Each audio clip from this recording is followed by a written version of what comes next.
the disclaimer out. All right, so we live on YouTube. Um, put Sal disclaimer out there for debate talk for you. The views and opinions heard from the special guest right here are not necessarily the views and opinion of the owner of the channel. Everything that you hear live or via archive, do your research on your own due diligence from both sides to come to the truth for yourself.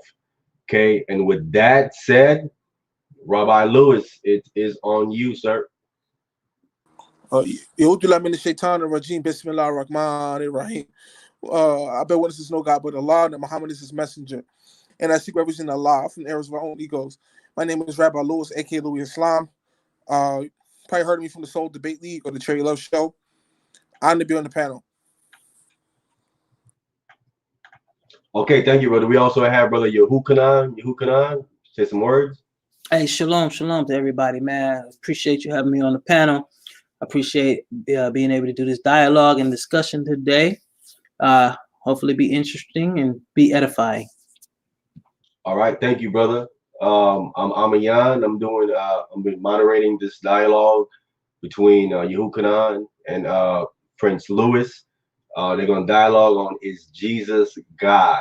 And according to Prince Louis, it's pertinent that he brings information out to help get the saints sealed. Okay, so with that, I'm going to turn it over to Prince Louis, and he's going to present what he has. Prince Louis, it's on you. Definitely, brothers. Definitely, brothers. It's an honor. Total Rabbah means thank you very much in Hebrew for letting me on the panel. It's always an honor to speak to you guys. You know, me and Amayan's got it in before, but that's one on top. Right? Okay. Alhamdulillah, alhamdulillah. So the first thing I want to say before I put the cart before the horse, my first question for the esteemed panel is who named the Bible the Bible? Because we all know if you look up the word Bible in the Bible, the word Bible is not in there. So who coined the phrase Bible and called the book the Bible? That's the first question. Before we get, I'll stop there and then I'll continue it. Yahucnanan, you want to respond to that? I believe that it's probably like come from the Greek term biblios, and it means a collection of books, if I'm not mistaken. Right, but what was the name of the church father, or rather he was a pope actually. He was a saint and a pope who coined the phrase Bible. Well, I wouldn't know that. That's something that you would actually have to hit me on. That's something that you have knowledge of that I do not have knowledge of. So could you please share that information? Okay, so for people who don't know, the word Bible is not in the Bible, not even one time. Because you have people say, well, apologist is somebody who debates a controversial topic, right? It's the big word, right? Well, the word Hebrew Israelite is not together in the Bible. The word Bible isn't in the Bible, right? Did you guys agree with that? Right, I agree with you. The word Bible is not in the book. You know what I'm saying? What the Hebrews would call it would be the scriptures or the scrolls. Right, just right. My name is. I'm a publisher. I'm an historian and stock investor. I'm also a Shia Muslim. So the guy's name was Saint Siricius. He was a pope and a saint. His name was Pope Saint Siricius. He's the one he came with the term Bible. Actually, called the Bible. The Bible was Pope Saint Siricius. His name is.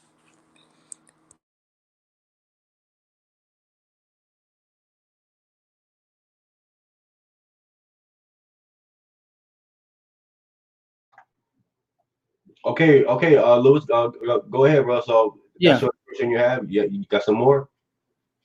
Yeah. Oh, of course. I got a lot to say. Like, even if I had 2 days. Yeah, go say what you gotta say, bro. That's what we're here. We here to let you say what you gotta say. Go ahead, man. Definitely, brothers. So, like I said, if I had 2 days to speak, I still wouldn't get to everything I want to say. So, we're all familiar with Black Hebrew Israelitism and what it entails, but most people never heard of British Israelitism. Have you guys ever heard of British Israelitism? Yes, I have heard of British Israelism. So I want to talk a little bit about British Israelitism and tenets of their faith. That certainly is worth its weight in gold, so to speak, right? First thing is first. In British Israelitism, Jesus has a twin brother named Judas. Well, Lewis, where can we find this? Well, there's a book called the Gospel of Thomas that was taken out of the biblical canon. It's not in the Bibles we have today, but it was called the Gospel of Thomas. And in the Gospel of Thomas, there was a young kid who came up to Jesus in Nazareth. He said, "What's up, Judas? How you doing, brother?" And then Jesus said, I'm not Judas, I'm Jesus, right? Because Jesus had a twin brother named Judas.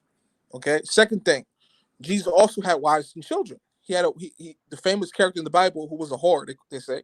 Her name was Mary Magdalene. Jesus and Mary Magdalene and British Israelitism had children. Yeah, believe it or not. So not only was Jesus had a twin brother, Jesus also had children. He had a wife and children. Mary had another wife as well.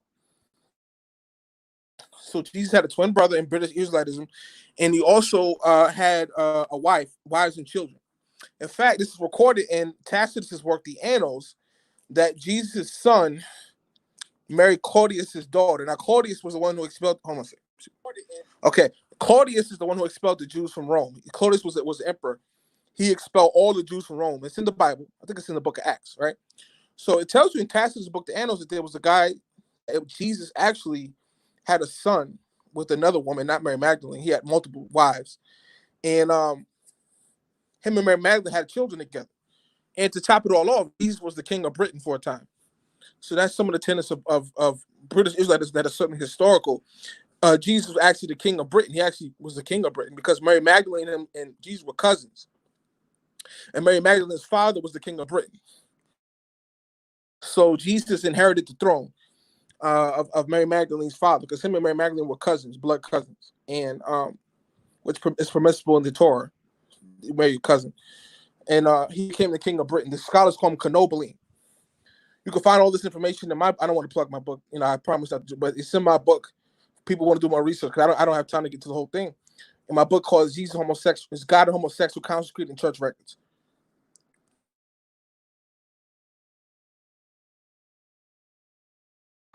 Yahucnanan, you want to respond to that? Okay, so my question would be this. This book that says that Jesus had a twin brother named Judas. What year was this book written? Right. Let me pull that out. Hold on. I have this. 1 second. Excuse me. Lewis, if you need me to share your screen, just let me know.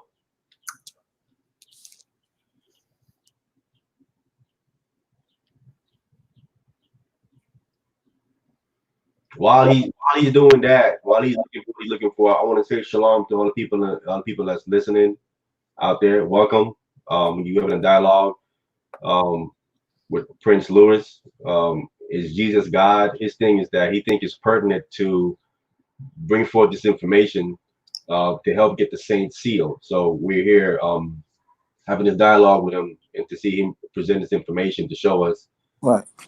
Jesus is not God and help seal the saints. So Lewis, back on you. Yeah, so the Acts called the Acts of Thomas was discovered in the collection of 13 writings called the Nag Hammadi Scrolls. You get the date on that.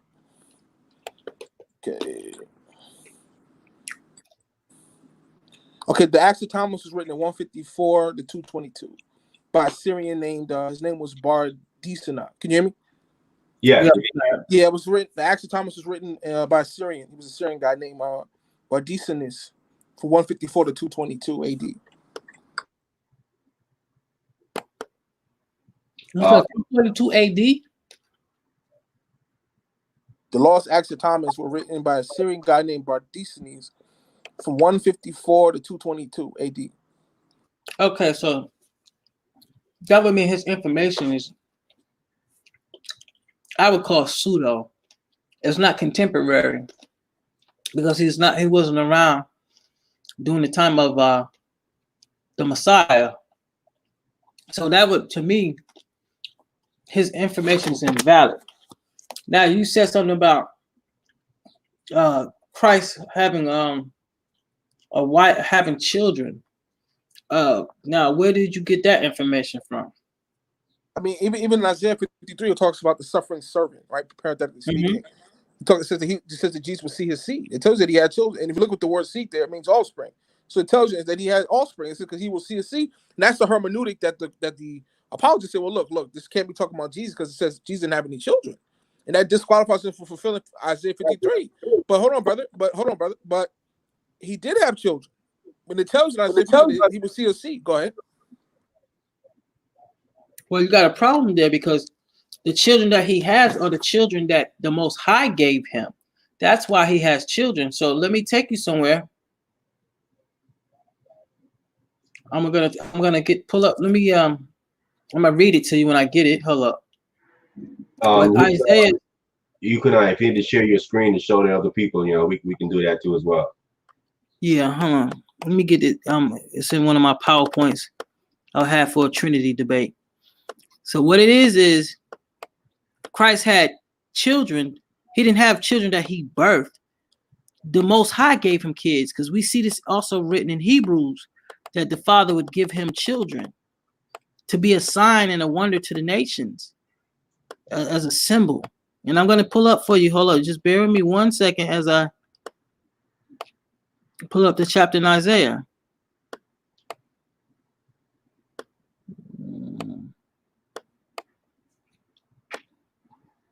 Okay.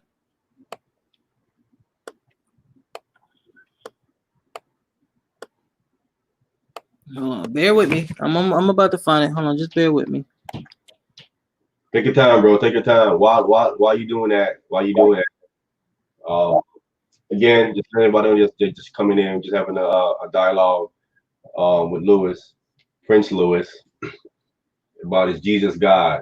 So we're gonna find out. He said Jesus Christ had biological children, and we're trying to ascertain is that true or not. So okay. Okay, so look, when we go to Hebrews chapter 2, verses 11 through 13, listen to this. It says, for both he who sanctifies and those who are sanctified are all from one Father, for which reason he is not ashamed to call them brethren, saying, I will prolong your name to my brother. I will proclaim your name to my brethren. In the midst of the congregation, I will sing your praise. And again, I will put my trust in him. And again, behold, I and the children whom God has given me. This is Christ being given children by the Almighty, according to the prophet Isaiah.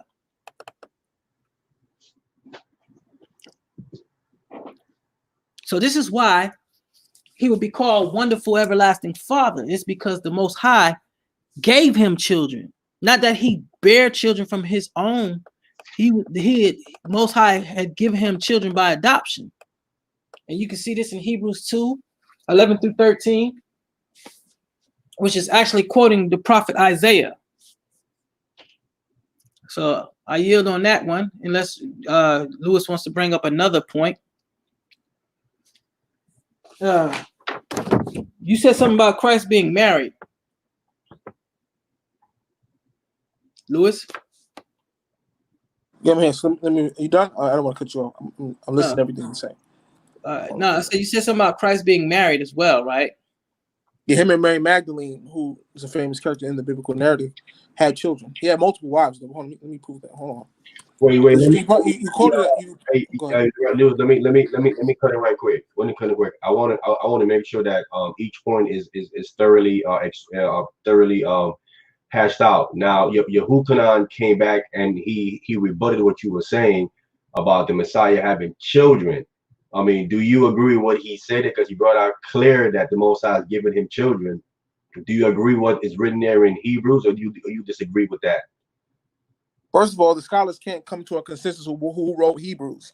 There's like 5 different sources of who wrote Hebrews. Let me see. It was multiple sources, and I have the source to prove that they can't agree on that. Second point, Jesus had 2 wives. His first wife was Princess Cyprus. Who was it? Hold on.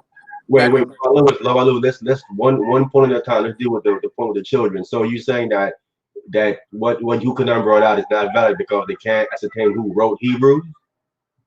Yeah, hold on. Let me give you the difference. Hold on. Let me pull it up. 1 second, guys. I got so many notes open at one time. Hold on. Can you take me to this? 1 second, guys. Okay, hello? Yeah, go ahead. The authors, I'm in one of my books. I won't plug my books, but I'm a historian. The author of the book of Hebrews is unknown. Martin Luther, the apologist, suggested Apollos was the author, right? Tertullian said that the Hebrews was written by Barnabas. Adolf Harnack and J. Rendell Harris speculated it was written by Priscilla. William Ramsey suggested it was done by Philip. But there's somebody said it was the Apostle Paul. Eusebius said it was the Apostle Paul. But Origen was not sure who it was. So I gave you 5 different sources all contradicting each other, all historical sources. Now, Yahucnanan quotes Isaiah chapter 9, where it calls God the everlasting Father or whatever, right? But that's a bad translation. Let's look at what it should say. Wait. What, Rabbi Lewis? So you're saying because people don't know who wrote the book of Hebrews, do that make what's contained in the book invalid, or is that what you're saying? Well, that's the argument from silence. What we do know is that the authors are known. You know Well, what I what mean? about So this? What about Isaiah 8? And listen to yeah. this. This is Well, Isaiah 8. brother, hold on, Okay, brother. my I was bad. responding to that. Because you quoted Isaiah chapter 9, verse 6, where it calls it says, can you guys hear me? Yeah, Rabbi Lewis, as long as you're speaking on the point of children, we okay, but don't go off of that point. Okay. So he quotes Isaiah 96. Yeah, got a lot of background, but you cannot quote Isaiah 9, where it calls the guy who was speak in the narrative a wonderful counselor is the mighty God, the everlasting Father. Well, the third phrase, mighty God, in Isaiah 9 is a poor translation, according to multiple biblical scholars.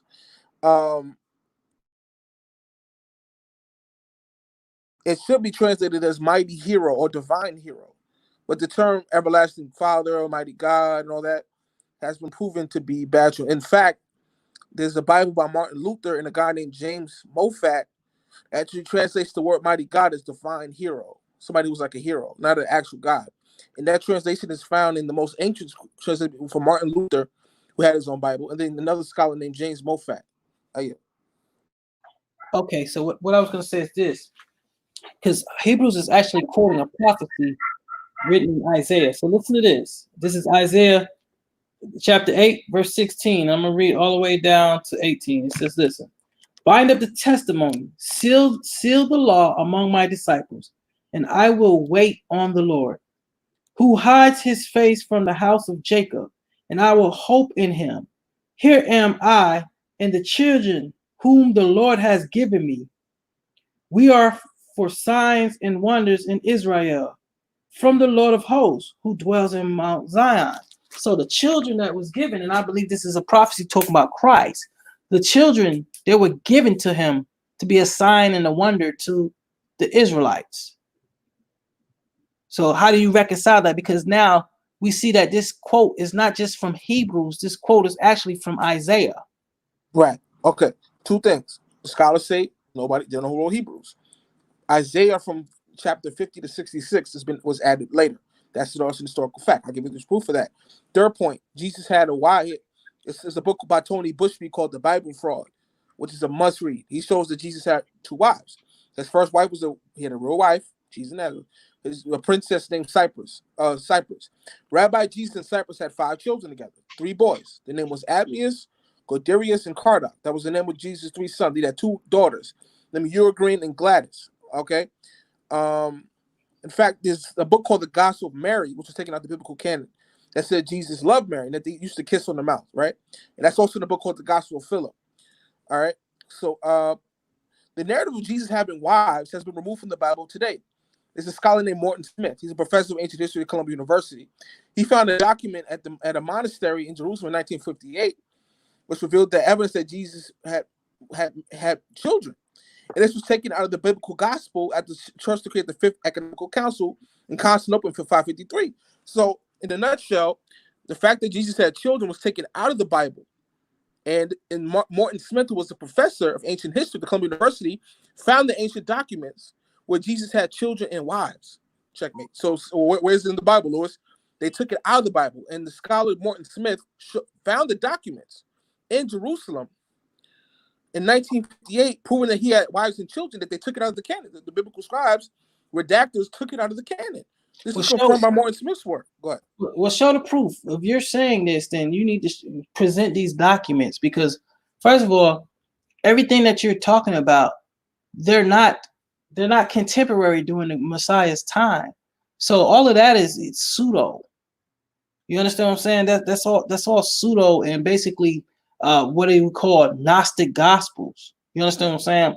So if you're telling me that Jesus had kids, then where the children at today? Because his children would have had children, and it would have keep going on. So where's these descendants of his children at right now? Where's his grandkids at today? Would be my question. Show me his grandkids, and also produce these documents that you said that they found? Okay, once again, it was a scholar named Martin Smith, who was a professor of ancient history at Columbia University. He found a document in something called the Mar Saba Monastery in Jerusalem in 1958. And in the documents, he found that Jesus had marriages and he had wives and children. And this was deliberately taken from the gospel. And I tell you, when they took it out at the Fifth Economical Council in Constantinople in 553. So 553 AD, all right, this is about what? 300 years after Christ, 40 years after Christ. They tampered with the text and took the fact that he had wives and children out of the Bible at the Economical Council in Constantinople in 553. So before 553, the Bible said that Jesus had wives and children. After 553, they took it out the canon, and that's why people don't know that to this day. Are you? Well, I have a Bible that goes back to around 300 AD. It's called the Codex Sinaiticus. Nowhere in the Codex Sinaiticus or the Codex Vaticanus, which this is earlier New Testament manuscripts, there's no mention of Christ having a wife. And these manuscripts were untouched. The Codex Sinaiticus was found back in a Catholic monastery when it was getting ready to catch it on fire. So earlier manuscripts that you're talking about, they do not have these stories in there that you have. So again, you said you had documents that they found in Jerusalem, which is outside of the Bible. Can you present these documents? And when was these documents dated? Date means everything. Do you understand? It could have been somebody named Jesus, but it wasn't Jesus of Nazareth. Maybe you talking about another Jesus, but not Jesus of Nazareth. Okay, let me chime in. Prince Lewis, we talked about this, bro. That you said you had your evidence to present it. And when we talked behind the scenes, you said you was ready to present your information. Now you can't come on and just talk about something. You have to show it. We talked about this, bro. Come on. I already gave it a source. It was in Tacitus' work, the Annals. We'll pull it up. We talked about you showing the evidence, though. We didn't talk about you just mentioning it. We talked about you. You said you had it at hand to show it. I asked you that behind the scenes.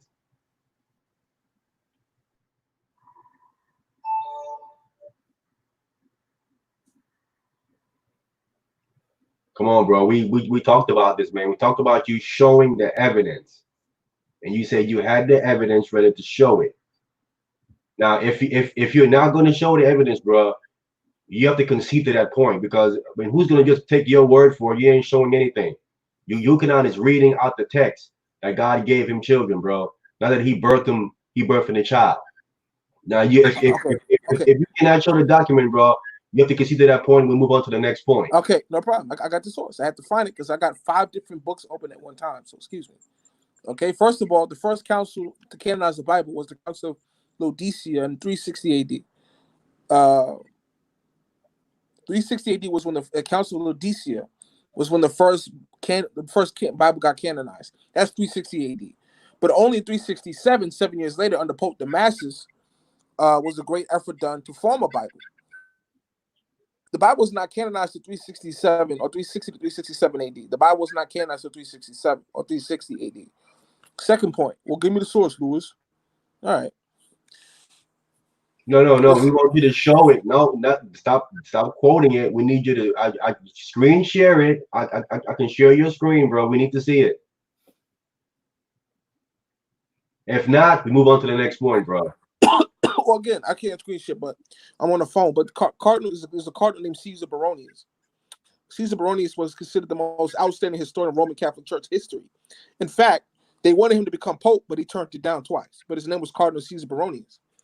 And it's also Eusebius' writings, Ecclesiastical History, that Jesus was king of Britain. This is all documented facts that Jesus was the king of Britain, as I already mentioned earlier.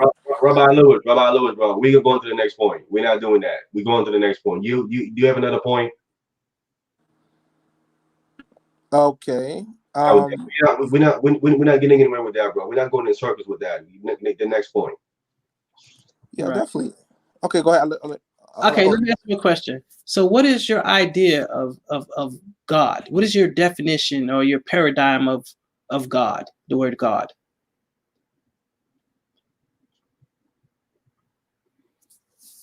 Yeah, definitely. So the segue to what the topic is tonight, actually. because the title of this discussion is Jesus God. That's what I'll call. That's what I'm Right, calling the panel. and that's what I'm asking you. What's your definition of God? What's your paradigm of Yeah, God? I'm a Muslim from the Shia sect. We believe, that there's no God but Allah. Allah is just the Arabic word for the creator or God. You know what I mean? That's all it means. Or the God. Okay. So when you say Allah in Arabic, you're pretty much saying that there's no other God but Allah. That's what you're negating, that there's other gods when you say Allah. Now I was hoping Sarosh would come on, but since he's not, I'll just spill the beans. He said we were talking about, did the earliest Christians consider Jesus God, right? Let me ask you, would you consider Jesus God? Wait, Lewis. He asked you what was your conception of God. Can you answer that question?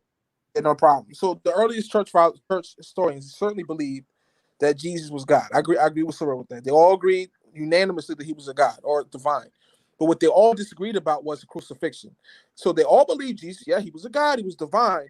But the earliest Christians rejected the crucifixion narrative. And I have all the sources here, and I'm prepared to go through all of them today, excuse me. So hold on.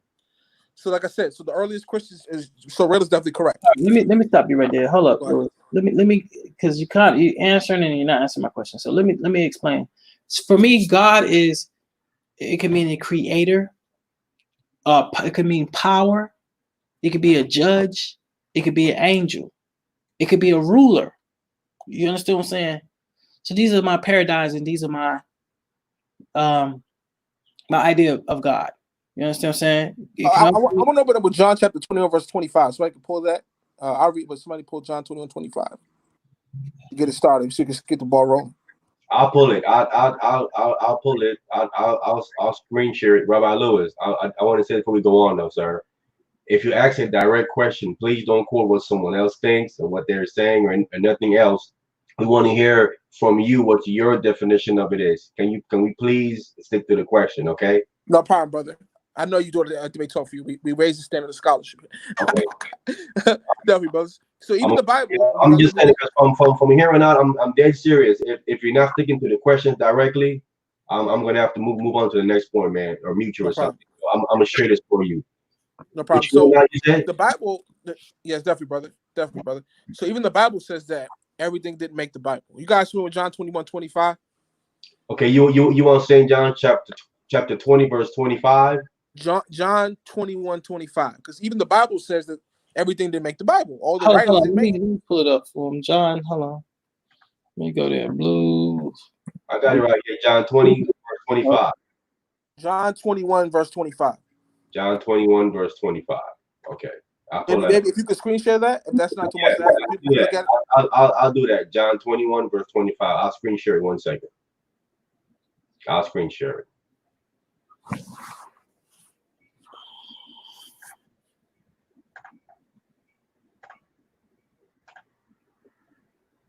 Okay, here we are. John 20. I'm just waiting for it to catch up on YouTube. You know, there's a little delay always. So I'm just waiting for it to catch up on YouTube. Okay, all right, because I have it up. So whenever you're ready, bro, I have it up. I have St. John 21, verse 25 up. Okay, go ahead. You can read it. It says, as touching the Gentiles which believe, we have written and concluded that they observe no such. Is this correct? John 21, 25. 1 second. My bad. John 21, verse 25. Let me go back. Yeah. John 21, verse 25 says, and there are also many other things which Jesus did, the which if they should be written, everyone, I suppose, that even the world itself could not contain the books that should be written. Amen. Correct. So even John says that there's stuff that didn't make the Bible, because there was so much stuff that Jesus did that if you had to write it in a book, it would take the whole world to fill up what he did. So even the Bible tells you in John 21, 25 that there was things that Jesus did that didn't make the Bible. Clear. Checkmate. So there was stuff that Jesus did that didn't make the biblical canon according to the Bible. But nobody brings that up, right? I never heard the camps bring this up. But this is the thing, though. The events you're talking about, right? Hold on, we get off topic. The whole point is whether is Christ, if Jesus is God. That's the question. So my question to you is why is he not God? Why do you say he's not God? Right. Acts 4:26 calls him the servant of God. How is he God in the servant of God? He doesn't know the day out he's coming back. He's in the Garden of Gethsemane. He's praying to the Father, begging Yod Heh to stop the crucifixion. He's in the garden sweating so hard that he's sweating blood, begging Yod Heh, please take this cup away from me, Yod Heh, or Allah, really, because Aramaic word for God is Allah, which is Allah. But anyway, he's begging Yod Heh on his knees, man, please take this away from me. Please stop the crucifixion from happening. If he's God, why is he begging Yod Heh to stop the crucifixion? Why not? If that's what he came to earth to do, why is he upset about? Why is he so scared about this? Right? If he's God. So as I said earlier, and I use the mic, earliest Christians all believed that Jesus was divine, but they all rejected the crucifixion. So if I take the crucifixion, that's why it's called fiction. Crucifixion. It's fiction. The earliest Christian writers all rejected the crucifixion. They all agreed Jesus was a God or a divine guy. He was born of divinity, but they all reject the crucifixion. And I got the sources to get into it. So then you're conceding because you do agree with the scholars that he was divine and he was God. Again, the earliest church apologists, the earliest. I'm asking you, brother. Listen what I'm saying. I'm asking you, brother. I understand what you asked me, brother. But if I take the crucifixion away from you, why does it matter if he was God? Because the crucifixion didn't happen. Your whole narrative falls flat on his face. It doesn't matter if he was divine or not. The narrative ain't about. Hold on, brother. The whole narrative falls on his face because the crucifixion didn't happen. The Bible is bogus. It's fabricated. When you're talking about the crucifixion, listen to what I asked you. The whole thing is Jesus God? Now I'm asking you, do you agree with the scholars that he was God and he was divine? Do you agree with that?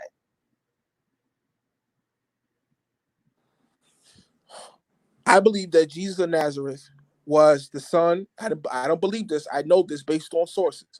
Jesus, do you believe in the virgin birth? Let me ask you that first. Brother, yes. Brother, come on. See, I actually asked you a question, bro. Okay, so let me answer the question. Excuse me. I answer your question directly.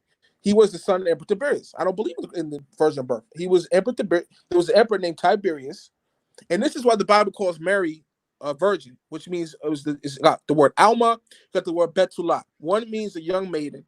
One means a literal virgin. Stop. You're going off topic. Just he asked you, do you believe that he was divine according to the scholars? No, I believe he was Tiberius. It was a normal soldier named Tiberius. No, that's a no then, right? Yeah, correct. Okay, so let me ask you another question. So you do believe in the Quran, right? Of course, I'm a Muslim. Okay, and the Quran said that Jesus is a prophet, correct? Of course, he's a prophet, correct. And the Quran said a prophet cannot lie, correct? Hold on, go to Galatians chapter 1, verse 8. Let me deal with that. Go to Galatians 1:8. Galatians, brother. Come on, man, Rabbi Lewis, brother. These are straight questions, bro. Okay, excuse me, brother. Go ahead, please continue. Listen, so the Quran says a prophet cannot lie, right? Right. So Jesus said he's the Son of God. Right. I'm gonna let you finish before I respond. Go ahead. So then, if he's the Son of God, would that make him God? Okay, you done? I'll let you finish. I'm gonna cut you off. I'm asking you, if he's the Son of God, wouldn't that make him God? Okay, so this is based on the translation of two Greek words. One is called Hyos. Dude, brother, let me finish. I'm gonna answer your question. Is he the Son of God? Let me answer that. There's two Greek words that have proven to be a disingenuous translation. The word is Hyos and Hyos. Hyos does not. It's translated as son. Jesus is a Hyos, the Son of God. But that translation appears to be disingenuous by the scholars, the linguists. The word Hyos actually means in the classical Greek, it means to be a servant or a slave. So when it calls Jesus the Son of God, that's an intentional bad translation in the sense that he's a servant or slave of God. I'm done. Again, put it like this, you like pit bulls, right? You know what pit bulls are? What is like a dog? It's a dog, right? So listen, if a male pit bull mates with a female pit bull and they have a baby, wouldn't that animal, that baby that they have, wouldn't it be a dog? Yes. Because a dog produces his own kind, correct? I'd agree. So if God has a son, then wouldn't his son be God?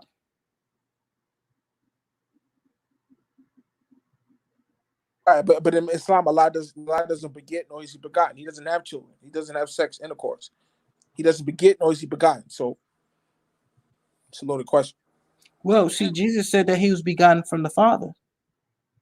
And that term begotten has been proven in John is proven to be fabrication. That's not the original. That's actually John, I think 5 and 7. That's been proven to be added later when it says the only begotten son. Show me the proof that you have. Then, if you're saying Yeah, that let me pull was that up right added, then show me the proof. Yeah, let me pull it up right now. Because the word begotten there has been proven to be added later. Fabrication. Let me see if I can find it. Which book I'm at? I mean, I got so many tabs open, man. I'm sorry, guys. I can pull up the text. It's in, I think it's St. John's chapter 1. I think it's John 5, brother. I mean, you can even go to Matthew where it said he was begotten of the Holy Spirit. So, I mean, either way, bro, it's begotten. Right, there's some text in it that says he's begotten, Rabbi Louis. You would have to address every last one of them.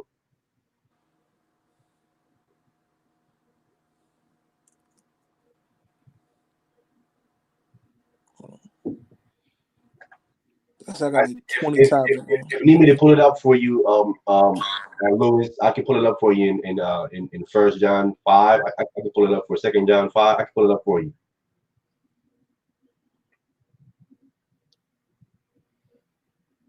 All right, so okay, I'm back, guys. I'm sorry. If you go to the book of Acts, chapter 4, verse 30, it tell you that John was illiterate. Anyway, he was unlearned. One second. Let me pull it up so everybody can see. So you say Acts chapter 4, you said? Yeah, let me get that. I think it's Acts 4:13. It says that John was illiterate, unlettered, excuse me. Now we know these guys were fishermen. They were Hebrews, so they spoke Hebrew. We know that. But did they speak Greek? That's the $1 question. Hold on, let me get it real quick, guys. Excuse me, family. Okay, like I got so many tabs open. I got so many tabs open in here. No problem. You saying St. John's or 1 John? That's Acts 4:13. We're in right now. Oh, Acts chapter 4, verse 13. Because where it says that Jesus, he's the only begotten Son of God, that's in the book of John.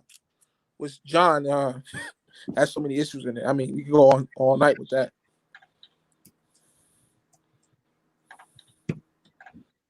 Acts 4:13. Okay, let me highlight it.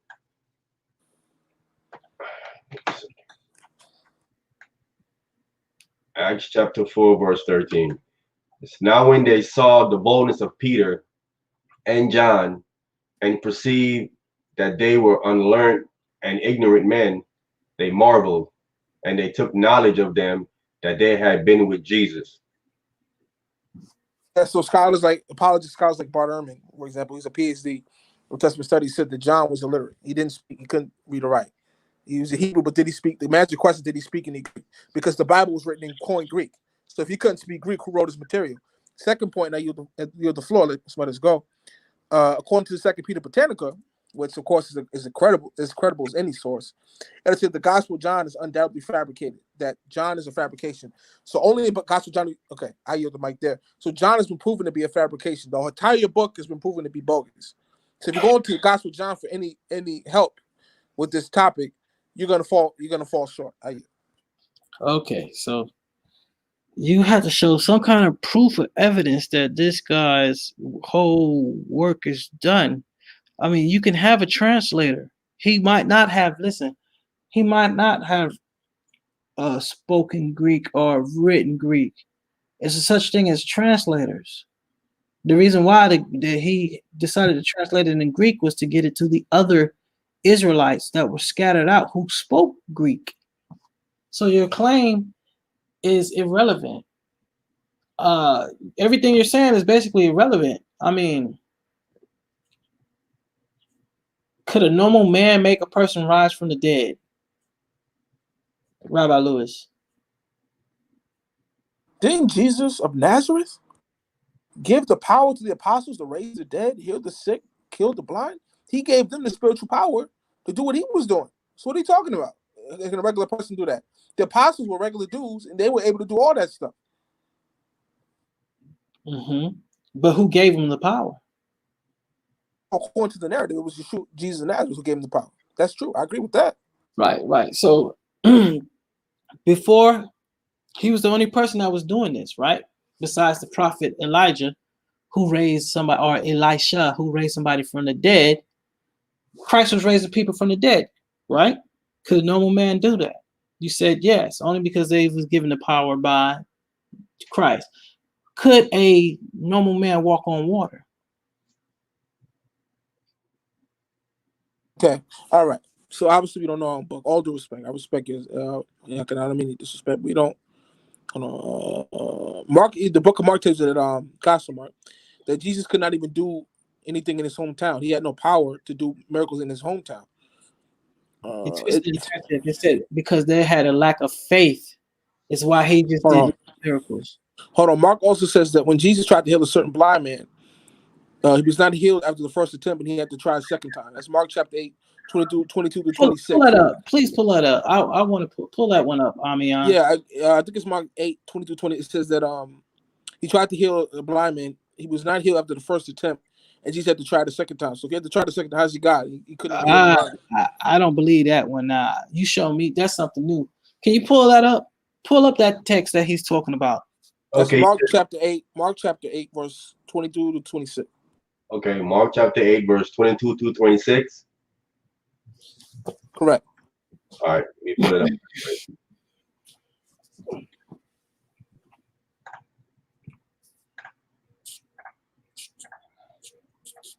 Okay, we in Mark chapter 8, verse 22. You should down to verse 26.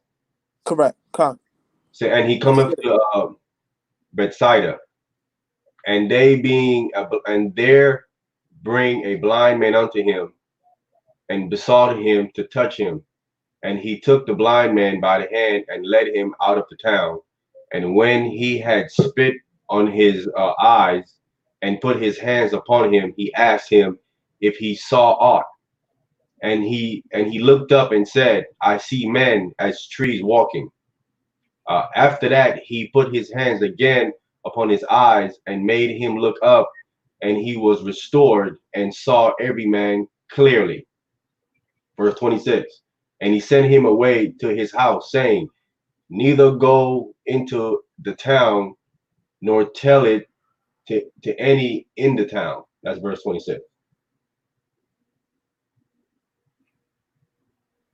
Okay, so where do you see this twice thing? Where's he at? Let Stop off. me stop sharing. It looked like he his thing blinked out. Let me bring it back in. All right, Lewis, you back in. Sorry, guys. It kicked me off. I'm sorry, guys. Okay, so what do we have to do that again because I got kicked off. All right, let me pull it back up right quick. That's what Mark chapter 8, verse what? Yeah, 22 to 26. So he had to try a second time. Mark says hold on. Tells that Jesus tried to heal a certain blind man. The man was not healed after the first attempt, but Jesus had to try a second time. Mark 8, 22 to 26. Okay, I'll read it again. Mark chapter 8, verse 22, down to verse 26. He cometh to Bethsaida, and they bring a blind man unto him, and besought him to touch him. And he took the blind man by the hand and led him out of the town. And when he had spit on his eyes, he and put his hands upon him, he asked him if he saw aught. And he looked up and said, I see men as trees walking. After that, he put his hands again upon his eyes and made him look up, and he was restored and saw every man clearly. And he sent him away to his house, saying, neither go into the town nor tell it to any in the town. That's in the verse 26. Right. I mean, he said the first time he touched on the man could see. He said, I see men walking as trees. Yeah, it might be because in the case. I have to go. I have to look at that again. I think it's in the NLT I'm looking for. But I digress from that. Again, I have to go back and look at it because I got so many tabs open. Okay, Yahucnanan, next point. Okay, so my next point would be Lewis, God can also mean divine. Is that correct? Yeah. Okay, so divine means come from heaven, correct? From heaven, okay. I'm asking you. There's three heavens. You got the sky, you got okay. space. Okay. You got the spiritual realm, you got three heavens. All right. So put it like this. Okay. What makes Jesus divine is that he comes from God, right? You understand? He's the word of God manifested in flesh. He comes from God. He also comes from heaven.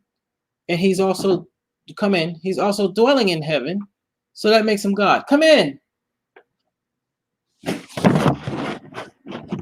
Come in.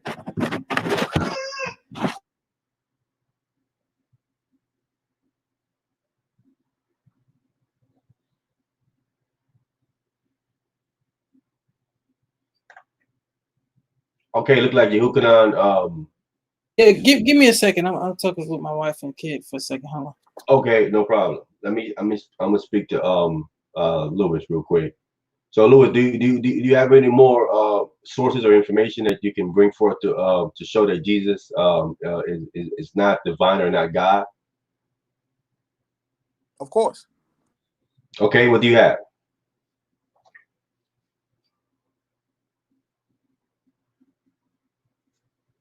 You want me to get into it now? You want me to wait for Yahucnanan? No, let's go ahead. We'll catch up when you get back in. Okay, so let's get into it. I get them up. All right, I'm a public. I read multiple books on this topic. But anyway, there's an early church scholar called H.M. Galton, right? He said, and I quote, "The stumbling block of the age of early Christianity was not Jesus' divinity, but his crucifixion." So, according to scholars like H.M. Galton, he said that the earliest Christians were not debating if Jesus was divine, but his crucifixion. Okay. So again, H.M. Galton said that the earliest Christians did believe Jesus was divine, but he was not crucified. They all said the crucifixion didn't happen. Okay. Okay, if they believe he was, if the earliest Christian believe he was divine, wouldn't that say that then he's God? Yeah, but if I take as Bible believers, the cornerstone of the Christian faith is the crucifixion. That's the cornerstone of Christianity. So if I take the cornerstone of your faith from you, what does it matter if he was God? Because according to the narrative, according to the scholars, the apologists, Jesus did not die on the cross. That was later redaction. So if I take that away from you, what does it matter if he was God or not? The crucifixion is not real. Yeah, but Lewis, we're not here talking about the crucifixion. We're talking about is he God? So if he's divine, then he's God. Then you are agreeing that he is God. We're not here dialoguing or debating the crucifixion, did it happen or not. We are talking about is Jesus God, and you admitting that the earliest Christians said that he was divine, so that would say that then he's God. Well, the earliest you familiar with the Q document? No, I'm not. No. Okay. Okay. Oh my God. All right. So what? Remember Okay. again, we're not arguing about the crucifixion. You got to you got to show that he's not divine in any way. Right. No problem. So we run into issues like the book of Matthew, chapter 9. It says that Matthew did this, and then Matthew talked to Jesus, and then Matthew did this and that. So Matthew is constantly referred to in the third person, the third person narrative. So he's writing it. Why is he referring to himself in the third person? And scholars say he didn't write it because it's clear in Mark 9 that he's speaking to himself in the third person. He keeps Right. Matthew Let me pull it up in Mark 9 and see what you're saying. What Matthew chapter 9. Hold on, let me get it. Sorry, Matthew chapter 9. You're saying correct? Yeah, hold on. Let me pull it up. Hold on. Yeah. Hold on, guys. We want to see these verses. I mean, if you have scriptures, it'd be more better so we can look in the text that we have. So Of course. saying quoting other people is, I mean, those people got to be checked and make sure, because they're giving you opinion. It's not, you making it sound like what they're saying is fact, and it's just their opinion. You know what I'm saying? Okay. You found it? Matthew 9 and 9. Matthew refers to himself in the third person. All right, 1 second. Let me pull it up. Let me screen share it so everybody can see it. Matthew chapter 9. Okay. And as Jesus passed forth from hence, he saw a man named Matthew sitting at the receipt of custom. And he said unto him, Follow me. And he rose and followed him. Right. So Matthew wrote this. Why is he referring to some third person? And then it says that Matthew, well, if he's writing it, why is he saying that Matthew did this? He would have said, okay, I did this or I did that. But in Matthew 9, he's being referred to in the third person as if he's not the one speaking. Some scholars say he didn't write it. Based on that hermeneutic, we know he didn't write it. Well, he's just telling you what happened. He's not telling you, he's not telling you like that's not him. He's just telling you what happened. He's saying Jesus was passing by and as Jesus passed by from thence, he saw a man named Matthew sitting at the receipt of custom. and he said unto him, follow me. And he arose and followed him. So he basically giving you the narrative of what actually happened. Correct. And that's definitely a possibility. But the best scholars, the highest eminence, all agree that he didn't write that. So, but there's a possibility he could speak to himself in the third person. But the scholars say no, that's exegetical acrobatics. He didn't write it. That's the best scholar, like Bart Ehrman, for example. Okay, so what about all of the early church fathers who say that he did write? Because the church fathers said that Matthew wrote his gospel in Hebrew. The church fathers, the majority of them say that he wrote his gospel in Hebrew. Matthew, they all testify to that. What about that? What about them?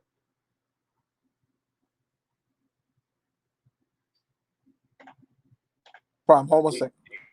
Are you going to dismiss the church fathers who said that he wrote his gospel in Hebrew? Okay, so up until the Matthew, Mark, Luke, and John were all anonymous. They were all anonymous.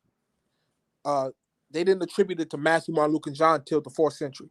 So the 2nd century you had Greek-speaking scribes who wrote the the 4 Gospels, and then later on historically attributed it to Matthew, Mark, Luke, and John to add validity to what they were writing. So people were writing stuff and they were signing. Okay, this Matthew said this, and then John or Mark said this, or Peter said this, or you see what I'm saying? To add validity to their letters. So Bart Ehrman shows in this work Forged by Bart Ehrman, Matthew, Mark, Luke, and John were not even written by Matthew, Mark, Luke, and John. In fact, up until the 4th century, those letters were anonymous writings. They were classified anonymous. You can find this in Bart Ehrman's work Forged. Well, I want to ask you, the church fathers stem from 200, I think, down to 400, and they've been saying that we deal with Matthew first of all. He said that Matthew wrote his gospel in Hebrew. Do you agree with that? Give me the church father who said that, because I get early in the discussion. I asked you guys who wrote the Bible, who named the Bible the Bible. Nobody can answer that. So give me the Pope or give me the church father who said that, so we can proof text that. 1 second, I'll pull it up right now. I'll pull them all up. I didn't know we were going to deal with that. I thought we were just sticking to Jesus, but so I'll try to pull it up right quick. But in the meantime, do we have any other sources or anything from the Bible that said Jesus is not divine in any kind of way?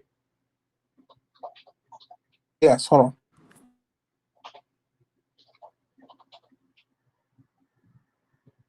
Pull up. Somebody, Kevin G said, pull up Surah 543, verse 39. Hold on. I do have a Quran. Hold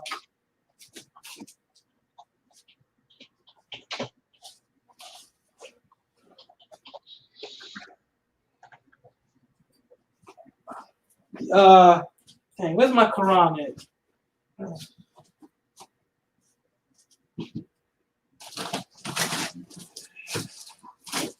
Okay, Rabbi Lewis, I'm gonna pull one up right quick to show you about Matthew. Let me share the screen and show you what I have here. All right. Right here, Gospel of Matthew in Hebrew. Matthew also issued a written gospel among the Hebrews in their own dialect. Irenaeus, against heresies, 3.1. He's from 175 to 185 AD, Rabbi Lewis. First to be written was by Matthew. It says, who was once a tax collector, but later an apostle of Jesus Christ, who published in Hebrew for Jewish believers. So we have 175 to 185 AD. Irenaeus is saying that Matthew wrote his gospel in Hebrew. That's one right. That's 175. You saying about some 400. We in 175 right here. He's testifying to this, that he wrote it in Irenaeus. So this is the one of the church fathers there. There's many more. Okay, a lot of them says this. He's not the only. Okay. So let me respond. I'll let you finish. Excuse me. No, you said to show you one. I'm showing you here. Go. Yeah, no problem. So you quote Irenaeus. I'm familiar with Irenaeus' writings. Irenaeus also, there's a book called the Gospel of Barnabas, which was taken out of the biblical canon. We have Irenaeus quoting Barnabas about stuff that Jesus said about Muhammad, the prophet Muhammad. So Irenaeus acknowledged that Muhammad was the actual prophet of God, and he acknowledged that Jesus talked about him because he actually quoted from Barnabas in his work, Irenaeus, before the Gospel of Barnabas came on the scene in 150 to 200 AD. So I really use Irenaeus. Go ahead. Let me read something because Kevin G wants me to read this real quick. So this is the Surah This is verses 43 through 49. It says, Yahucnanan, can we share your screen or no? well, I mean, I will have to pull it up. I'm actually reading it from my book. I don't have it pulled up on the computer. I'm actually reading it from the Quran. So it says, okay, listen, but why do they come to thee for decisions when they have their own law before them? There is the plain command of Allah, yet even after that, they would turn away, for they are not really people of faith. It was we who revealed the law to Moses. Therein was guidance and light. By its standard have been judged the Jews, by the prophets who were bowed as Islam to Allah's will, by the rabbis and the doctors of law. For to them was entrusted the protection of Allah, Allah's book, and they were witnesses thereto. Therefore fear not men, but fear me, and sell not my signs for a miserable price. If any do fail to judge by the light of what Allah hath revealed, they are no better than unbelievers. We ordain therefore therein for them life for life, eye for eye, nose for nose, ear for ear, tooth for tooth, and wounds equal for equal.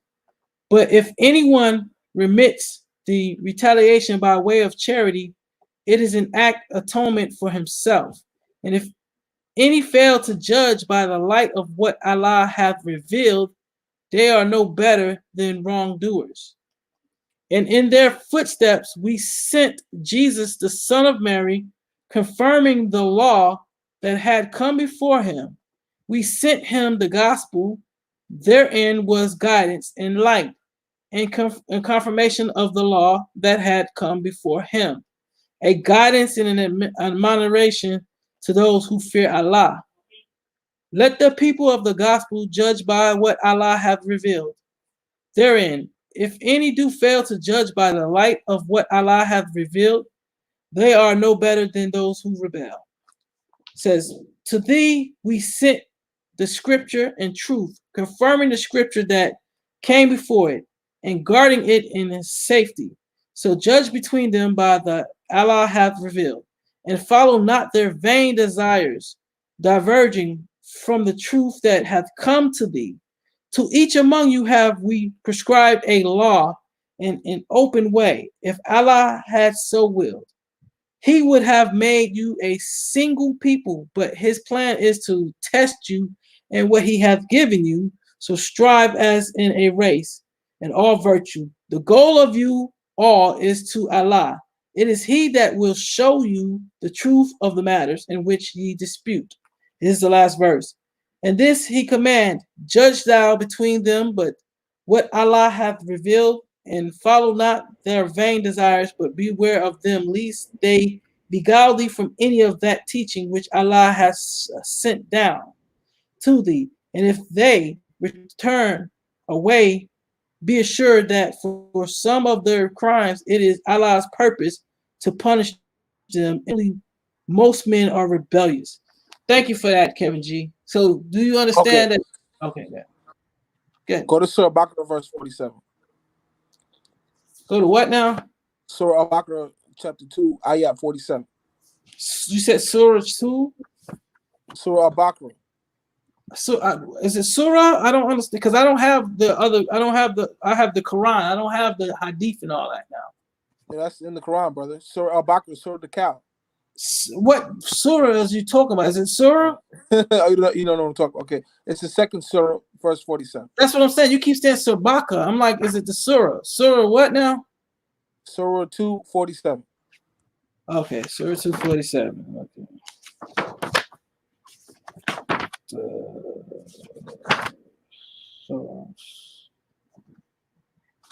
Okay.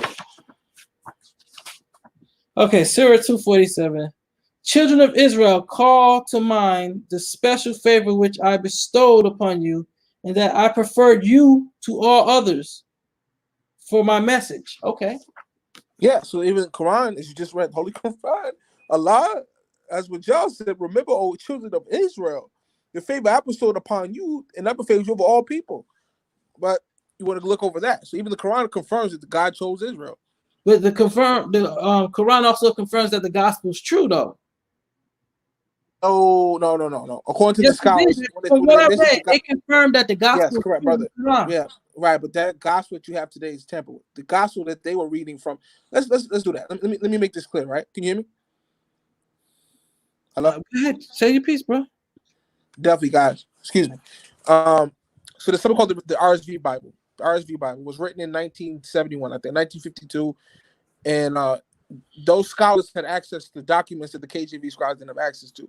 So the RSV has been proven to be more accurate than any version of the Bible that we have today. The RSV version, the Revised Standard Version, is more accurate than because the KJV comes from the Texas Receptors. The RSV is based on translations that the KJV scribes didn't have access to, and this is why there's so many verses in the RSV that didn't make it to the RSV from the KJV because there wasn't in the original documents.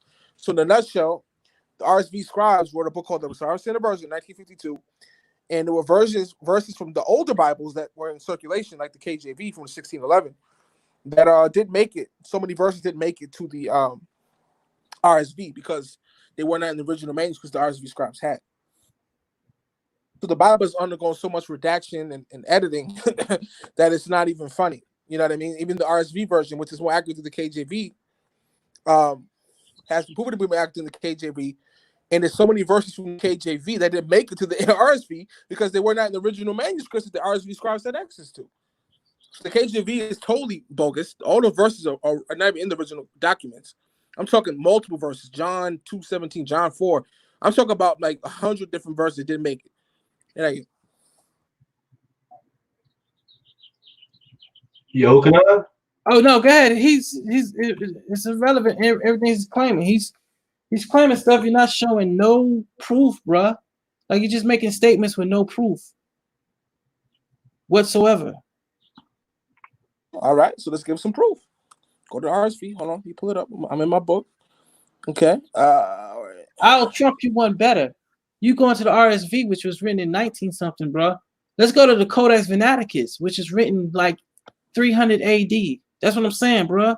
You bringing up your whole point is just like irrelevant. Oh, let's deal with the scholars. Let's see what the opinion of Christendom was. Christendom means the consensus of Christian in regards to the standard version. The Church of England newspaper said, and I quote, "This is the finest version which was produced in the present century." The Times Literary Supplement said, and I quote, This version is completely fresh translation by scholars of the highest eminence." The Life and Work company said the well-loved characteristics of the authorized version combined with the New Accent translation. The Times said the most accurate and close rendering of the original, and so on and so forth. So Christendom has praised the RSV since it was created.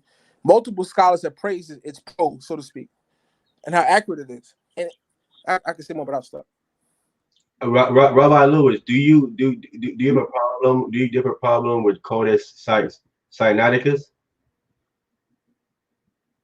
I got that in my book. Hold on, let me look at it. 1 second. Okay.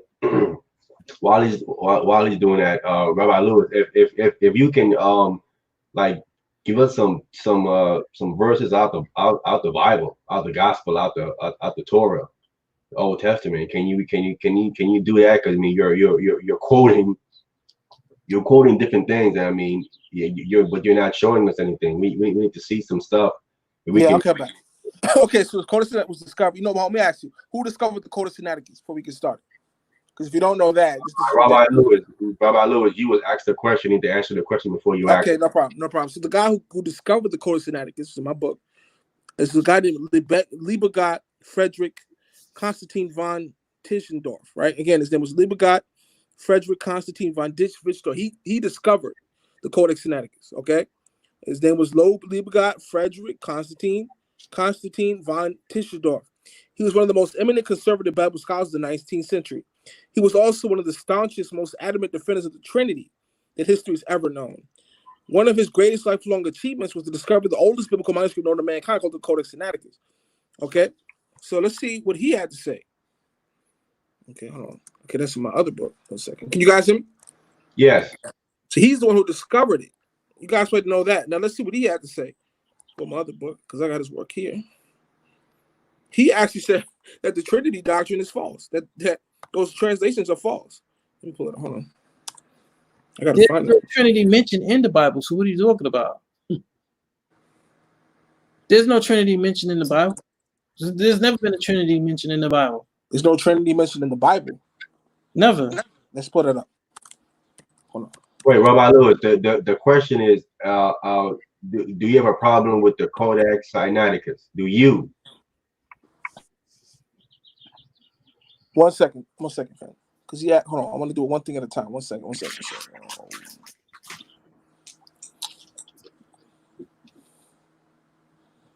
One second. Sorry, man. Yeah, brother.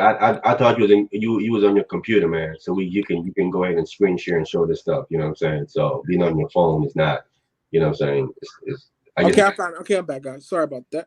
So, the same guy we quoted, who discovered this Codex Sinaiticus, said, and I quote, "The New Testament had so many passages." Okay, hold on. This is the guy who discovered this Codex Sinaiticus.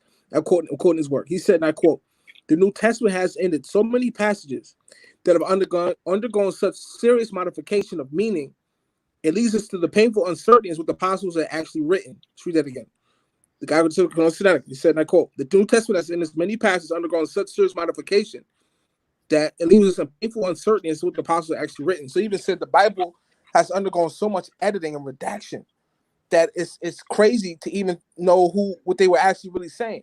And this is the guy who discovered the Codex Sinaiticus, and he said the Bible has undergone so much modification that we don't even know what the apostles had really wrote. Oh my God, let's check me. No, it's not.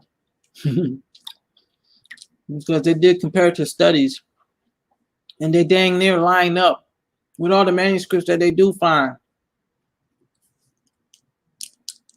So what are you talking about?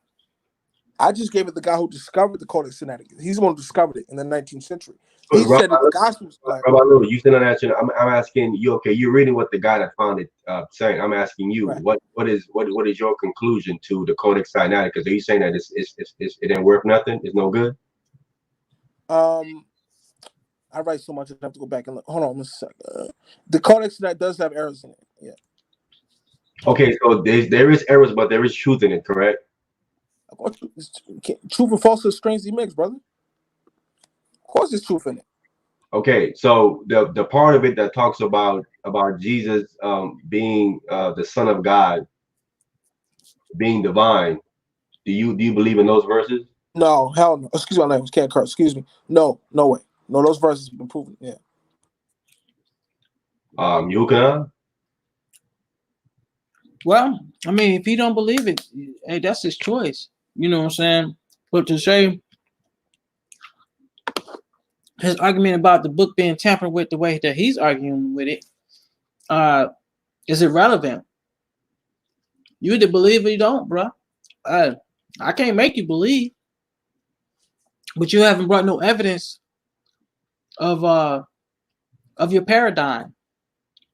A lot of conjecture, a lot of rhetoric. Brother, I just gave you the guy who found the Codex Sinaiticus that you quoted. You probably didn't even know what his name was. I gave you the guy's name, and I showed you where he said that the Gospels have been tampered with so bad that it's uncertain what the apostles are actually written themselves. And that's what the guy who discovered it. What more proof do you need than that? He discovered the manuscript that you're quoting. Rabbi Lewis, I have a question then. If that's your line of arguing, can you point us to a document from first, second century that is flawed and have no mistake in it? That has a mistake or doesn't have a mistake? Doesn't. I mean, doesn't have no mistakes. From the first century, a book or something that don't have no mistakes in it. Okay. Okay, so first of all, originally there was 50 gospels. So they not near. Well, hold on. Can you guys hear me? Yes. I got a lot of information, guys, so I'll try to make it as fast as I can. Try to not be long-winded. There's some other accounts that I see where they canonized the Bible. There was 53 guys on the table to choose from to make the ultimate God. So Constantine and Eusebius was like, okay, we got 53 guys on the table. to choose to make the ultimate God for the Roman world, right? So they said, okay, we got too many gods on the table, guys. We got to narrow this down. So they narrowed down to 5 gods: Horus, Zeus, Krishna, Julius Caesar was considered a god, and then there was one other guy, Jesus, right? So they narrowed down to 5 guys to choose from to make the ultimate God. It's an established fact. Find this in Tony Busby's work, The Bible Fraud. So they had 5 guys on the table to make the ultimate God. So Constantine said, okay, let's do this. Let's take 2 gods and make it one. Let's take Krishna and Jesus and make it one God. And they said, okay, that's interesting. So they said, well, let's take a vote. And, okay, let's take a vote. The vote came back good. They voted in favor to make Jesus and Krishna one God. This we get the word Jesus Christus from, or Jesus Christ. Jesus Christ is based on the Krishna and Jesus narrative. That's why Krishna's story is identical to Jesus. All right, Walked on water. Hold on, brother. Lewis, now you're off topic now. I gotta stop because you're off topic. That's not what I asked you. I said, do you have a document, a writing, something from the 1st century writing, whatever it is, that has no mistakes in it? That's what I asked you. Because your argument is that there is mistakes in the gospel record, and I think no one is going to argue with you because we have copies of copies of copies, and they've been compared, and I think most scholars would agree that the mistakes or the differences is minimal. It isn't something that's that big of a deal. But for the most part, they have basically what the gospel authors were trying to bring down to us. But if your argument is that there's the mistakes in it, can you show us a document from that time period that has no mistakes in it? Okay, that's bogus. The RSV version. So in the footnotes in the RSV, it tells the KJV has so many errors in it. It's not even funny. First question for you though: when was the Bible canonized? When was the first Bible canonized? Lewis, you're not answering my question. Do you have a document from the 1st century writing that has no mistakes in it? From the 1st century. Yes, from the 1st century, because the gospel authors lived in the 1st century. Okay. Well, no. Okay. All right. But what I do know, to not to be too long, but the New Testament was written from 51 AD to 125. Okay. They were not listed. They were not canonized to 367. So let's do some math. 125 to 367. Wait, let me stop you. The scholars tell you that Paul letters goes back to like 60 AD. He started writing and sending letters out from 60. That's in the 1st century. Paul started writing. Brother, so I just said the New Testament books were written from 51 AD to 125. Between 51 and 125 is when the Bible was written. Okay, I'm just pointing out that the record starts in the 1st century. Right, no problem. But the Bible was not canonized till 367. Did you agree with that? Or do you have evidence to prove that it's not true? No. I'm speaking to your argument about things having mistakes in it, and it's like you acting like you have like what you're bringing for don't have mistakes in it. The people that you are quoting are just giving you opinions. Okay, well, let's show that that's not true. Hold on. We have the earliest Torah scrolls with Muhammad's name written in them. Yeah, believe it or not, we have Torah scrolls that are original scrolls with Muhammad's name written in the Torah. And that's why they redacted it. You have to show that, brother. Please don't. Yeah, we're about to pull it up right now. Okay, all right. He pulled that up for you guys. The name of the guy wrote it and everything. The original Torahs with Muhammad's name written in the Torah. Ooh. Allah. Stop find it. Okay, hello? Yes.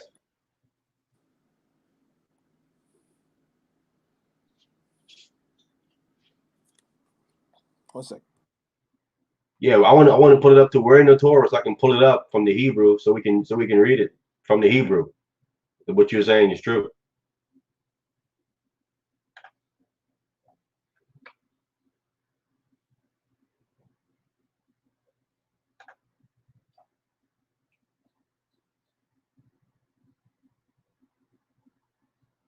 While he's doing that, because this dead air in his face, he's supposed to be pulling up Muhammad's name somewhere in the Torah. This is what he's looking for. He said he's going to show it. This is what we're waiting for. We're waiting to see this stuff, brother. All right, so there's 3 verses. So there was 7 guys to embrace Islam from amongst the Jewish scholars. So there were 7 Jewish scholars who did embrace Islam, right? One of the famous Jewish scholars was a renowned scholar named Ka'b ibn Akbar. He was one of the most foremost scholars amongst the Israelites, the children of Israel. He accepted Islam. I wonder why. Because he had the original Torahs. This guy was named Ka'b ibn al-Kabar. He had the original Torah scrolls with Muhammad's name written in them. And let's look at it. So the one the Torah says in the quote, Moses said, "Oh my Lord, I found wait. Where in the Torah are you saying this is located? Please point us to that verse. these verses are not in the Torah, in the original Torahs before they were tempered." So Moses said, "Oh my Lord." Wait, bro. Brother Lewis, we cannot. We're here to show and prove, bro. You cannot just be making statements without offering us any proof. Right, so let's just deal with the Psalm. It's a verse in the Psalms, and they took it that says, "Oh David, a prophet will come after you named Muhammad, the truthful and the Lord, and the community will be given another verse." You thinking that is? Where Psalms is that? That Psalm that mentions Muhammad by name was taken out of the canon. But the scholars who converted to Islam named Ka'b ibn Akbar had those Torah scrolls in the Psalms with Muhammad's name still in them when he was living at the time. Okay, when did they take that out of the scroll? When was that done? Allah Alam means Allah knows best. I don't know what year it was taken out, but it was taken out sometime after that. They took Muhammad's name out of this, in Arabic called the Zabur, between Psalms in Arabic. They took it out of the book of Psalms where David said, Yahweh said, "Oh David, a prophet will come after you named Muhammad, the truthful and the Lord, and his community will be given another verse from the Torah." And it said that in the original Psalms that there will be come after you named Muhammad, and that was in the original Torah scroll, the original Psalms. Also, there was a verse in the wait. So right now you don't have no proof of that, correct? Again, brother, the proof is by there's a renowned scholar named Ka'b ibn al-Akbar, was one of the foremost Jewish scholars in the history. He converted to Islam because he had verses from his Torah that he had in his possession with Muhammad's name prophesied in those scrolls. Okay, brother, that's just his word. That's not proof, Rabbi Lewis. Brother, he was the foremost scholar amongst the Hebrews, the Israelites. He was the top scholar amongst all the Israelites in the 6th century. He was the top scholar. What are you talking about? Brother, this guy was just a regular dude. It doesn't matter who he was. That's you're still talking about someone saying something. That's just his word. That's not proof. Brother, I can sit here and tell you many things. That doesn't mean what I'm saying is proof.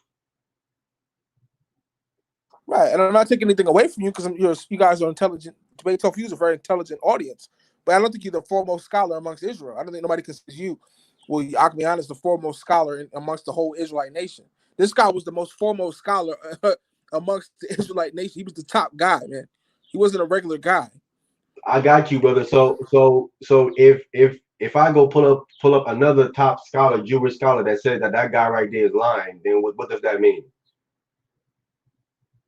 Brother, it's the custom to this day amongst the Jews, the Orthodox Jews. When they go to the Wailing Wall, they chant Muhammad, Muhammad, Muhammad, Muhammad, Muhammad. They do it to this day. All right, brother. We getting off topic. Let's get back to Jesus, God. Cause now we're going off topic. Do you have any more? Do you have something in the Bible that says Jesus is not divine? Yeah, the Gospel of Mark is like the facsimile. It's like was the first book. Although it's Matthew, Mark, Luke, John in the Bible of today, Mark was the first book written. That's according to Eusebius, church history, Ecclesiastes by Eusebius. It tells you that in Mark that they took it out, but they were saying that Jesus' friends thought he was beside himself, so to speak. That some of the stuff he was saying was beside himself. Only when you get to the Gospel of John do you see things like, okay, Jesus is God, and I'm God in the flesh, and I'm the Word of God, and all that. That comes from the Gospel of John, which has been proven to be a later forgery by scholars. So all these ideas floating around Jesus is God is found in the Gospel of John, which is proved to be fabrication. And the Gospel of Mark sings a different tune.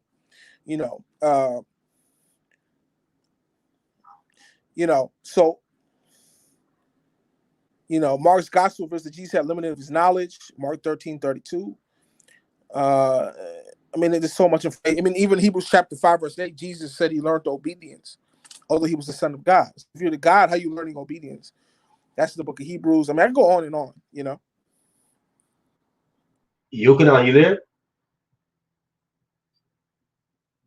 I guess Yahucnanan is not back yet. Okay, so according to you, all 4 gospels have so much mistakes in it, you can't trust nothing in it, correct? That's according to the guy who discovered the Codex Sinaiticus. He said that it had so many errors in it. It's crazy. Okay, All right. So then you can't be quoting nothing from the gospel to say that he's not, because according to you, you can't trust nothing in there, correct? Correct. All right. So what about Paul's writing? Is there anything about Paul's writing that you can trust? Yeah, so there's 27 letters in the New Testament. Of those, the only 8 have been proven to go back to the altar that it sports, that it claims that we wrote it. And that's the apostles of Paul's letters have been proven to be authentic. Okay. His letters were the only letters that are considered authentic. Okay. So which 8 of Paul writings are you saying are considered to be authentic? Put it up right now, 1 second. All right. So we can go into any one of these 8 writings from Paul, and we can see if there's anything in there that Paul talks about Jesus being divine. So we can do that. Because you said that 8 of Paul's writings is authentic according to how you believe or understand it. Okay, I'm back. So Barterman says in this book for us, and I quote, Matthew, Mark, Luke, and John did not write the Gospels. Furthermore, of the 27 books of the New Testament, only 8 certainly go back to all those names that they bear. The 7 undisputed letters of Paul: Romans, 1 Corinthians, 2 Corinthians, Galatians, Philippians, Thessalonians, Philemon, and then John, Revelations of John, which was not by Paul. So there were 7 letters of Paul that were considered genuine, which was Romans 1, 1st, 2 Corinthians, Galatians, Philippians, 1st Thessalonians, Philemon. Those are the only, and then Revelation John. Those are only 8 letters in the New Testament that are only 8 books that are considered authentic. The rest of the 27 books, if you do the math, was at 19 books that are considered to be forged. Okay. All right. So you said Romans, 1 Corinthians, 2 Corinthians. You said Galatians, Yeah. uh, Ephesians, No, Philippians, Philippians, 1st Thessalonians, and Philemon, and then John Revelated word. 1 Thessalonians. Okay, not 2 Thessalonians, right? No, just 1st Thessalonians and then Philemon. And Philemon. So you're throwing out Colossians, right? Okay. So if we go to one of those writings you said to be authentic, and we can show in there in one of those writings that Jesus is God, would you believe that Jesus is divine? I want to get it mistaken, because we're not saying that Jesus is the Father. We're just saying that Jesus is divine. Would you if I go into one of these verses here, Romans, 1 Corinthians, 2 Corinthians, Galatians, um, 1 Thessalonians, and Philippians, you would believe that he is divine, correct? No. What I'm saying is this, brother, in a nutshell, ladies and gentlemen. When I say these are the only letters that go back to the person they say wrote it. So the rest of the letters they say who wrote it, nobody knows who wrote it. These are the only 7 letters that go back to actually the person who wrote it. That doesn't mean the content of the book is historical or accurate. So if you're confused, I'm not saying that these books are accurate or historical. I'm saying that the guy who said they wrote it actually wrote it. I'm saying, so the information contained in these books, would they be accurate? I'm saying. Right. As I said twice already. Because I'm saying these are the only books that go back to the person that say who wrote it. So that means that Paul did write these things, but it doesn't mean what Paul wrote was accurate. That doesn't mean when he did write it, but that doesn't mean when he was writing was accurate. See what I'm saying? So how can you prove what Paul wrote is not accurate? No, I'm not. I'm not saying it wasn't. I'm not saying it was. I'm saying just because it says he wrote it doesn't mean what he wrote was accurate. I'm not saying what he wrote was true or false. I'm just saying he actually wrote it. It was actually written by him. 2 separate arguments. So now, but I'm saying we're trying to establish, is Jesus divine in some kind of way? So if we can go into one of those writings, those 8 writings, you saying you don't know if they're true or not, right? Right. But I'm just saying that he certainly wrote those. It was certainly him who wrote it. I'm not saying when he wrote was accurate. It's just certain that he wrote it. That doesn't mean when he wrote was real, because he was the one who wrote it. You know what I mean? Just like Peter Parker, the Spider-Man was written by what's his name? Who just died. Forgot his name. Who wrote that? Doesn't mean Spider-Man is real, because we know the guy who wrote it was accurate who wrote it. Doesn't mean Spider-Man is real. You know what I mean? okay, so but you cannot prove it to be false, though, right? We can have an intelligent discussion and dissect the verses that you're going to put up. We can have an intelligent discussion about that. Okay, we can. Okay, all right. Okay. Let's do this. We can come to the first book you mentioned was the book of Romans, right? We can come to the book of Romans. I'm gonna share my screen. All right. Let me share my screen. I'm gonna come to the book of Romans. Romans chapter 1, right? It says, Paul, a servant of Jesus Christ, called to be an apostle, separated unto the gospel of God, which he had promised afore by his prophets in the Holy Scriptures, concerning his Son, Jesus Christ, our Lord, which was made of the seed of David according to the flesh, right? Verse 4, and declared to be the Son of God with power, according to the Spirit of holiness by the resurrection from the dead. Now, this verse, Paul is clearly saying here in this verse 4, that he was declared to be the Son of God, right?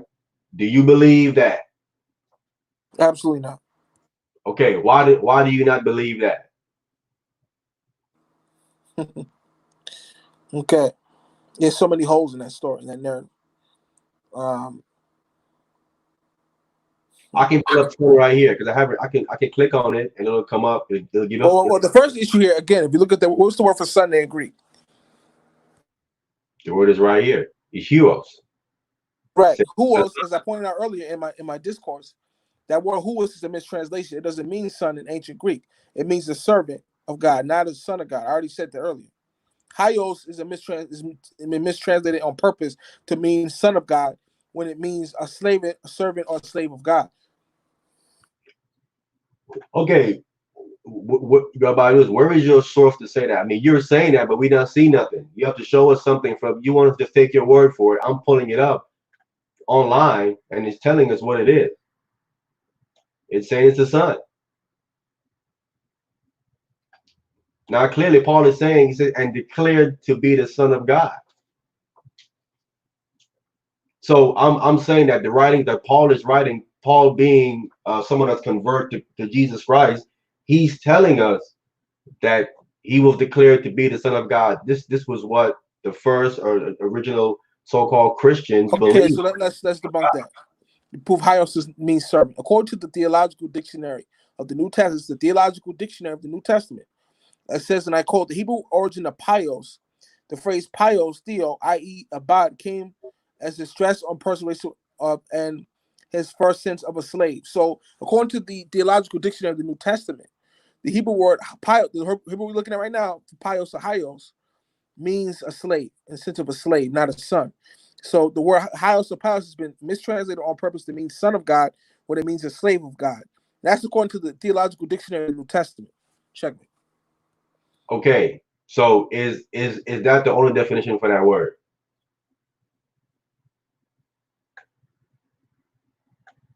You've given us one definition of the word. A word doesn't have just one definition. This word has Okay. many definitions. Again, this is according to the Theological Dictionary of the New Testament. This is the I'm pulling it up. Theological Dictionary. Okay, I'm pulling up in the strong concordance. It says a son.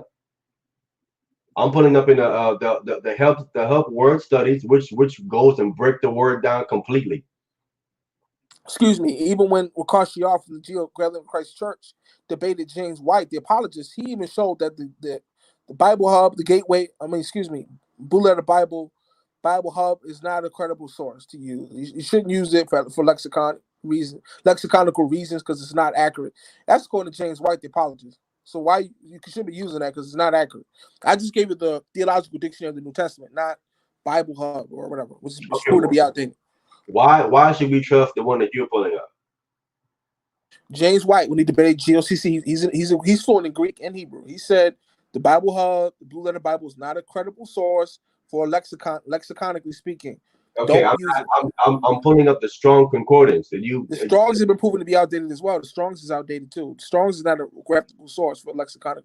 Now, this is according to the Theological Dictionary of the New Testament, which is a credible source. This course is called the Theological Dictionary of the New Testament. how is that more credible than strong?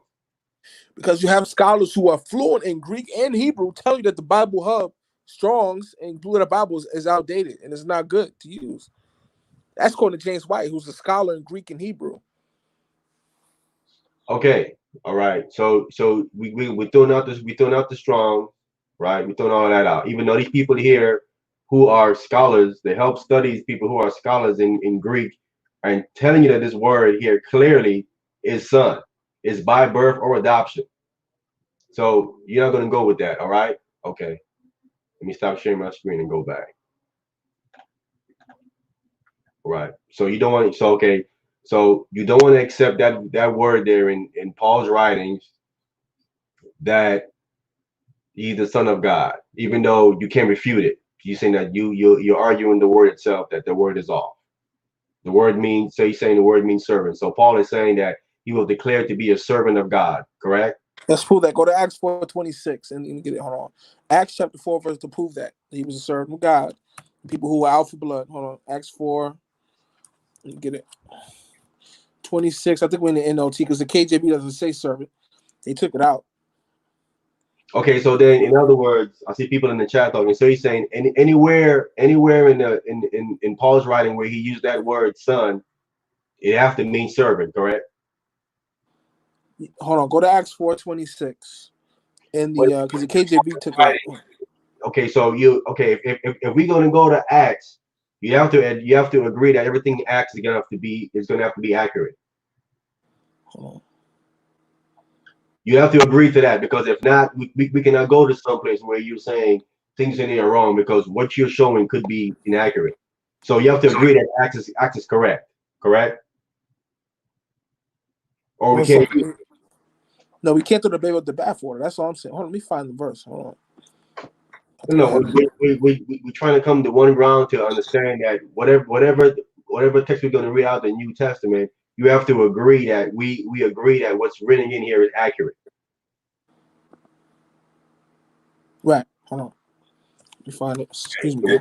So then you agree that Act is accurate. I can't find it. Hold on. Who wrote the book Acts? Let me ask. Oh my God. Hold on. Luke wrote the book of Acts. You know Luke that. wrote Acts. Was Luke a Gentile? You asking me? Yeah. According to my studies, no. Okay, he wasn't. All right. Catholic Church said he was a Gentile, but anyway, which is totally off. I can't find it. Hold on. I'm trying to find it. It's Acts 3:26. It calls Jesus a servant of God. Hold on. Calls him a servant. Let me get the verse. Yeah, I found it. Go to Acts 3:26. Acts 3:26 in the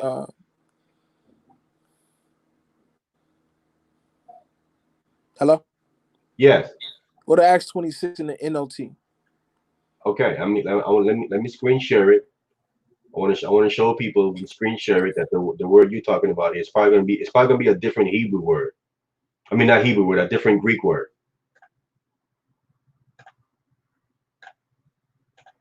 So here we in Acts 3:26. It says, "Unto you first, God, having raised up His Son, um, Jesus, sent Him to bless you in turning away every one of you from his iniquities." This is the No, verse. NLT, brother. The what? New Living Translation. The NIV. The NLT. I don't have the MO. I didn't know you wanted the MOT. NLT. New Living Translation. I don't have the NLT up. I don't. 1 second. I don't have that. I got time. I'll wait. Wait. So you're saying that everything in the NLT is correct? Is that what you're saying? Absolutely not. Not saying that. Okay. So how can we rely on what you're pulling out there out the NLT then? Because it's in the NIV, it's in the ESV, it's in multiple versions. Only the King James Version omits the word servant. For whatever, well, I know why. Because they got an agenda, make him God. But let's look at that. Acts 3:26 in the NLT. Rabbi Lewis, we cannot pull from a source that you are admitting to has mistakes in it. How would that make any sense? That we pull it from a source, because what you pulling could be the mistake. Right, but we have to intellectually consider both sides of the argument, right? We are considered both sides of the argument. What I'm saying, but then you would have to prove what you're pulling out of these books is accurate. You have to first prove that point, because you're saying that there's mistakes all in it. Let's not put the cart before the horse. Let's deal with one point at a time. One bit of a time. Acts 3:26 NLT. Okay, so you're gonna, well, but before I go, because I want to waste my time, you are going to prove that what we're going to read in NLT is not a mistake, correct? You're going to prove that, right? Yeah. 1 second. Let me pull it up right quick.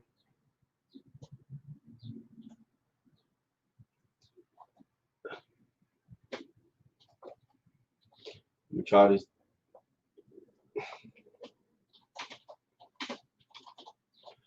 Let's see, can I pull it up? I don't.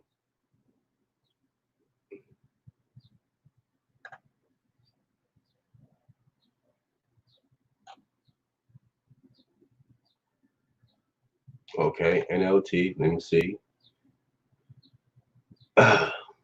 New Living Translation. You said you want Acts.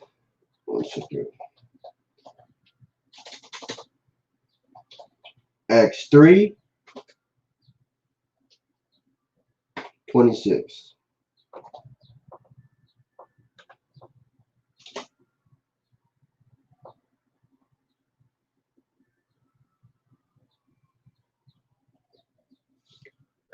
All right, let me screen share it right quick.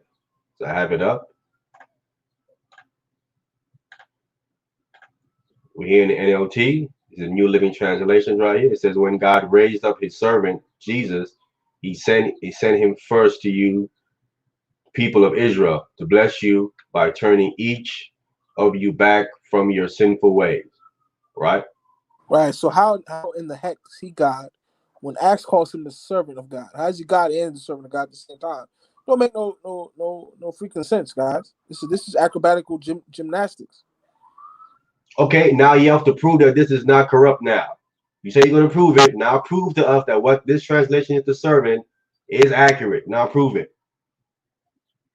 So the Bible gives a criteria called in the mouth of two or three witnesses. If it's in the two or three witnesses, it's valid according to the biblical standards. So if you go to the NIV, the NLT, the ESV, all the CJB, they all call him a servant. So by the standard of the Bible, two or three witnesses, we have two or three witnesses agreeing that he was a servant. Okay, Rabbi Lewis, we have the same thing on the other side. We have two or three on the other side saying that it is son. Right. That's why, again, I just gave you the. Oh, let me get it again. Hold on. Brother, you say Rabbi Lewis, that's not a criteria to show proof. Yeah, that's not saying proof, because I can show two or three witnesses on the other side as well. So you have to show proof that this is correctly what it actually says. Because the one I pulled up doesn't say that. It says son. And I can pull it up again and show it to you. Right. Again, I gave you a credible source called the Theological Dictionary of the New Testament. It says that the Hebrew word "hayos" means a slave. That's according to the Theological Dictionary of the New Testament. Okay, and I pulled up two sources that said this. I pulled up the Strong's and I also pulled up the Helps Dictionary, which said it's both of them saying it's a son. I pulled up two witnesses that said son. Before you show yours, I pulled up two witnesses that said this word is son. So you cannot use that. You have to use something else, bro. Oh, okay. So it's the servant of God. I have two witnesses that says it's son. So you have to go beyond that to show you that it doesn't mean son. Because you saying that word just have one meaning, and we know words doesn't have just one meaning. You just can't pick the one that you like. You have to prove unequivocally that that word has to be servant. And you can't translate it as son. You have to prove that. Well, what's the word for servant in Acts 3:26? You forgot to give us the Greek word there. In Acts, in the one that I pulled up. No, the one I gave you, Acts 3:26, where it calls him a servant. You want the Greek word that's there? I'm not saying it's hayos. I don't even know what it is. I didn't look. Let me go back to it. I'll go back to it and pull up the Greek word that's there. I'll pull it up. And FYI, the KJV scribes took that out for whatever reason, right?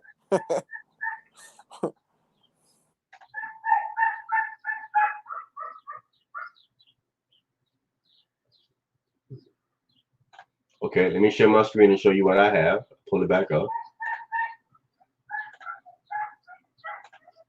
Okay, Acts 3:26. And unto you first, God having raised up his son.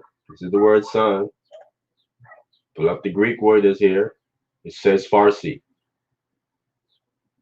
Farsis. It says a boy.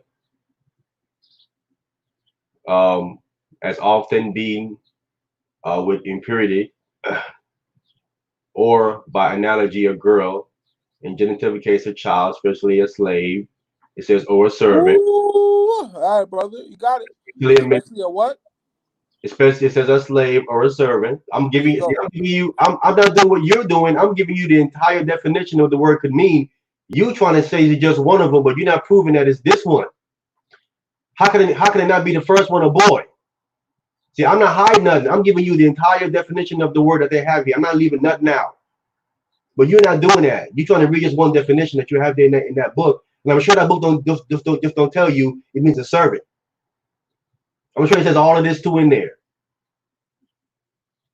So you have to prove to us why should we just go with the servant part and not the boy? Why should we or the son right here? It says servant, son, young man. All his definitions is here. We can even go down to the Hebrew Strong's, give you all the stuff here. It says a child, a boy, a girl, infant, children, servant, slave. These are all here. But you have to prove to us why should we go with your definition of servant? Why should we use that one there? Can you show it? Can you show us that? Because I can go to the text where it says that he is begotten, where we have the voice from heaven saying, "This is my beloved son, in whom I'm well pleased." I can show you different verses in here that says all these different things. What book is that in? Where it says, "This is my son, who I'm well pleased." I can't remember what book is that in. What book is that in? That's What in book is it? Matthew. That's in Matthew, and that's in Luke. Matthew and Luke records this. Okay. All right. All right. Let's do it with the book of Luke. Hold on. All right, let's Let go me to do Luke. it with Let's do it with Luke. I'll go to Luke. I'll pull up Luke. Let's show what the issue running with Luke. Luke chapter 2. Luke chapter 3.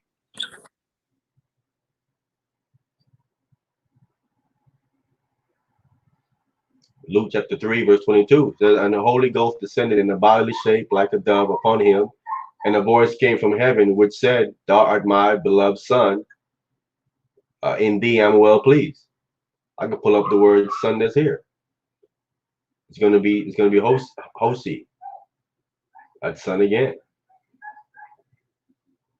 These words have different definition. But the context of what we're reading here clearly is letting you know this has to be a son. Thou art my beloved son, in thee I'm well pleased. All right. So let's checkmate Luke. I'm in one of my books. I'm not gonna plug my book because I promise. Okay, so the book it's according to a book by Tony Bushby called The Bible Fraud. He's a Bible scholar. Okay, he shows in his work that I quoted his work. The book of Mark, which Luke and Matthew are largely based on, so Luke and Matthew are based on the book of Mark, was actually written by a Druid guy named Marcellius. So Mark was written by the guy, Mark, the apostle. He was actually written by a Druid guy named Marcellius, and his name was changed and his work was appropriated and it was doctored, make it look like it was written by Mark. So the Gospel of Mark was written by a Druid priest named Marcellius, and the Gospel of Luke and Matthew are based on Mark. So the guy that Luke and Matthew counted on for their sources wasn't written by Mark; it was written by a Druid priest named Marcellius. Correct. Okay, cool. But I mean, Luke refutes that in his own writing. That's not accurate at all. Luke, when he wrote his thing, clearly tells you that that's not what he did. That's not what he did at all. So I mean, I don't know what you're saying. Luke himself is refuting that. The text itself says that he was not writing from taking from them. They said they have written things before him. They said, but him having the understanding from the first, he's going to write it down. For my research, again, Luke and Matthew are based on the book of Mark. Mark is the first Bible. He's the facsimile. It's like the source for everything. And there was a Druid priest named Marcellius who actually wrote the book of Mark. Mark didn't write Mark. And Luke and Matthew this is just like that idiot. Excuse my language. What's his name? Hold on. Robert Spencer. Robert Spencer is a Christian scholar. He wrote books saying that Muhammad didn't exist, right? And his work is based on Patricia Crone's work and Hagerism by Patricia Crone, and there's another scholar that his work is based upon. But the scholars like Patricia Crone or Hagerism have recently come out and said that they believe Muhammad did exist. So what am I getting at? Spencer's work is based on other scholars who have came back and said that their work was false, that their own writings were wrong. So if Luke is based on another book that's been proven to be wrong, your source is wrong. This is like Robert Spencer work is based on Patricia Crone's work, Hagerism, and they've come back and said that his sources are wrong. So that makes sense. Okay, so are you saying Jesus never existed? What are you saying? No, one of my sentences is Jesus had a twin brother named Judas. The biblical Okay. scribes, hold on, let me finish, brother. The biblical scribes took both stories of Judas's life and Jesus' life and conflated it and made one story. So what I'm saying is this: Jesus had a twin brother named Judas. The biblical scribes took both narratives of the two twin brothers, combined them and make it one story, and then repackaged it as one story when it was the story of two different people. That's my premise. Okay, now prove that. Where's your proof for that? A proof of that is a book called by Tony Bushby called The Bible Fraud, where he goes into all this history, But all documented. that's speculation, bro. That you bring in speculation. That's speculation. You cannot, you brother. You keep quoting people who's giving you their opinion on what they think. That's not proof. Actually, Tony Bushby lists multiple sources in his book, which I own. Bible Fraud. I have a hard Okay, copy. show. Okay, where the sources at? Show them. You got to show these sources, bro. Otherwise, that's all speculation. I think earlier I quoted the actual Gospel Thomas. I think it was the Acts of Thomas, which Speculation again. the young kid came up to Jesus and said, "Yo, Judas, what's up, man? I need to talk to you." And then Jesus was like, "Yo, man, I'm Jesus. I'm not Judas. I'm his twin brother." So in Thomas, that was taken out the biblical canon. Jesus said, "I was on up." He had a twin brother named Judas. Judas, some people call him Thomas. Some people call him Judas. He said, "I was on up. That's my twin brother." Okay, so that's in the Gospel of Thomas. That book is held to not be canon. That book is held to be false. I wonder why. I wonder why they consider it false. I know why, because it contradicts everything Christianity teaches you. Of course, they consider it false, because when brother, that's what they Okay, had to say. wait a minute. You have the burden of proof to prove that it's true. How do you prove that that book is true? We got multiple sources for this. We have Okay, show let me give you the source. Hold on. Let me pull it up. All right. One of the sources is the Talmud. Can't be serious, bro. Okay, so the in the old Jewish narrative, Mary's name was Ben Stada. Okay, no, excuse, sorry, Ben Stada was the name. Mary was known as Stada. Her name was Stada. Okay, Jesus was known as Ben Stada, which means the son of Stada. Ben means son in Hebrew. Okay, there was something called the Megillah Scrolls that was discovered near Lake Tiberias in 1882, and it's now they call it the Safed Scroll, right? So in the Safed Scroll, which they discovered in 1882, they found it where it says that there were two brothers called Jesus or Yishi in Aramaic and Judas, who were the illegitimate twin sons born of a 50-year-old girl named Stada, right? So Jesus is known as Stada in the Safed Scroll. So in the Safed Scrolls, it tells you that Mary had two twin boys named Yishi or Jesus, Yeshua, we know as Jesus today, and Judas ben Halchami. So where's the source, Louis? The Safed Scrolls. The Safed Scrolls said that they found in 1882 that Mary had two twin boys named Jesus and Judas. Checkmate. So that's in the Safed Scrolls, and it's there to this day. Checkmate. That's not no checkmate, bro. That's not checkmate. Okay? You're not showing anything. You just quoting something. I can go online and Google those things and show those things to be false. What you saying? You think because you quoting them and saying that they're true. That's not proof, bro. I can go to Google right now and say the thing you claim is to be false. Brother, I gave you the source. It's called the Safed. Hold on, brother. It's called the Safed Scroll. S-A-F-E. If we want to look it up.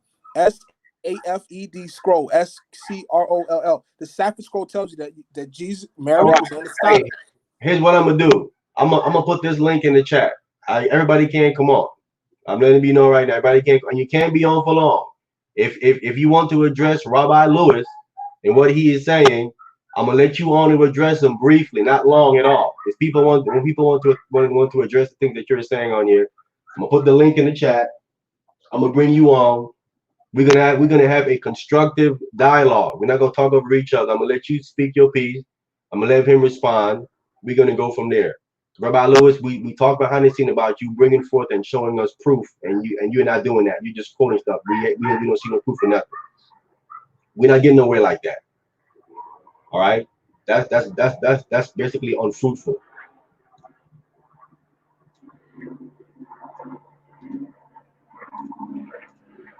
So I'm gonna put the link in the chat. If you want to come on and address, if you want to come on and address Rabbi Lewis now and speak to him about the things that he has said that you heard him say, I mean, have you come on and address him? You can't be on long. Address the main points and everything that he brought out, and then have him respond to you. Okay, the link is in the chat. Again, we're having a respectful, a fruitful dialogue. We're not going to go in circles. We got to stay on topic. I'm going to make him answer your question. If he don't answer your question, then I'm going to have to mute him. And vice versa for you. If he asks you a question, you can answer his question, and we'll go on to the next person. But whoever want to come on, the link is in the chat. You want to come and address what he is saying. This is your time to come on and say what he is saying.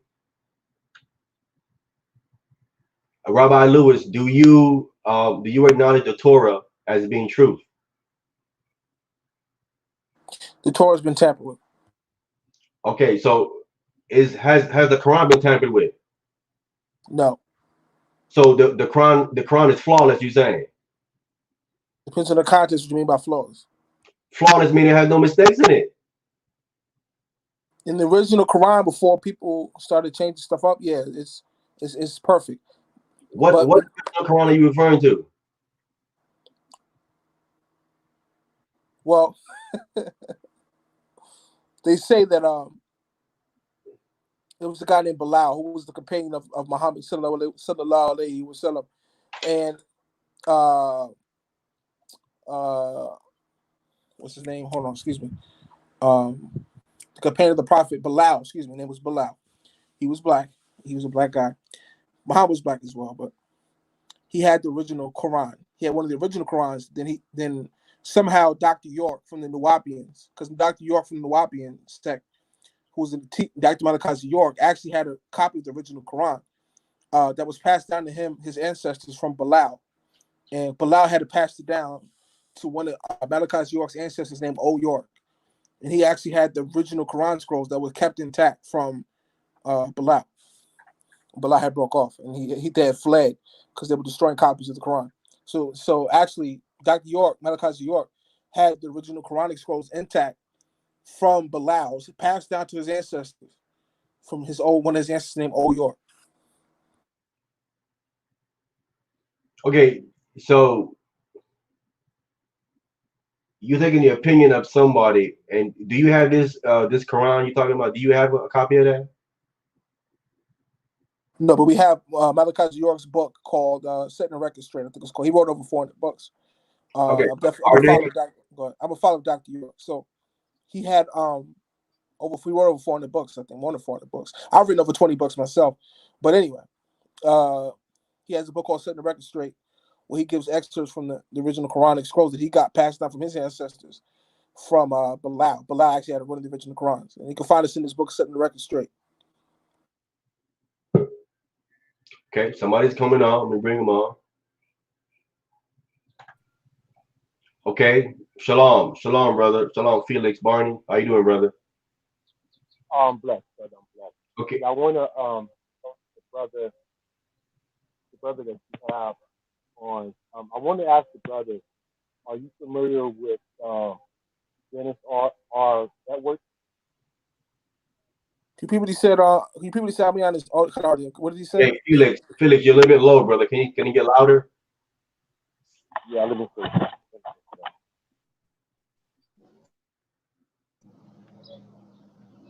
God, this darn thing. Hello? And you sound good now, brother. You sound perfect. Okay. Yeah, are you familiar with Dennis R. Edwards? No, who's that? Are you familiar with William G. Emanuel? No, are you familiar with Justin Jackson? No. Okay. You familiar with Walter Vetz? No. John Piper? I gotta go ahead and come back in. 1 second. Okay, he's gonna be right back. So he doesn't seem to be familiar with none of these names you're mentioning, brother. Okay, so the reason I'm asking these questions, right, because he's reciting a lot of secondary sources, and some of them is not even valuable sources. You have to go to primary sources when you want accurate information. and when he's dealing with Muhammad, right? Muhammad has nothing to do with the Bible. Muhammad is coming AD. Okay, so I'm trying to get this brother concept of how he come up with this information. If he disliked Christianity, or if he disliked the Hebrew way of life, what he need to do is find a place where he's comfortable and teach his methodology. I want to. Where's he at? He's here. Lewis, go ahead. Okay, brother, I had to go and come. What's your question? Well, I cited a couple of sources, which is scholars. There's scholars in ancient Hebrew. There's scholars in the Masoretic text, and there's scholars in the Greek language. One thing that you cannot do is you cannot take a Greek translation and use it to a comparison of the Hebrew text. So you have to understand the Septuagint, and you have to understand the Assyrian text as well. Hebrew and Paleo-Hebrew is totally different. You'll get a different understanding if you try to mix them together. That's all I'm telling you. So Okay, do you speak any native language? Yeah, I took classical Arabic courses. I read multiple books on Arabic. So in which language? Arabic. In Arabic. In Arabic? I took classical Arabic courses. Yeah, I took formal classical Arabic courses. So do you know what idioms is? Yeah, I know what idiom is. Please explain for the people though. Go ahead. Okay, idiom is just like if in English we would say it's raining cats and dogs. That's just an idiom. It doesn't necessarily mean it's raining cats and dogs. It's just a way of expressing ourselves, saying that it's raining heavily, it's raining hard. So sometimes when you could take scriptures up out of the Bible and you can read them as figurative, and it's an idiom. And so we have to be able to distinguish an idiom from other forms of language that's written in the Bible, as well as you spoke on the Q text, the Quala, which is the sources where Matthew, Mark, and Luke receive their writings from, the source, right? Do you fully understand that? I think I quoted the Q document. I think I know what I'm saying if I quoted it, right? Okay, and you know that was a German scholar, correct? Correct. Okay, so how can you take it up out of context then? Hold on, please explain for the people what the Q document was, because I actually didn't know what it was, and I think people are probably confused. So explain what the Q document was. The Q document, it stands for Quala, which means of the same source. So if one person see an activity or hear activity, he can describe that activity to the people of that land or that mass that they're in. So these books, Matthew, Luke, and John, they're written to a different audience. Different audience have a different perspective. So just because Matthew, Luke, and John is writing about the same event, but describe it in a different way, it doesn't mean the text is wrong. It means the person who's writing it is describing it in his viewpoint, on the way he see it, to the audience that he's delivering it to. Do we agree on that? Of course, I agree. Okay, so that's that's my viewpoint. I think you have a bias towards the Bible, and because you keep using the name Jesus. Jesus was not his name. That is a name that came from, and I want to say, the Latin Vulgate, translated into English, right? Yeah, that was Saint Jerome, right? Correct. So you can take that word Jesus and you can research that word Jesus, and yes, it will resort back to a mythological God. But when we use the Messiah real name, we'll see that person did exist, and not only did he exist, there was multitude of people with that same name that did exist. Yes, that was a popular name. Correct. Exactly. So what we have to do is we have to then look at Jesus of, because they didn't really necessarily deal with last names. They deal with regions. So when you look at Jesus of Nazareth or Jesus of the Nazarenes. And it's Jesus of the Nazarenes, a secret society sect that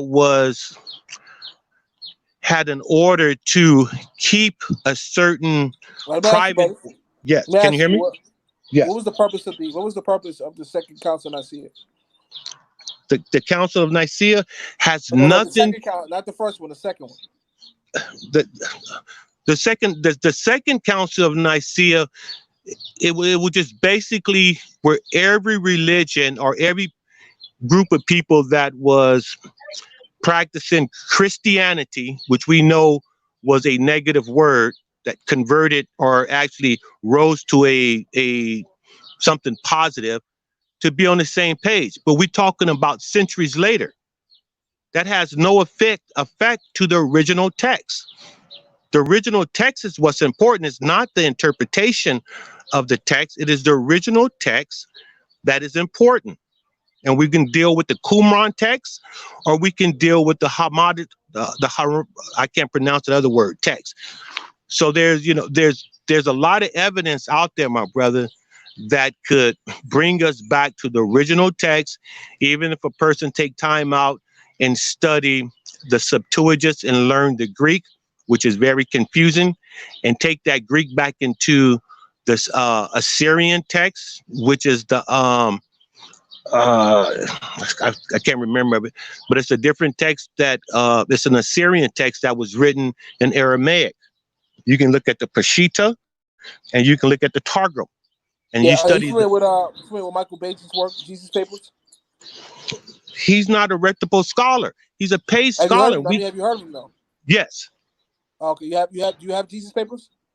Do I have his paper? He wrote a book called Jesus Papers, right? Do you have that book?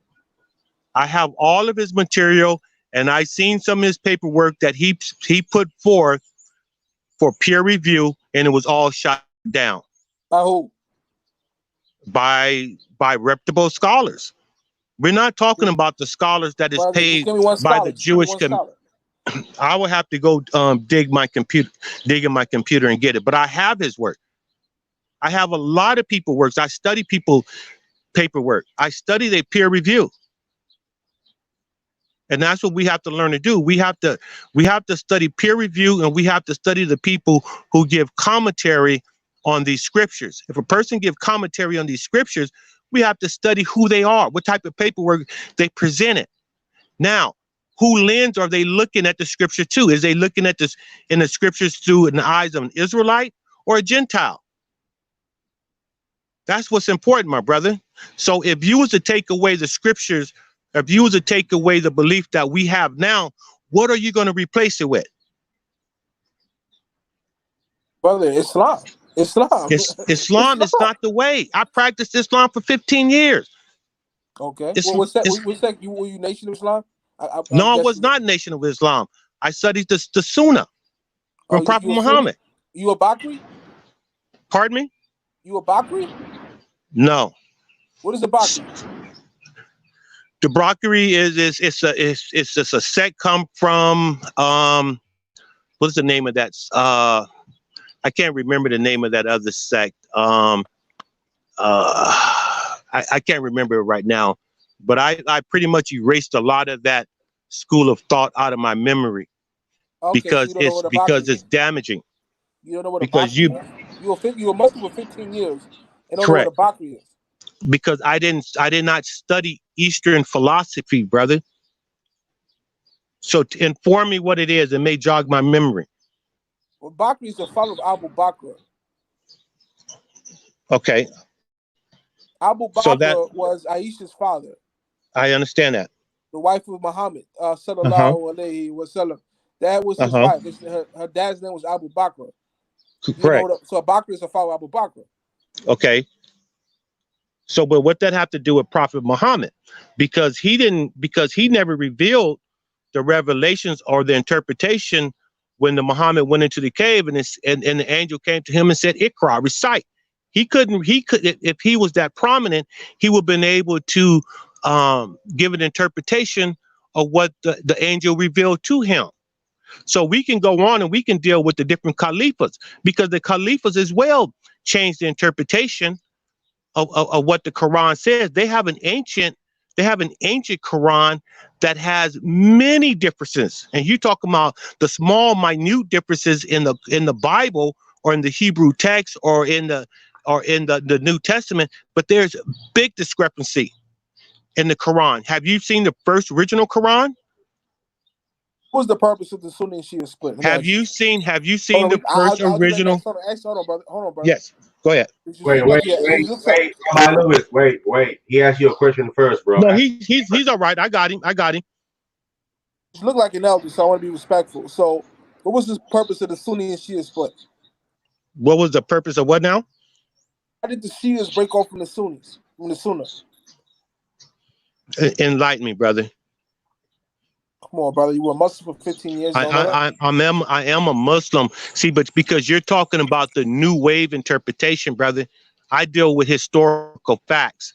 And that's why I asked you, have you seen the original Quran? What I challenge you to do is I challenge you to go into the British Museum. You can go online, and I want you to look at the original Quran. Look at the translation. Because when you do look at the translation, you will see you can see how the translation can vary, because there's no indication marks on vowel sounds or anything. Right. You understand what I'm saying? I study classical Arabic. Let me ask you, who was the first person to canonize the Quran? Oh, brother, I would probably say, knowing you, I would probably say Ali. No, it wasn't Ali. It was Zayd ibn Thabit, who was Muhammad sallallahu alaihi wasallam personal scribe. His name was Zayd ibn Thabit. Then after that, there was a second canonization under Uthman, which they called the Uthman Codex. The Uthman Codex. Okay. So now, see, you know what's amazing, brother? See, because what you're doing is you exposing yourself, right? Because for the love of me, you're taking Roman thoughts, okay, and you're applying it to Arabic thoughts. But one thing I challenge you to do is tell me. See, one of the reasons we're in the condition that we're in now is because we study false doctrines, right? And so what you're doing and what you're quoting, brother, and your mindset has developed into an Arabic. You not Arabic, brother. When you research, you will see how hard these Arabics did to the brothers. You will see. So how can they have love for you? How can they teach you the truth when the way they enslaved us, the way they castrated the men? Let me address that. I wrote That's not Quran, but these are the same people. My bad. Hello, Felix. Hey, yes. This is Yahucnanan. You sound like you have a lot of knowledge. Is there any way that I can get in contact with you or something, so you can share some of your sources and some of your knowledge that you have? Because you seem like you do a lot of research and you have some valuable information. You could probably point me in the right direction on certain things. Yes, I will. Just hit me up on Facebook, brother. Felix Barney. Okay. I don't have no other name. Now my name was Rashid Talib Muhammad. And Rashid Talib Muhammad represented the righteous student that is worthy to be praised. I study. That's one thing I do. I do study. Not only did I master the language Arabic, I mastered the language of Hebrew. You understand what I'm saying? But the Paleo Hebrew. So that the thing is, we have to understand who we are. Who are you, my brother, in the Quran?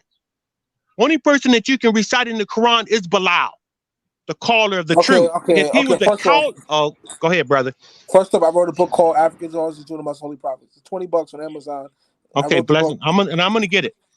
Yeah, check my book, African Origins by Rabbi Lewis. Rabbi Lewis, you're breaking your word now. Stop it. Okay, excuse me, brother. Okay, so let's get back to the topic. So I prove it. Muhammad was black. That's easy to prove. Second thing. No, he was not. He was not black. Give me your definition of. Give me your definition of black. He was dark. He was swarthy. He was dark skinned. He was black. And what was his haplogroup, brother? He was from the Khorasan. He was an Ishmaelite from the Khorasan. No, what was his? He was not Ishmaelite. What was his haplogroup? Well, some say he was a Hamite, but hold on, that's not. Some say. I'm asking you what you say. See, because you're representing somebody. Huh? What I say is this, brother. What I say is this. I'll tell you what I'm saying, all right? There's three categories of Arabs that are all Arabs. The Taini, the Arab, and the Saracen. The Saracens were jet black Arabs. So you had three categories of Arabs. Okay, just like in America, there's a melting pot. There's different categories of American. In the ancient Arabia, there was different categories of Arabs. You had the Saracen, the actual Arabs that look like the pale Arabs you see today, and then you had the Taini who were dark skinned Arabs. So the Saracens were Arabs as well, but they were dark skinned black So Arabs. what was Muhammad's haplogroup? I didn't even know that they actually knew his haplotype. What was his haplotype? Well, you can I would give you a I won't tell you because I'll be giving you false information, right? But I want you to research it, right? All you have to do is look at the migration pattern of that time period, and it will lead you to the haplogroup he was. Well, I mean, haplogroups. I'm going to tell you like this. Yes. Haplogroups is, you can't really go by haplogroups to say what. Yes, you could. No, Yes, listen. you could. Listen Yes, to go ahead, me. brother. Let me tell you. I know. I do. Okay, I go ahead. take DNA tests. A haplogroup only counts for 1% of your DNA. Majority. Okay. Listen, the majority of your DNA is going to be autosomal, and they're only when you give DNA tests, they're only testing 7% of your DNA. So the human body has 10 million genomes. The DNA test that they're doing today is only testing 700,000 of your genomes. So they're only testing 7%. Majority of that 7%, 6% of it is your autosomal DNA, which that shows your ethnicity, whether you be in black, white, Arab, whatever. That 1%, that is the haplotype. And all the haplotype is showing is whether it's the sex, and it's basically talking about how you travel. Because you have people with white people who have E1B1B and white people who have E1B1B1A, as well as black people. And then you have black people who have the G haplogroup, as well as you have Arab and white people who have these different haplogroups. Like you have people with the R1B haplogroup. You have people who are Asian, white, and Middle Eastern who have these haplogroups, as well as T1B.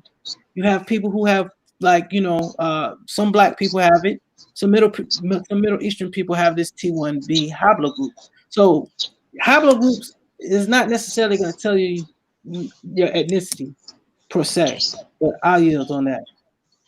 Okay. Then I'm gonna respect that what you said, my brother, and I'm gonna do more research on that because the brother that teaches me, I know he's well versed, right? So I'm gonna stay silent on that. I'm gonna respect you on that till I do more research. So I appreciate that, brother. Yeah, and I understand what you're saying, because when it comes to haplogroups, it's a prediction. That's what their prediction, and it's highly probable. I know what you're saying with the haplogroups, but I wouldn't go by the haplogroups. I would go by the autosomal DNA. That's your sure bet, I would say. Okay, I'm gonna check into that then. Okay, thanks for the information. All right, brother Felix. We're trying to get back on topic now. Okay, bless you, brothers, man, and appreciate for you letting me on, my man. Hey, you're welcome, brother. Yeah, okay. No, he wasn't telling you had to go, Felix. He was just saying they want to get back to the topic. He wasn't.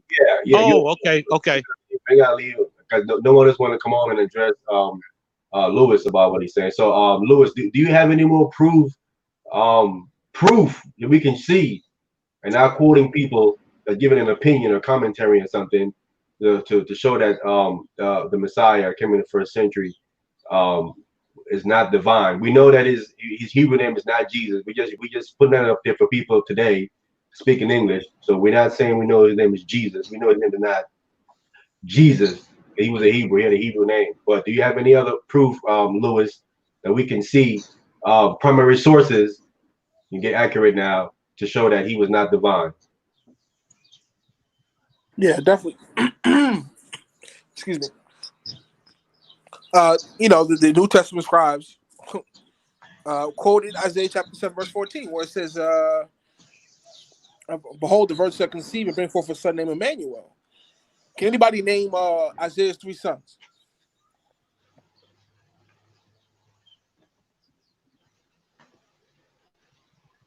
Yeah, but I have to go back to the text and pull this thing up. What is your point? What was Isaiah's 3 sons' name? Well, okay. What is your point to that? I'm saying. Okay, so somebody quotes Isaiah 7 to their own doom in the New Testament. It said, behold, the virgin shall conceive and bring forth a son of Emmanuel. But the issue here is that Isaiah had 3 sons himself. And one of his second son was named Emmanuel. He had his own son in Emmanuel. So Lewis, it's a twofold prophecy. It's talking about Isaiah's son and Jesus, but that you run into issues because that was Isaiah's wife's second son. So for her to have been an actual virgin, that would have been her first son, because if she couldn't have been a virgin, it was her second son, because she had a son before Emmanuel named Malat Bahashba or Sheyashu, one or the other. So Isaiah had 3 sons, Sheyashu, Emmanuel, and Malat Bahashba. So Emmanuel was Isaiah's wife's second son. So this would be a two-fold working prophecy. Emmanuel had to have been Isaiah's wife's first son for her to be a literal virgin, because you can't be a virgin that's her second son. Check it. If somebody quoted that in Isaiah and Matthew, didn't understand what they were looking at. Wait a minute. So let's address that right quick. All right, let's address that right quick. Because I think you not understanding what you're reading right there at all completely. All right. Now you wanted to deal with Isaiah's 3 sons, with his sons. I mean, correct? Yes. What was his 3 sons? I just said it. Can you repeat what his sons' name were? His first son is a Jashu. Right. Second son. Okay. Do you know what that means? Shoot, I can't remember. Shoot, I can't remember. I swear I lost my train of thought. I think it believes God is with you, if I'm not mistaken. No, it means a remnant shall return. Yeah, excuse me. Yeah, remnant shall return. Correct. Yeah, it means that. Correct. That's what it means. Remnant shall return. So now, yeah, remnant shall return. Right. Go ahead. Right. So now, so the Most High tells Isaiah to take your son with you. A remnant shall return, and he goes and he tells him to tell him this prophecy. Correct? That's right. So now, what I'm pointing out to you is that the reason why the Most High tell him to take his son there is that this prophecy is to fulfill itself. When the remnant returns. So it's going to be sometime when they come up from the Babylonian captivities. When it's right. No, this was a message for King Ahaz. Right? This was a message for King Ahaz. Would you agree with that? I didn't hear you say it again. This was a message for King Ahaz, right? The King Ahaz, King of Jerusalem, because Allah was trying to tell him, "I'm with you." God was a remnant shall return. This was a message for King Ahaz, right? Right, but I'm speaking of the prophecy that he told him about a virgin shall be with child. He's saying that the timeline of that fulfilling itself will be when the remnant returns sometime in that timeline there, because it's right. Okay, right. Hold on, stay there. So if you look in the RSV, if you look at that verse Isaiah 7:14 in the RSV, which is more accurate than the KJV, which I proved earlier, it actually says that it says in the RSV in Isaiah 7:14, it says, when they translate the word virgin, it says a young woman, not a little virgin, which is the correct translation. So that's okay. I'm not arguing that point. I'm starting from a starting point, and then I'm gonna get to that point. I'm not gonna argue that point was she a virgin or not. But I'm gonna show you. I'm gonna show to you that it would have to be a virgin. Even though I know you would say textually the word doesn't say the word there doesn't mean a virgin like a Bethula in Hebrew. It just basically it's a maiden. You know, Alma, no problem. But follow the context here. So we have a timeline of it being fulfilled when the remnant returns, because people are trying to say that's talking about one of Isaiah's sons or something like that. And no, that prophecy doesn't speak of that time of King Ahaz. Different time frame. The time frame is when the remnant returns. So it's after the Babylonian captivity. Okay, that's our time frame. Then it goes on to say, I want to read it so we can get some understanding of what this thing is actually really saying. It says, verse 14, it says, therefore, the Lord or Yahweh himself shall give you a sign. Okay? It says, and the sign is he going to give him, it says, behold. It says in English, it says a virgin, but we know it's not Bethula in Hebrew, right? A maiden shall conceive and bear a son, and shall call his name Emmanuel, right? This is what we have. So you have the most powerfulest being in existence, the creator of all. The sign comes from him. Okay, he's given the sign. Now we know when he gives a sign, he gives a sign that no one can duplicate. He himself is giving you the sign. It comes from the most powerfulest being in existence. He's giving you a sign. Brother, hold on. What was Isaiah's wife second and third son's name? But I'm not dealing with that right here. We dealing with, I'm dealing with this sign here in Isaiah 14, I'm 7:14. saying, but we have to establish that we can't put the cart before the horse, brother. We have to determine what was her other two sons' name. Why? Because if okay, I'll just tell you. Her second son was named Emmanuel. Isaiah's wife had a son named Emmanuel, a literal son of Emmanuel herself, not Mary, mother of Mary Joseph. Isaiah's wife had her own son named Emmanuel, which was her second son. So if this is a prophecy about Jesus, Emmanuel would have to have been her first son to be a twofold working prophecy, because you can't be a virgin if that's your second son. It doesn't make any sense, brother. What are you talking about, bro? The timeline does not fit Isaiah's timeline or Ahaz of this thing be fulfilled. That's why I told you his son's name says a remnant shall return. The prophecy has to be fulfilled in that timeline. That rules out Isaiah period or Ahaz timeline. So you ain't making no sense, bro. The timeline don't fit. It has nothing to do with Isaiah's sons or Ahaz period. His son's name kills that. So back to what I was saying. The most powerfulest being in existence is the one given this sign. So people are trying to say that how that this is speaking of a woman having sex or getting pregnant by a man, which wasn't making sense. That it happens almost every day. That's not no sign. A sign would be a woman that's a virgin getting pregnant. That's got to be a sign. Who can do that only will be the most powerfulest being in existence. Only he can do something like that. So how can this sign be some regular sign? It can't be no regular sign of no woman getting pregnant by no man. That wouldn't make any sense if God is the one doing it. Why would God have to intervene to get someone pregnant by a man? That was almost every day. That wouldn't make any sense, Lewis. This would have to be something with a woman that's a virgin being pregnant, not by a man. If God is the one that's doing it. He does something that no one can duplicate. I don't understand how people are getting this wrong. If God himself is doing it, you cannot come and duplicate what he's doing. No one can. That's why he's the most powerful being in existence. Won't make any sense. You tell me you can do a sign that God can do as a human being? You can't follow him, bro, like that. When it comes to him doing signs and miracles, you can't follow him like that. Unless he's giving you that power. And that's not even being recorded here. He's giving you a sign, and the time frame is when the remnant return. That brings us clearly into the first century. Bogus. I already told you that I proved that Jesus' shadow or the actual father named Tiberius. Whose father is Tiberius? Jesus' father had a father named Tiberius, who was the Emperor Tiberius. He was Tiberius' son. Jesus Okay, had a father. Where's the proof for that at? Where's the proof of that at? There's a book called Bible Fraud by Tony Bushby. Okay, brother. They go quoting pseudo stuff, bro. That's not proof, bro. That ain't even no primary source. That ain't nothing. What is that? You just quoting someone's book. Brother, anybody can write a book and say something, bro. That's not proof. Do you have any other proof, like primary source? Yeah, of course I do. Hold on.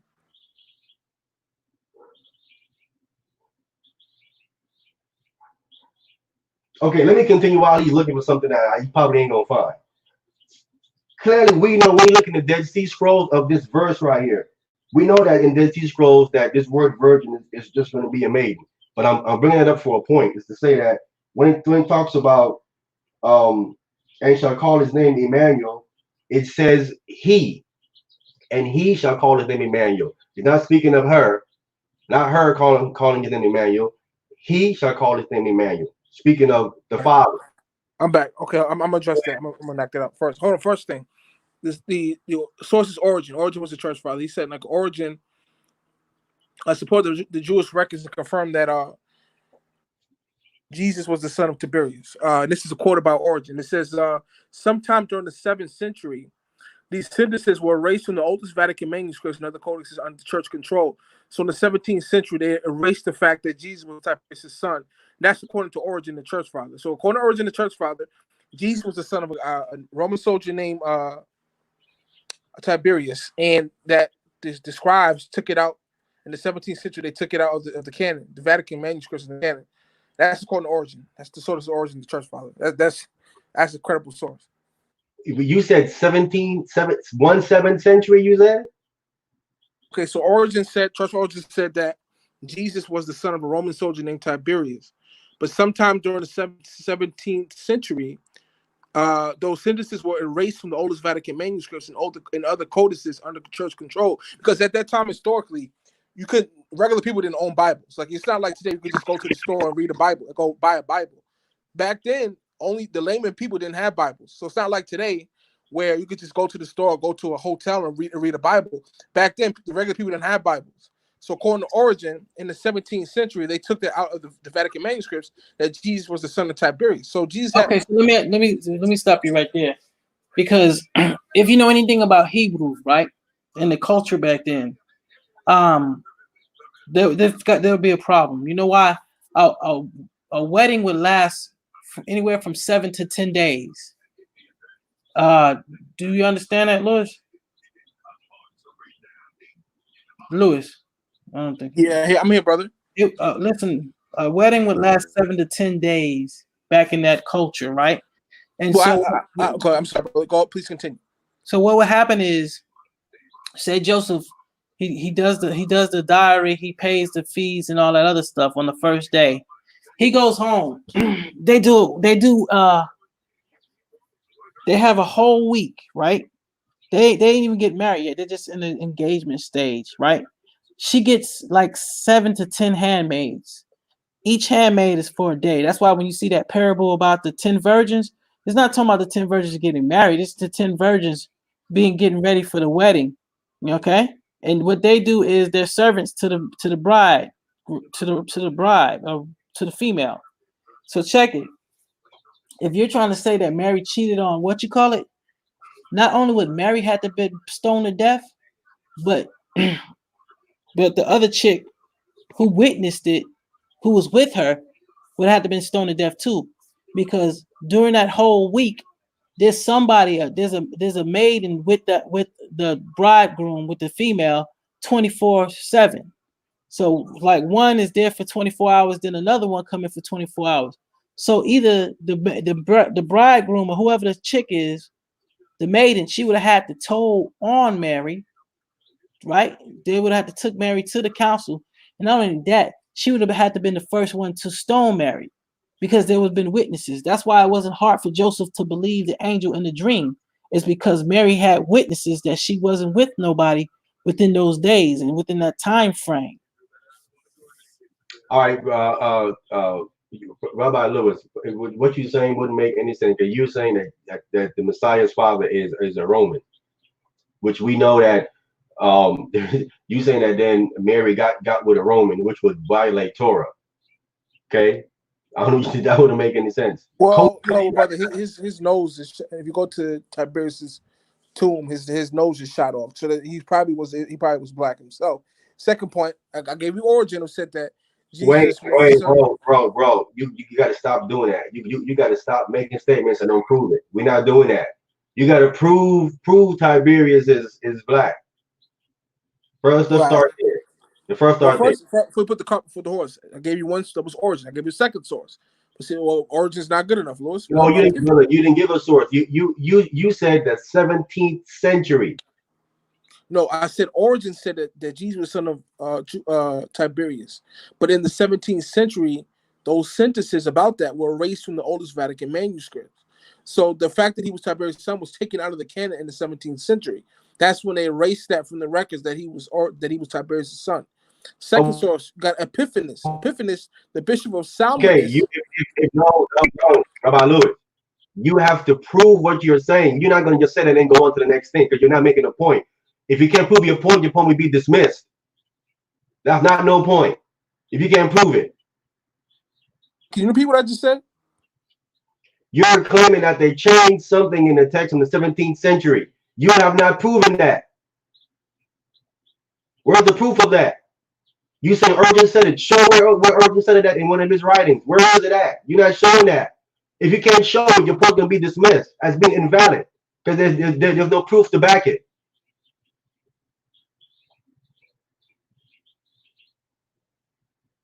You go to the next point, bro. If you ain't got no proof, bro, we're gonna move on, bro. We're not doing this. We can move on. I do have sources, but we can move on. Yeah, we need to see your sources, bro. Not just you saying it. Like I said, I can share a screen. All that is easy to do. If you want to log off and go on your computer, you can go do that and bring up your sources, bro. Other than that, we're not doing that. Because there's no way Mary gonna go. Mary gonna go get with a Roman. I don't know what you're talking about. She can't. Mary, according to the Torah, her father not having any sons. According to the text, which I can prove, she cannot marry outside of her tribe. According to Torah law, because her father had no sons, much less marry outside the nation.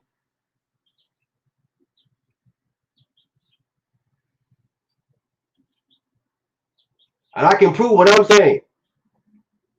Let me give you the source. Give you the source where Origen said it. According to the Christian writer Origen, he wrote a book called Contra Celsum. Okay, he wrote a book called Contra Celsum, which means against Celsus, right? Or in Latin, they call it Contra Celsum. Was the author of a work entitled "The True Word." So, Origen wrote a book called "The True Word."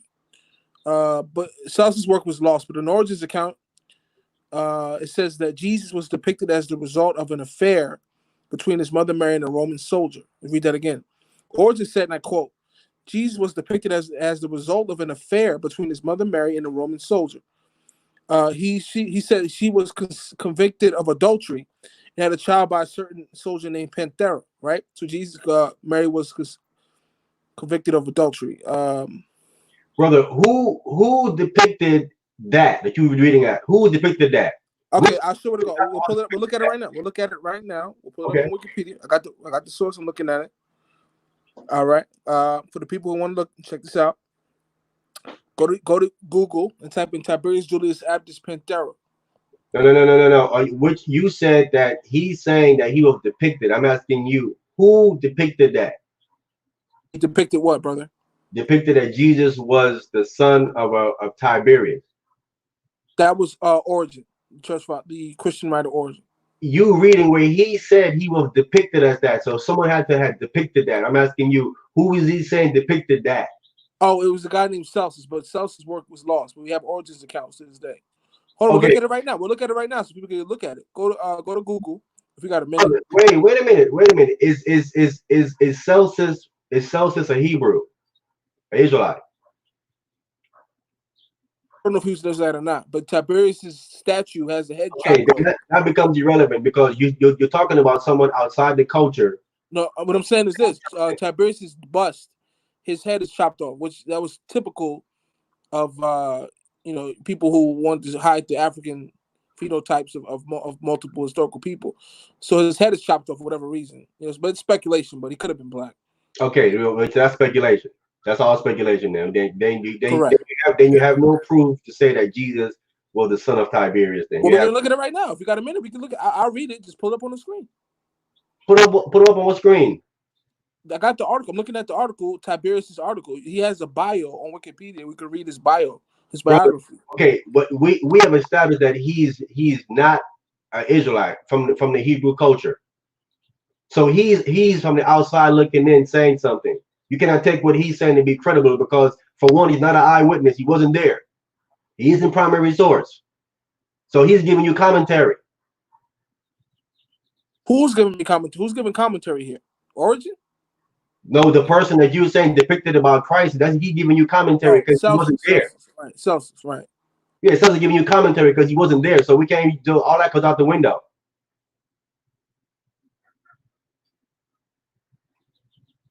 Do you have any other proof? Because all that's commentary. Yeah, we got Epiphanes. Hope I say his name right. Epiphanius. He was the bishop of Salamis, but he lived in 315 to 403. That's much later as well. Okay, once again. Okay, so you have more first century sources then, right? Do you have any? I think Origen is my earliest source that I have. Say again. I think Celsus and Origen are the earliest source that I have. Okay, well, okay, all right. So none of those are primary sources. None of those are anything. Okay. All that is commentary and speculation you bring it up. Okay, so you don't have any of that. Okay, so do you have anything beside those things? Well, like I said in the beginning of the lecture, my lecture on my debate, my kupa, I mean lectionary. I have so much to share that it took me 2 days to finish everything, but I think I covered a lot of we covered a lot of topics, and hopefully this has been edifying. Again, my name is Rabbi Lewis. I'm a published author and historian and stock investor. You want to find my books? Let's go to Amazon.com and type my name in Rabbi Lewis. You can find my work. Appreciate you coming on. Anything else you want to deal with? I'm sure I'm all ears. I'm on deck. Brother, okay, brother, I understand. Why would you come on here on your phone if you're going to present proof? That doesn't make any sense. Why not come on here on your computer? Can you get off the phone and come on your computer and then show your proof? Actually, I'm not at home right now. That's why I'm not at my home. I'm not in my office, so I'm somewhere else. So that's why I can't do that. Oh, very convenient. All right. So you're having a dialogue, and you're gonna come in a dialogue away from your home, away from your computer. Yeah, just like that. Well, I won't put anybody out there, but that's hold at the top. I don't want to put anybody's name out there. So, but again, I hope it's been edifying. I think we've been on for 2 hours now. So, anything else Amiyan wants to close out on, I'm welcome to close out on, or anything other questions he has, I'll be welcome to answer that. Again, a total Rabbah means thank you very much in Hebrew to the panel debate talk for you. Shout out to my boy, bro Sal, big bro Sal. Hope you listen, Sal. Thanks again, man. It's always an honor to be on your panel. Yahucnanan, you there? Yeah, I'm gonna say, hey, I appreciate coming on, man, and I hope Rabbi Lewis got a chance to say what he wanted to say and get things out. You know what I'm saying? We living in perilous times. You know what I'm saying? There's a lot of things going on. You know, Yahuwah is at work. You know, everybody repent. If you're not in right standing with the Most High, repent. Get your life right with him. You know what I'm saying? Get prepared. You know what I'm saying? Have your heart right with him. He doesn't require much. He just wants you to love him with everything. And he's proven that he deserves all of you. You understand what I'm saying? And he wants us to love our neighbors. And that's what it's going to come down to in these last days. Humanity is what's going to matter. So with that, I yield. Okay. All right. Thank you, bro. I put the link in the chat. Is there anybody want to come on and address anything? Address Lewis or address anything that he said? You can come on right now. I'm gonna put the link back in the chat right quick. Give anybody an opportunity to come on before we close out. They want to if anybody want to come on and address Rabbi Lewis or anything that he said, we'll put the link back in. The link is in the chat. So if you want to come on and address Lewis before he leaves, or address anything that he said, you can come on and do that right quick before we close out while he's still here. I'm gonna give it a few minutes. The link is in the chat again for anybody who want to come on and address Lewis, Prince Lewis. Okay. Again, we were speaking of is Jesus God? Again, we know his name is not Jesus. We know he had a Hebrew name. I think what me and Yahucnanan is saying that he is divine. We're not saying he's the Father, but he is divine. We definitely are. The text do say that from the Old Testament. Prophecy speaks of these things, of him being divine, him being called God from the Hebrew in many places. So we know that, and he was definitely born of a virgin. That can be proved from the text, from the Greek, from the Hebrew. These things can be proven as well. Okay, so we do know that he was not born from a man's sperm. Joseph, in particularly. Again, if anybody want to come on and address anything that's been said, they can come on right now. I'm giving a few minutes for you to come on and address whatever you think you want to come on and address, or you think you need to address. Rabbi Lewis, brother, you have not proved that Jesus is not divine. I mean, like I said, I haven't heard any. You didn't bring forth any proof, and I actually behind the scenes you can bring forth proof, and you said you was, and we didn't see anything. You didn't have any primary sources. I wouldn't even say what you brought out secondary sources.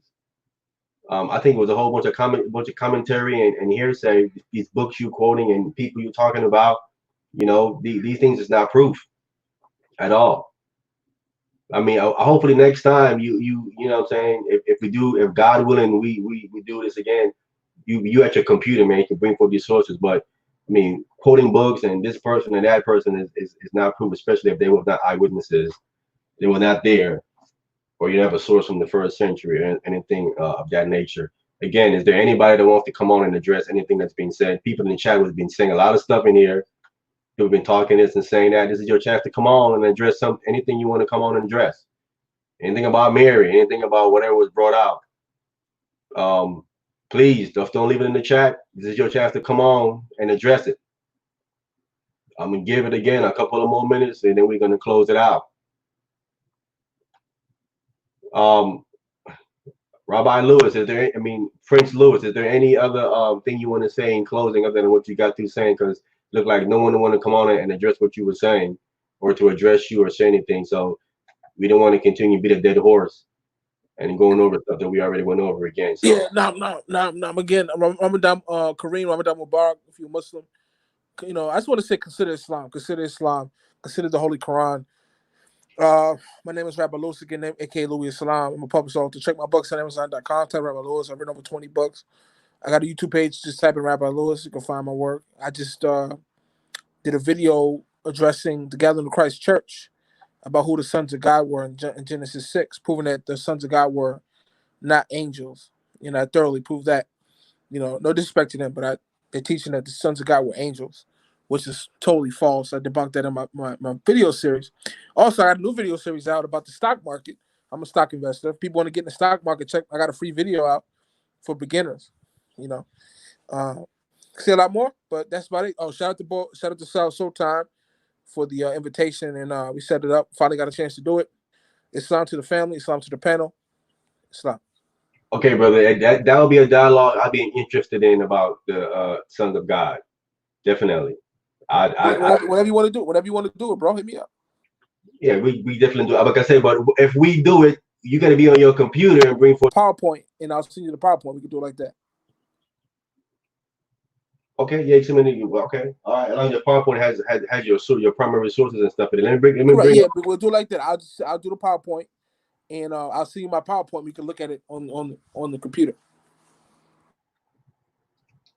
Okay, here we. Let me bring the sister on. This is Shalom, Divine. How you doing, sister? Shalom, peace to you, brother Amaya. How you doing, brother? Doing good. Shalom, sister.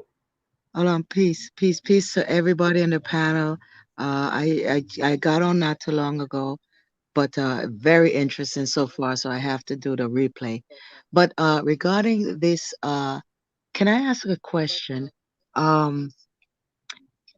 It's very important, I know, to many who believe in the Christ of the New Testament. Question is, where do you rate the virginity of Mary in comparison to the Holy Kodesh, the separateness regarding the Most High? Because a virgin does not equal Kodesh. It does not equal holiness. So how can we, how can you explain that? Mary does not equal holiness. I mean, I don't know. In my train of thought, I would say her being a virgin is holiness, and not just holiness, it's purity. You see what I'm saying? And that's how I look at it: purity and being holy, because no man has entered into her.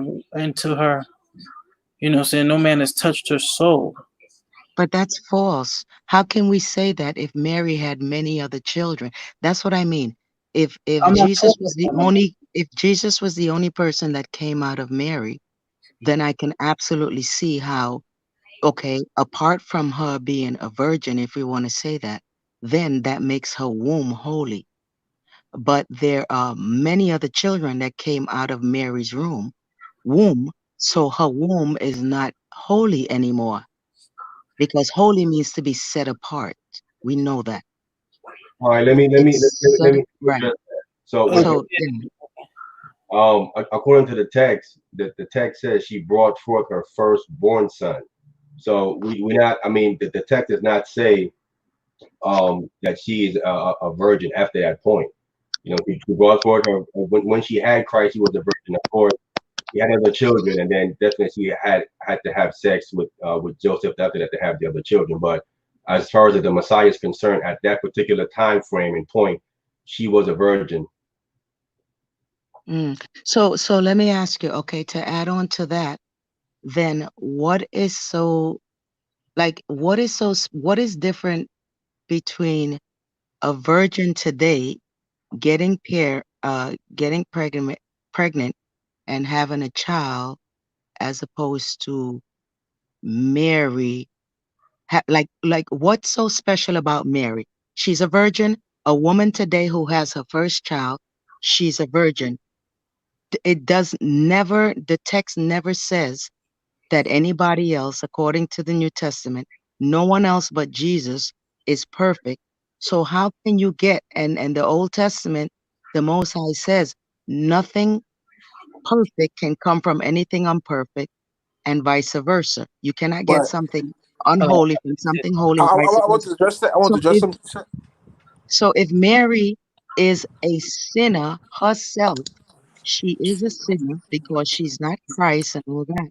How can something holy come from a vessel that is made of sin? okay. So Yeah, I want to address the Yakina. Wait, brother. Let's just do it in order. I'm gonna go with Yahucnanan first, then you, Prince Louis. okay. So I just wanted to say, according to the narrative, sin is transferred from father to son. It comes from the man. So when we look at the story of the Messiah, he is the word of God put into Mary's womb and and the word became flesh. So he didn't transfer from sin because he's come from the Father. Um, that's not hard to believe because when I go back and I look into Adam's creation, he come from the dirt. God breathed his spirit in him and he was man. You know what I'm saying? He wasn't even a baby, he was man. So if it's not hard for me to believe the story of Adam, it is not hard to believe the story of Christ and the narrative that is being told. But you would have to believe the narrative that you were always taught. That you were always taught. You would have to believe that Adam was literally 6,000 years ago, over a little over 6,000 years ago. You would have to believe that was the first human being. If you believe that, then everything else would conform to your narrative. But I absolutely do not believe that. That is not what the text says. The text does not say Adam is the first man. But just like Abraham, you can consider him the first man, just like you can consider Noah the first man of his time because he's the first one chosen to carry on the seed, just like you consider Isaac the first man because no one else is interested to the Most High but Isaac, just like you can consider Jacob the first man because no one else seed is important to the Most High but Jacob. That's what the Then first man what is is all about. the name of the So first? Adam was not the first man. So Okay, according to how you I got understand the text, is according to you. your I'm asking logic and you, what you this is what believe. I'm asking you then. What is the name of the first man? It doesn't matter to me, but No, I know he's described as Adam. So what does Adam mean? according to the text, you're saying According to the text, there's other he is known as Adam, texts. but Hold on. Pull up the text. Let's go to where man is made. okay, what was he formed from? He was formed from the dirt of the ground, What was the dirt of the ground called? earth. No. Look, give it to me in Hebrew because if you Okay. say pull up the text, we're gonna go there. So when I What is the Hebrew term for what Adam was formed from? Adama. What is the name of the word? The word is called Adama. The Mhm. word is Adama. That's why his name is Adam, because Adam was formed from the Adama. That's a specific dirt he was formed from. So that's why you can look at the earth as being Adam's mother, because Adam was named after the earth, which is Adama. That's the land. That's his land. That's where he belonged to. Just like today, you would say Israel belonged to the land of Israel. You know, the children of Israel belong there. We're scattered, but we will belong there. because the land know its children. The Bible said the land cries out for its children. It's waiting for its children to come back there. Adam was formed from the Adamah. You cannot find that Hebrew word being used for the Philistines, the Moabites, no other nation you would ever find that Hebrew word being used for their land except for Israel, the Adamah. Okay, sister. That's why Adam is described as being come from the earth. All right, sister. What Sister. think about it. Think about it. When the Most High changed Sarai's name to Sarah, what did the Most High do? He added an H at the end of her name, right? All he did was add the H. Sarah. Now you have to ask yourself, if Eve was taken from Adam, why isn't Eve's name Adamah? All the Most High had to do was put an H at the end of Adam's name, and that would have been Eve's name. Okay, but so if we're not understanding the text is hold what on, it is. hold on, because you're going and making a lot of points. So stop. Let's I'm address sorry. the point. So the reason why she was called Eve is because Adam had faith after the Most High told him what would happen to him and what would happen to the serpent. He called Eve. He didn't call her Eve. He called her Kawah, meaning that she would be the mother of all living, because Adam had faith in what the Almighty had told him about That how doesn't make sense. the Son of Man was gonna bruise the head of the serpent and his heel was gonna get hit. That doesn't make sense. All right, wait a minute. Hold Because it. Wait a minute. Eve's got two different names.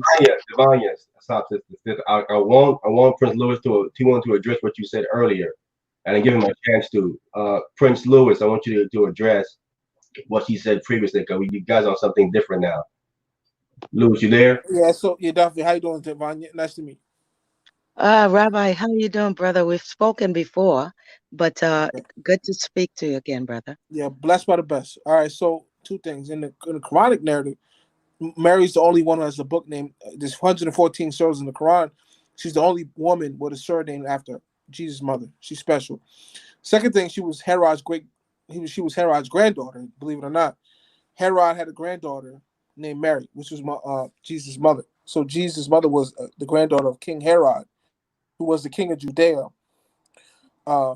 He was an Edomite, but on his mother's side, he was a Nabatean princess. Herod's father was an Edomite, but his mother was a Nabatean princess. She was actually a real princess from Nabat, because in Petra you had Edomites, you had Nabateans living in Petra at the same time. So he was half Edomite, half Nabatean. His mother was a Nabatean princess.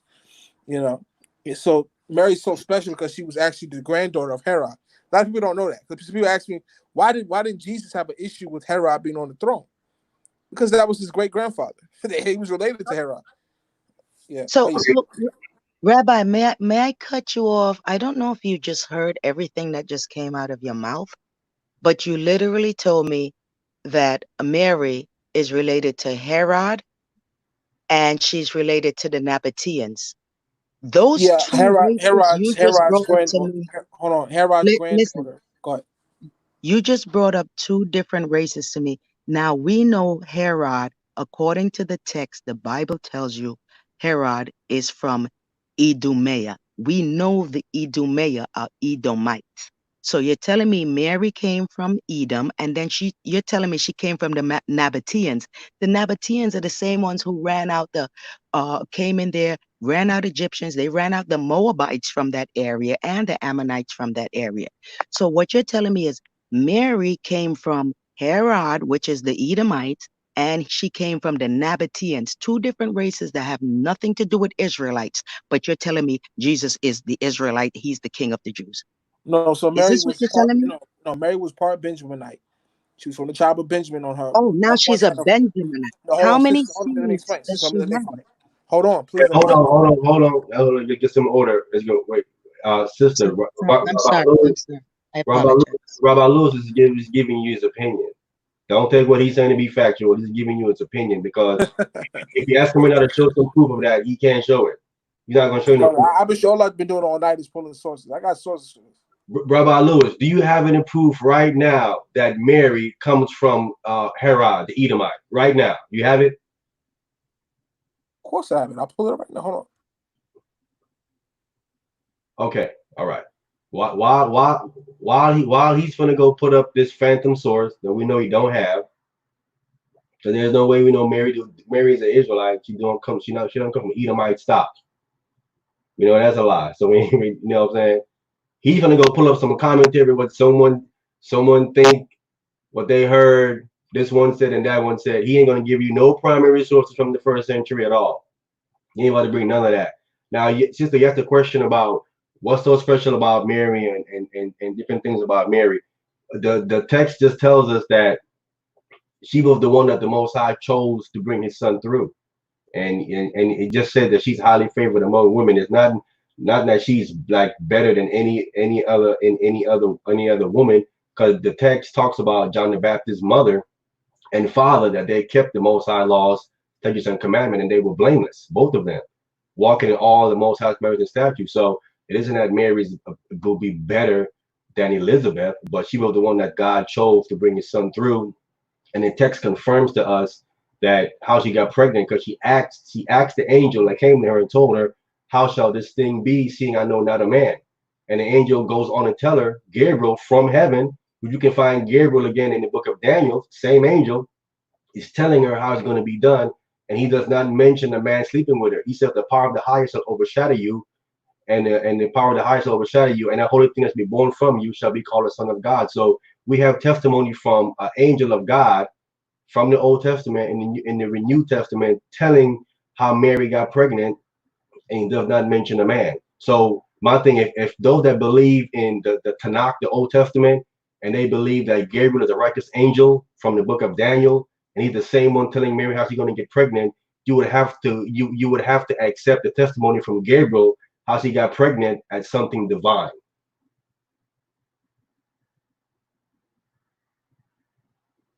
And Sister Divania, you can go ahead and respond to that. But the angel is telling us how it got done, and he's a divine angel found in the Tanakh, and he's telling us how it's going to happen. So if you believe him in the Old Testament, Daniel as being truthful to Daniel, you have to accept him being truthful also to Mary in the book of Luke as well. No, listen, fair enough. Yeah, I just go with the words of the Most High. I don't have to try and come up with anything to make me understand. But let me ask you this, Amayan. So going on that, right? This question is specifically for you, right? Um, we you understand? There's a scripture where the Most High says, "Where can you build me a house that I can fit into you?" Meaning He's so powerful and all that you cannot build Him anything here on earth for Him to fit into. Are you familiar with the Most High saying that? Yes. Okay, so it goes back to the title of this video because I saw someone in the chat say, "What what are we talking about have to do with the topic?" So around that, so I'm asking you, can you take the electricity it takes to power a locomotive, a train, right? A subway train. Uh, it takes minimum, let's say it takes 600 volts to power a locomotive train to take you from point A to point B. Now, can you take that same amount of electricity and run it through the wire you use for your headphones? No. You cannot, right? Right. So how can I possibly believe that the Most High, infinite power that He tell us His energy is so powerful, so high, He cannot fit inside of His own creation that He make?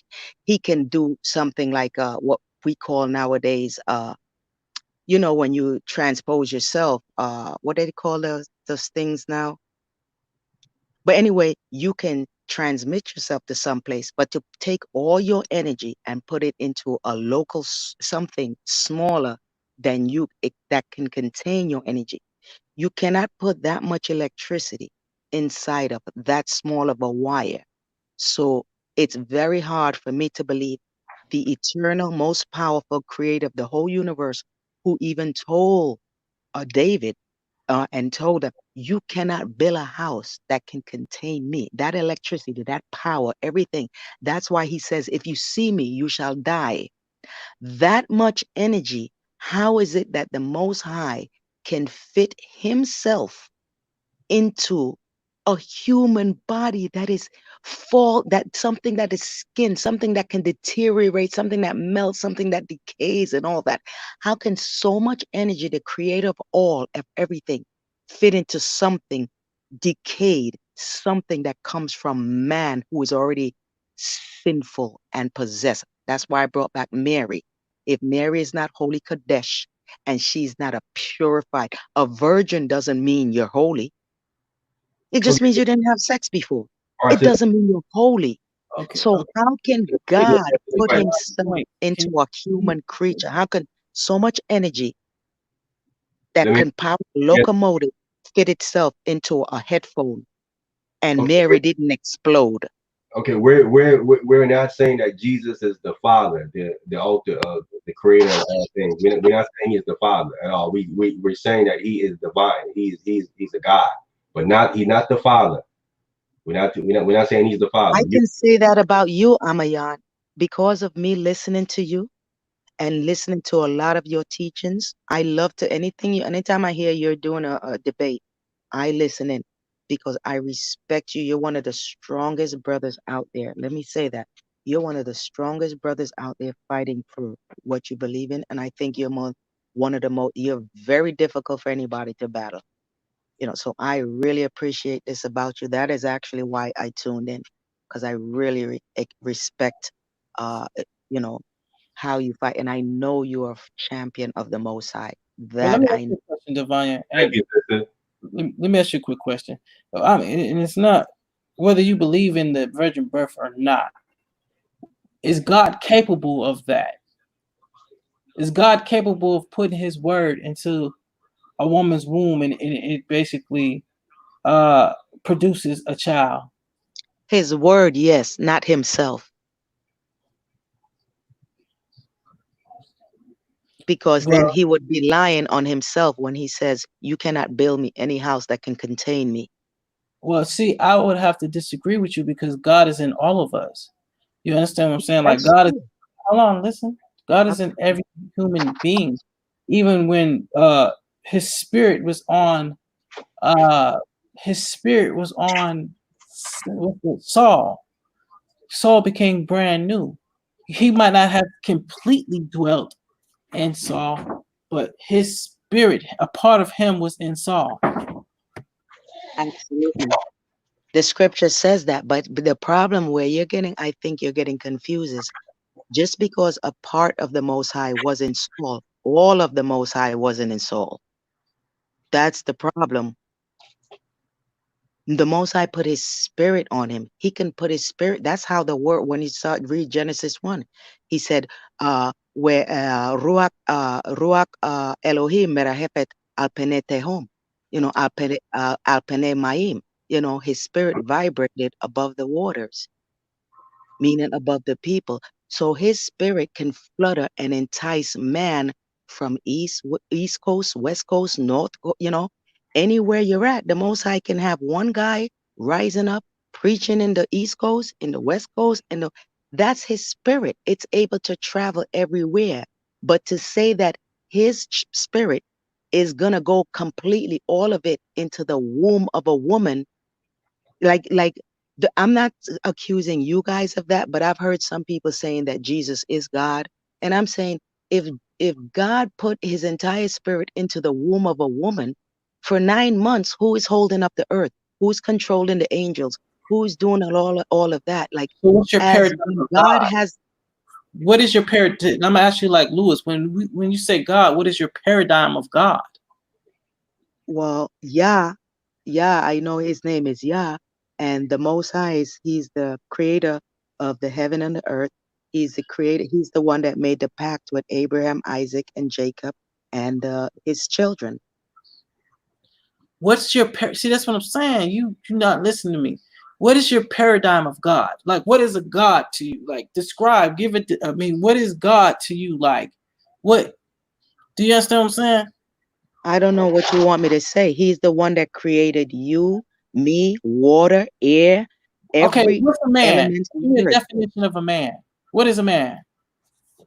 A man is someone who's born with 2 legs, 2 arms. If you're born healthy and you have the capability of thinking, doing things on their own, not only can you take care of yourself, but you can take care of every other creature that's on this earth if you wanted to. Bird, mosquito, you can build a cage for them, you can build a nest for them. But man has the capability not only of forming shelter for himself, creating food, planting food for himself, but he can do it for every other creature that's on this planet. Okay, so let me ask you, what is an L? El is God, is the Most High. What is an L? Just the Most High? El, it just represents power. El is power. So it's also considered God, right? Well, power is the Most High is power, so you can, yeah, you can say El is power. Yeah, the Most High is So power. Gabriel, right? Say He's a that again. that he gets his power from the Almighty. Wouldn't you say? What does Gabriel mean? What does Gabriel mean? I forgot what it No, meant. no, I cannot. Right, you see, that's what I'm saying. No, I said I What? forgot what it meant, but it means Okay, so Gabriel come from the Hebrew word gaber. Gaber means mighty man, and you put the L at the end, so it's mighty man of God. Gaberiel, right? So it's a mighty man of God. So that's all it means. And what about Mikael? Mikael is one who is as God. In other words, the Most High gave him the power, like Abraham, like Moses, like Right. stretch out your arm forth over the river and it'll turn to blood. That's all it means. It's like somebody who is as God because the Most High bestowed his power upon him. Like tell Pharaoh, listen, if he don't listen, stretch out your arm now, Moses. Stretch out the rod over this Aaron, and now you're gonna have mosquitoes. Now you're gonna have it's just somebody who the Most High gave power to where everybody's going to be looking at and worshiping them as God. It doesn't mean they are a God, but God gave them the power that whatever they say and whatever they do, if you don't do it, hey, the Most High gave them the power where it's going to come true. It's going to happen. It's Now you going know down. the Most High, and you That's gotta what Gabriel and long with it too. Michael Come on, means. dang, you're long with it. Chill. You like a female surreal. Listen, try to be like, don't be so What? long with it because you're making a lot of talking points. So No, look, we've talked before, and you didn't seem to get it before, so maybe I had need to talk longer for you to get it. no, please don't talk no longer. Listen, okay, So please understand. okay. So when we go into the book, you know that he called judges, human judges, he called them Elohim in the book. Exactly. Okay, Exactly. so a god or Elohim is a power. It could be angels. It could be judges. I think even in some cases they call the king Elohim. But That's what I just you said. know, listen to what I'm saying. We know that there's one true, powerful, supreme deity, supreme spirit. And I call him Yahuwah. But he has given authority to other heavenly beings. He's given them the authority and he's given them Mhm. power. And they're That's divine. what I just said. That's Hey, what I just said. Amia, can you hear me? Yeah, hold on real quick. Go ahead, Louis. You want to say something? Yeah, if there's no more questions, I'm gonna drop off. If there's no more questions for me, I'll let you guys go ahead. Okay, brother. All right. For coming on, bro. Okay, thanks, guys. Thanks a lot. Okay, brother. Peace, Rabbi. Okay, sister. I mean, who can I? Let me jump in for a minute. I want to ask sister a question. Divania. Do you believe that God came down on Mount Sinai and spoke the Ten Commandments to the children of Israel? You do think it was the Most High? Was it somebody else? No, the Most High. So the Most High came down on Mount Sinai, stepped on it with his. Was it all of him or just part of him? When you say came down, what do you mean came down? The Because the text said that God descended on Mount Sinai and the mountain was on a smoke. right, descended. So is that are you seeing a person coming down, or are you seeing energy coming down and you just seeing this bright light and all flamed, and then all of a sudden the mountain is lighting up? So are you seeing energy or are you seeing a person? That's what I'm saying. Depends on how everybody picturing this thing. No, I'm going from the text. The text said that God descended on Mount Sinai. The text says this. Yes, but how do you see God? That's what I'm saying. Everybody's seeing God in a different way. So yes, the text says God descended. I do believe that. Okay, But so how are you pitching? What do you see? What do you see when he descended? What are you seeing? I'm seeing him, all of them, because it says God descended down. If it were just his hand or foot, it would say his foot descended down, but it says Yeah, God. but how does he look? This is what I'm asking you, How Amayan. does how You're does he? saying you believe it. How does he look? Because for me to tell you, I know how God looks in his glory. All I know is how he painted it. But is no way I'm going to tell you how God looked when he came down. So I would, what are you I, seeing? I would tell you what the prophets says about him. Daniel said he had white woolly hair. He had a garment down to the foot. He Mm-hmm. doesn't describe his face, but it do describe his hair. He has white woolly hair, a garment down to the foot. Ezekiel Ezekiel go ahead and add some more details in his book as well about there is this clear glass or this clear thing in front of him, and there's a rainbow around him. But he gives description, but they don't describe his face. I understand that point, but what I'm saying when you read in Exodus, Moses asks him, he says, "Show me your glory," and he goes on to tell him, he says, "No man can see my face and live, but you can see my back parts." He tells Moses, "You should see my back parts, but you cannot see my face and live." So Moses saw his back parts. Do you believe that that was God, the creator of all, that Moses saw his back parts, or was that somebody else? What did the text say? I'm It asking you said, the question. no, no, I'm asking you, what did the text say? It says Yahweh. Did it say anybody else? It said Yahweh, right? Okay, so Moses did see God's back parts. You agree, right? His back, he saw an image, the Most High let him see the back. Yes. Okay, so He can so, see the so back part Moses, of a Moses vision. sees God's back parts, then he's obviously able to bring himself down to a size to be on the earth where Moses can see his back parts. Would that make sense? That makes sense. But let me ask you something, Amayan. Have you seen, you remember when the primary started of several years ago, over 8 years ago, when the primary started, where they were showing candidates there in Washington, but they have the hologram system now where you can actually hologram yourself and your body is there talking to somebody and they can see your full body, you're talking to them, but they're in another state, in another country. Yes. So even with technology, if technology, man make technology where you can transform yourself, hologram yourself and all that, why is it difficult to believe that the Most High, with greater power than even technology they haven't invented yet, the Most High does that? He doesn't have to leave where he's at to transform himself. He can just do a hologram and give you a message. Yeah, but It since doesn't mean, the, it the, doesn't mean, it doesn't mean he himself in his full glory is there. It could be just a hologram. We right, have technology that shows us now to understand it the scriptures. could be, but the text don't say that to us. So how would you come to that conclusion that that's what the text is saying?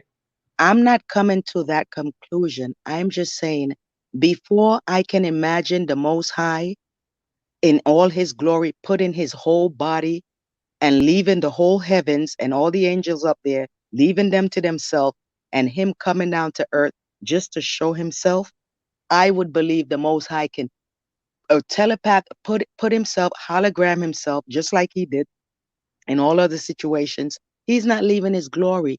He tells you, even where the scripture tells you, Daniel, when you the scripture tells you the Most High, where he's at, nobody is in his realm.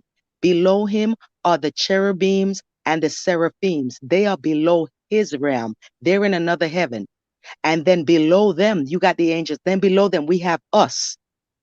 So even the cherubims and the seraphims do not reside where the Most High is because his power is too great.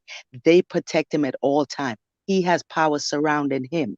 So there's no way he's going to leave his glory, bypass the cherubims and cherubims, bypass all of those creatures to say he's going to leave them up there in charge so he can come down to earth to say hi to Moses.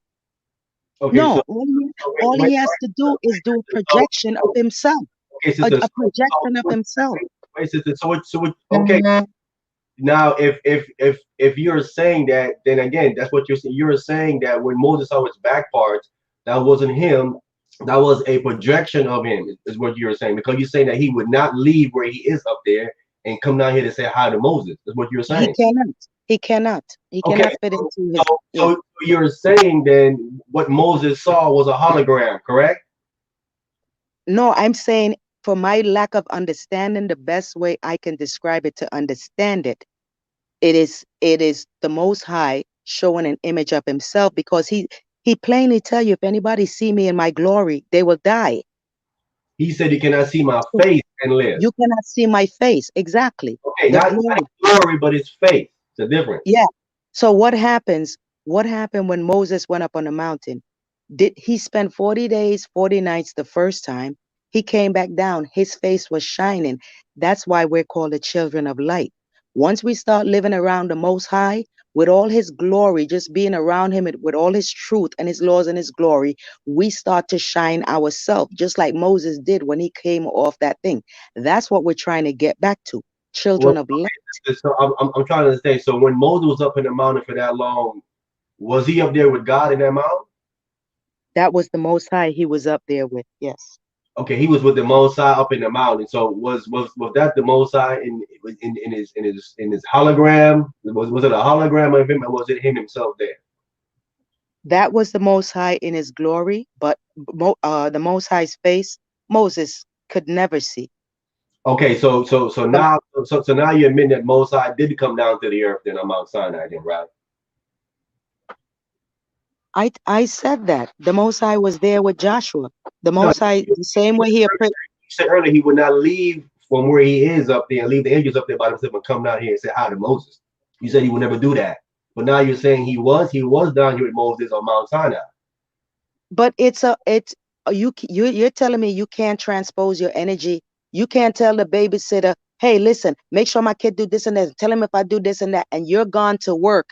Listen, and that babysitter tell that child, your mother said to do this and da da da da. That child is still, just because you're not there doesn't mean that your laws and everything, your presence, everything, your essence about you, what you said to do, doesn't mean it doesn't exist. Just because you're not there. No, We I'm, we cannot I'm think not saying we that. cannot think of the Most High, Amayan. We cannot think of the Most High like we do in our human mind. We got to give him more leeway. And if he say, if any man see me, they shall die, and now you want to paint it like some man have seen the Most High, then No, we're no, making him a liar. We're he, making him a liar. he didn't say him. He said his face. No, it says see my face and live. Because you Okay, you, you admit that Moses saw his back parts, right? so how did he appear to the children in the wilderness? How did he appear to Moses in the wilderness and Joshua? How did he appear to them? He appeared to them in his form. How? What form? What form though? What does the scripture say? And angelic smaller version of him. No, it never said that. It said he appeared as a pillar of cloud. You got to picture a 3D shadow. That's how the Most High always described himself when he came to Moses. He said, I talked to Moses face to face, but he came to him in a dark shadow. It was always a pillar of cloud. And in other words, instead of Moses going to sleep and the Most High is talking to him in a dream, instead of the Most High, Moses having a daydream or anything like that, the Most High appeared to him. At least Moses had a physical thing he was looking at. It was always a pillar of smoke. Moses never seen the Most High's face. Till this day, no one has seen his face. Like Yah said, you see Sister, my I'm face, not saying you that. die, Sister, we you know. die. But Sister, to be around the glory of the Most High in his presence, you become the children of light. Even in the book of Nehemiah, remember what happened in the book of Nehemiah? What happened you're to going the to, I'm priest? trying to establish the topic that we know that when Israel came out of Egypt, it says a cloud led them out of Egypt, correct? Mm-hmm. Okay, now we know when it got to the Red Sea, it says that the angel of the Lord was in the cloud, correct? Or do I have to Is read it? the angel of Yah the same person as Yah? That's where you're getting confused. I'm not getting confused. You said that the cloud was the Most High Himself, and I'm trying to show you that that's not accurate. Oh, You said that. okay, You said he came to Moses and that he was a cloud. okay. And I'm saying that no, that's not him. That's a vehicle that the angel of the Lord was in that led him out of Egypt. But that's what I'm trying to tell you all this time. Yah can't be there. He has to use a vehicle. Okay, so That's listen, why no one has seen that, him. that's So why we're on the same page. We're on I the asked, same I page. asked you, to who did Moses was up in the mountain with for that long? You said he was up there with God. You said, Well, yeah. you okay, understand it. If I say yeah, it's like saying, hey, that's his avatar. If for lack of a better term, I don't have a better way of describing it, but just say his avatar. Okay, so If Moses. you talk about the burning bush was not Yah. Okay, but I'm saying Okay, in the mountain with Moses, that was his avatar. He was up there with, right? basically, his total power cannot get there. Yes. Okay, he's up there. He was up there with his avatar, not he himself, right? His Now, power. His power. Yes. his power. So, would you say that can a hologram physically move somebody? Not a hologram made by man, but one made by Yah, the Most High. Yes. Okay, all right. So back in the wilderness, the Most High was dealing with the Most High was projecting holograms of himself all throughout the Exodus narrative, right? When the Most High said he was, remember, he's traveling with them 24 hours a day. And he said during the day, it was sunny, bright. They're traveling through the desert. He became a cloud to them. So his shadow was a cloud to them where it blocked out the sun. And he said during the night, that side of him, the scripture says it shined away, but the back part of that essence of the Most High, the Egyptians couldn't see it. So it looked dark. Everything looked dark to them. But on the side where we were traveling, the Israelites, it said it was light to them so they can see forward. So he said, I was a pillar to you, blocking out the sun during the day to shade you. And at night, I was your light, providing light for you. Now you tell me what can create that kind of essence to a person, to human beings. Something is creating, blocking out the sun for you during the day, during the desert, and it's creating at night for you as you keep traveling to escape. It's providing light for you. Okay, so according to you, the Most High has never came to the earth, correct? He himself never came here, correct? I am saying the Most High's essence walks upon the earth, but not his entire body. You cannot fit 10 pounds of shit in a 5-pound bag. You cannot fit 600 volts of electricity to power a train. So you cannot fit that into a headphone. You, the thickness of a headphone wire. I'm just saying All the right, so Most High say you, you cannot build me a house that I can fit into. I He got told you. I got you. You brought up man technology. Do you okay? Let's go and speak of man technology. Have you heard of nanotechnology? Yes. Okay, so nanotechnology is that you can take something probably just as powerful and make it into a smaller thing, make it nano. N- Now you're getting where I'm going. That's what I'm trying to say. The Most High don't need to come here himself. He can just nano this. Nano. In other words, let me ask you something. Amayan, let me ask you this. Let me ask you this. A serious question. You're a computer programmer. You create a computer. You create a program. You made a video game. Can you physically now, you created NBA 2K. Can you physically go inside that computer and play the game of that computer game? Can you do that physically? Or can you create a character, put your essence, put all the skills into your character and put yourself into that game and then kick everybody's ass? That's what I'm trying to say. God, if you can create a computer program, you're not gonna go in there physically, but you can create a character in that program and give that character complete dominance to kick everybody else's butt. Okay, That's what I'm saying. God can't fit himself into our computer because he's too great, but he can create a character and enter it, put his essence into it, and make that character affect us.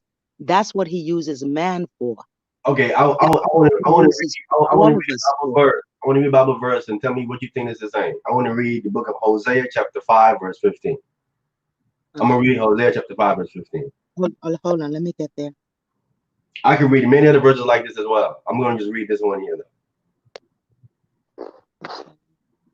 Hosea chapter 5 verse 15 is what I'm gonna read. Verse 15. Okay, I'm there. This is the Most High speaking. He says, "I will go and return to my place till they acknowledge their offense and seek my face. In their affliction, they will seek me early." He's saying he's going to go back to his place, meaning he must have left somewhere. He left somewhere and came somewhere, and he said, "I'm going to go back to my place till they acknowledge their offense." Would you interpret this text as the Most High leaving one place and going to another place? That you see, that's your understanding.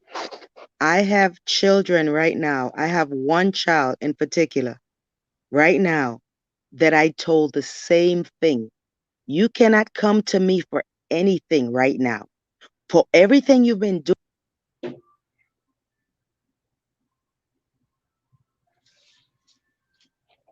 Hello? Something happened. I can't hear you, sister.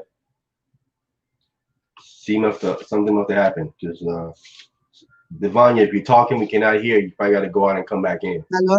Hello? Hello? Yeah. Hello? Now I can hear you. Okay, yeah. So no. I have a good example. I have children, right? I have children and grandchildren. I'm on my way to having great grandchildren, right? But one of my children, I have put been working on him. He was raised up with the law, like raising up, do good, da da da, treat others how you will only be treated, all of that, right? And I had to turn my back on him. So it's like even he went through a lot of trouble, but because I was there for him and warning him while he was going through trouble and he kept with going on with his stuff, my thing was now when he got in big trouble, guess what? I already turned my back on you. And no matter what he said, as much as it was hurting me, I did not. I mean, I cried. I was going to bed at night, but I turned my back on him because listen, you weren't raised this way and you chose to keep continuing down this path. And now this is what now you have to pay your price. Now you have to serve your sentence. Now you have to do what you have to do. But I cannot and I will not, even if I could help you out this situation. So that's what the Most High, that's what this verse is talking about. Turning his back. It's like, yo, how much can a parent talk to you and do the best for you and try the best? And you just going to keep going down your path? No, I'm going to turn my back on you. And as it hurt, as much as it hurt, you're going to have to deal with it. And hopefully you're going to learn and come back and say, hey, I'm glad what mommy was saying. Because I have children coming back to me saying, Mommy, I know what you were saying to me. Now I see because listen, what happened? This what happened and all that. I'm so glad that you did it. I'm so glad that you put I have children coming back to me, nieces, nephews, all that coming back to me telling me, thank you for you punish me and basically turning your back on me because I had to go through it and now I know. That's what the Most High is saying. It's always been about that. You turn away from my laws, now I'm going to turn my back on you. Now you're going to see how it feels. Okay, so That's this what we're going through. what it says right here, it says, "I will go and return to my place." You say that that's not literal. No, that's literal. That's the Most High saying, yeah, you know what? I put you, Adam, in the Garden of Eden. Now you done messed up. Now I'm going back to my place. Now I don't have to even protect you anymore. Now everything you do, you got laws, you're on your own. You got laws, follow the laws. You don't follow the laws, you're on your own. Okay, I so have you covered. if that's literal, if this is literal that you're saying that it is, so he says he's gonna go and return to his place, right? So that means he left his original place where he was, and he went somewhere else, and now he's saying, "I will go and return to my place where I was before." So that's clearly showing you right there. Would you agree that that's showing you that he travels?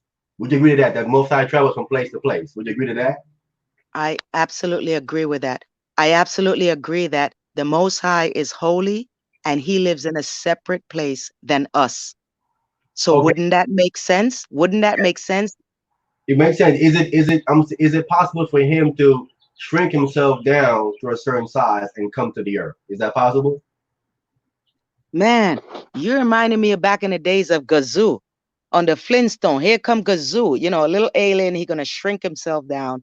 The Most High cannot fit so much energy. If the Most High does that, guess what? He have to leave a lot of himself out.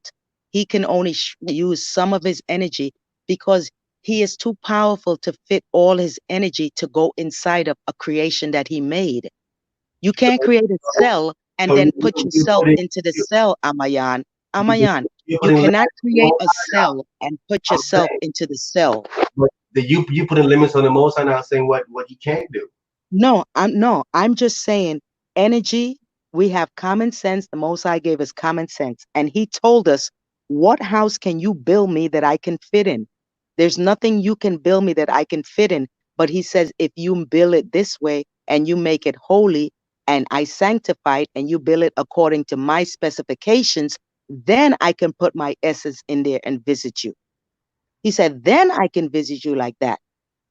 But you can't just build a house and the Most High gonna just enter. He says, no, my name have to be there, and you have to build it according. It has to be sanctified, and then His essence can enter there. Not Him totally as a God, but His essence can enter there. Okay, so you're saying if a man can take something that's real big, take that same thing that's real big and shrink it down to size, make it into some nanotechnology that it has the exact same abilities and the power of the thing that's big. If man can do something like that, you saying that God can do that to himself? No, I'm saying, show me a man who can shrink something down to nano size, and then the man himself, he go into that nano size thing. When you can show me if that man who created that nano size thing can go now and say, okay, I'm going to go inside this nano size germ that I just created. If you can show me a man that can do that, then I can believe, okay, not that God can do anything he want to. I'm just saying the power, the essence. He told you he can't fit inside this earth. He told us that in the scripture. So I believe that. The Most High said, he's too big. His power is too great to fit into his creation. So if he tell me that, I'm going to believe him, and I can't see him shrinking all that power into it. And when he's here, he's on the earth. So who's controlling the earth while he's in the earth? Okay, so when he says that there's no house that you can build me, but then when it also says that Moses saw his back parts and Moses was in the mountain with him for that long, it can't be that was actually him on the mountain. It couldn't be that was actually him that he saw, because there is no house that a human being can make him for him to dwell in. That's how you're saying it. I think I lost you on that explanation. Can you say that again, please? You're saying because Solomon is told, or Solomon is saying that there is no house that they can build for the Most High, right? So because there is no house that they can build for him to fit him in, it isn't that he's No, fit. the Most High told David this when David wanted to build a house. At the beginning, the Most High told David, what house can you build me that I can fit into? No, I If understand. I'm saying Solomon was repeating that and saying that what house can he build him, because he's saying that the heavens of heavens, there can no house contain him. Solomon was repeating that. I'm okay. understanding what you're saying. So you don't believe that? No, I believe I'm saying that the verse is talking about a man building him a house to fit him in. To fit I'm, who in? I'm Solomon saying or to the you, Most High? I'm saying to you that I'm saying to you that when we're reading other verses clearly, it clearly says that he came here. So if he came here, he have to have then shrink himself down to come here. So let me ask you, Amayan, if the Most High can just repeatedly, if he's gonna live life like that where he can repeatedly shrink himself and come here, why did he need Abraham, Isaac, Moses, Joshua, Zerubbabel? Why did he need all these people? The Most High has always used mankind as his right arm. That's why he placed Adam in the garden in the first place. He says, you're there to abed ishamar. You're there to serve, serve me as far as keeping the laws, and shamar, help the people, guard the laws. Abed Ishamar, you're there to serve me as my faithful servant, and you're there to Shamar, guard the my covenants, my laws. A, uh, Adam messed up with that. Adam should have, forgive me for saying it, but Eve at that point deserved a slap over the face. Woman, what's wrong with you? God said don't do this, and you're coming back to me telling me to eat up the fruit. What is wrong with you? You better go repent. But when you read Numbers 30, when you go from Numbers 35 to 36, you can see Adam. You can see the whole story of Adam being repeated there. All Adam had to do was check Eve and tell her, repent. Adam can go, do his 7 bulls, repent, and everything would have been fine. But what did Adam do? No. He went and conformed and went and followed Eve. This is what we're into till this day. Anybody who thinks that the laws haven't existed, everybody think that the laws started with Moses. They did not start with Moses. And I'm sure you know this, Amayan. The laws did not start with Moses because the scripture tell you Abraham obeyed the statutes, the laws, the commandments of the Most High. He was perfect. The scripture tells you when you're reading with Jacob, Jacob is fighting with Laban, and Jacob is asking Laban, what sin have I committed against you that you're doing this to me? So what did Jacob know about sin if the children of Israel didn't receive sins yet? How come Abel was presenting the same laws when it comes to keeping the laws of the Most High? How come Abel presented not only grains, but he presented the lamb, the sacrificial lamb that he was supposed to, that we were told that we have to do in the book of Leviticus. So everybody keep thinking laws started with Moses in the time of the laws were always there. It's just that every time generations are killed and wipe out, the Most High bring another person, and then hey, right. And it's always been like that. The laws, the book was wiped out in the time of Ezra and Nehemiah. And what did the Most High do? The scripture tell you they had to write the entire scripture all the way over again from Genesis. They had to write everything all over again from Genesis to the point where they were. So the laws, the scriptures have always been there. Laws have always been there. The Most High said he changes not. So anybody who think there's all these laws, sacrificial thing has been started, this is nothing new. But the Most High presence is not there. He always uses man. He always uses man. He always uses man. That's him. And man, he calls them his right arm. I'm not going to come down here and smack you with my wrist like I wrote in the book of Daniel with in the 5th chapter with Belteshazzar when he put the writing on the law. Mene mene tekelu fashin. Your time is up. You've been numbered. You've been measured. Your time is up. He's not going to do that. He says, I'm not doing that no more. The scripture says. Moses says, I'm not doing that anymore. He says, I'm tired of giving you people signs because I keep giving you signs and you don't learn. Now you're going to have faith. Now you're going to have to believe that I exist. No more signs for you, you wicked generation. Now you have to believe, but we have to come back to the truth. The Most High is too powerful. He always uses man, and a lot of things people don't even understand who the Malak Yahweh. People don't even understand who Malak Yahweh is till this day. That's why when you read when David says in the book of Psalms, when it says, lo, I come in the volume of the book. No one I haven't heard anybody say till this day who that is talking about. I hear you guys keep thinking that it is talking about Jesus, and I can understand why you guys say that because of the way the New Testament is written. But If I even were to say who it is, I mean, the clues are there. But if I was to say it, it's going to start a whole new uproar with all that. And I don't mind it.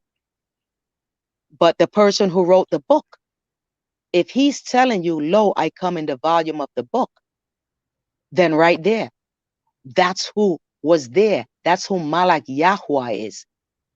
If the scripture tells you people are born and the Most High reborns them and put them in the spirit in their right generation, that's why our mothers, Sarah had her first baby at the age of 90. The Most High says, I determine when that child is born because I got a reason for him.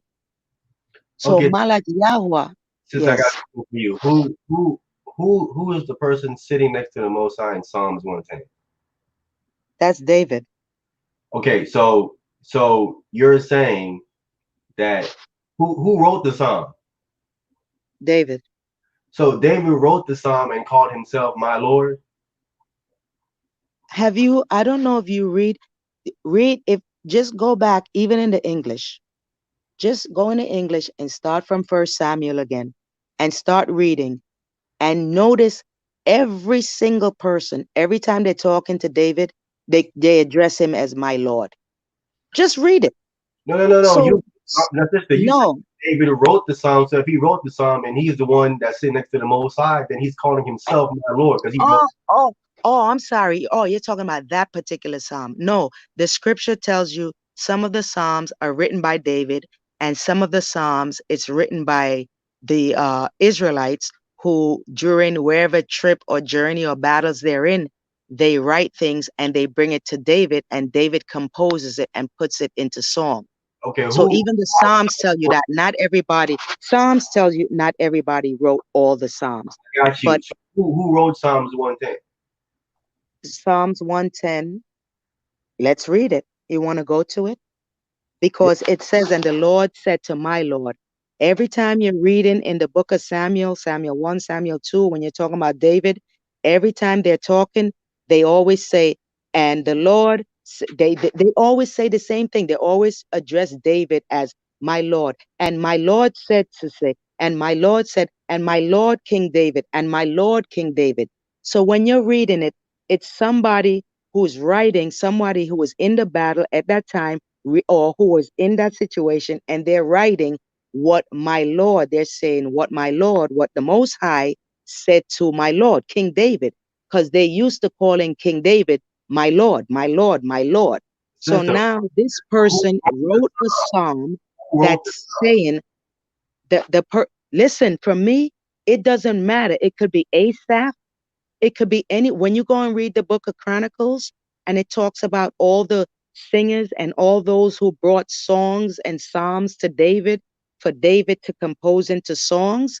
It could be any one of those guys. For me, it don't matter. All I know is they always address David as my Lord. Okay, And sister, it's wait a minute. one of those people. I got you. I Yeah, got. I got you. yeah, it's somebody just writing a song saying, and the Lord, the Most High, said If to my Lord, King David. David a That's priest, all sister, that's what sister, is David a priest? is David what? Is David a priest?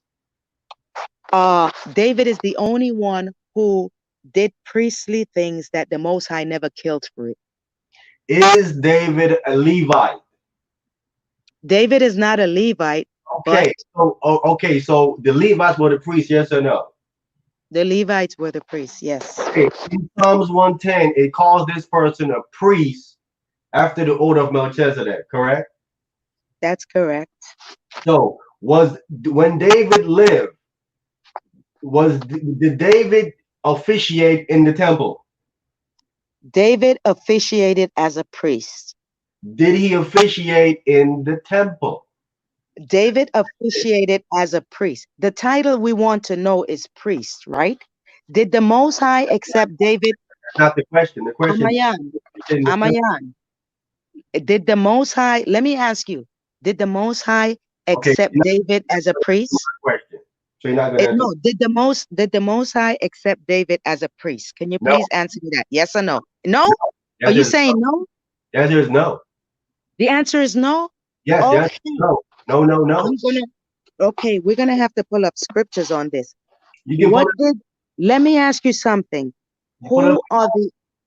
because David tried to bring the Ark of the Covenant down, not with the Levites, and Uzzah put his hand out when he was falling, and God struck him down dead. And David was afraid of the Most High, and he knew that he was out of order for moving the Ark without having the Levites there.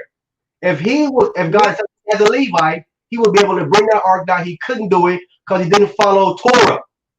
Is that what that was going on? What This really was going on there? chapter he said I'm it. He not. said, "I was off because I think it was a due order." Then he called the Amayan, Levites, and it was fine. So there is no Amayan, as no Levite. Amayan. When David got in the Most High, when he got in his dispute with with the Most High with the ark, was it not because of Uriah? No, we talking about you accepting him as a priest. You show me where God accepted him as a priest at. Show it to me in the text, sister. Show me where God accept David as a priest and he was officiating in the temple and doing priestly things. I need to see. I never seen that.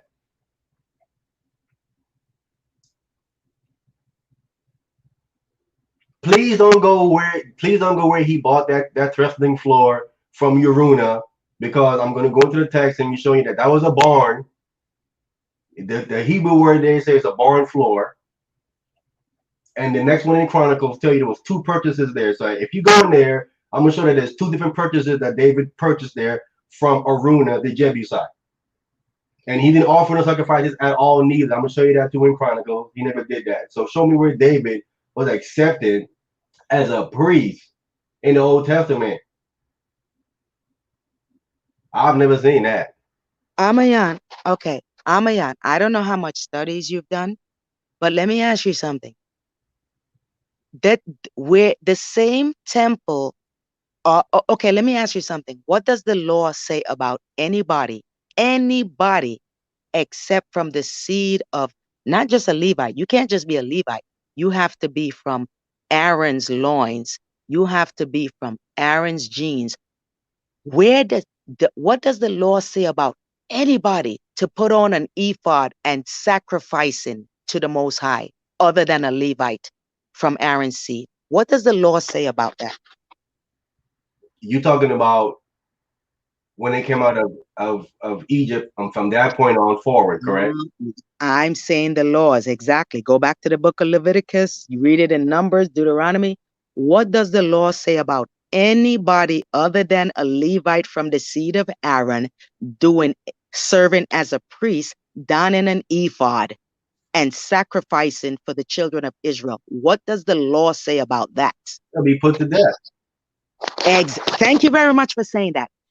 So nobody else except for the seed of Aaron and nobody else. You have to be a priest from the seed of Aaron. You cannot do any sacrifice or anything that you'll be put to death. Now, fast forward now. How is it when you get to the book of Samuel?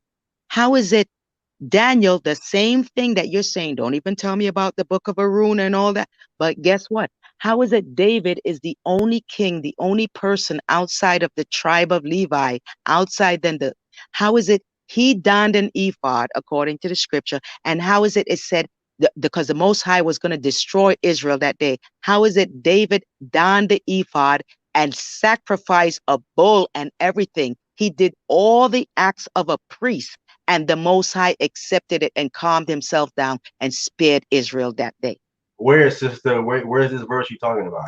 The whole goes to the same book where you brought up with Aruna, when he bought the field of Aruna, that same field.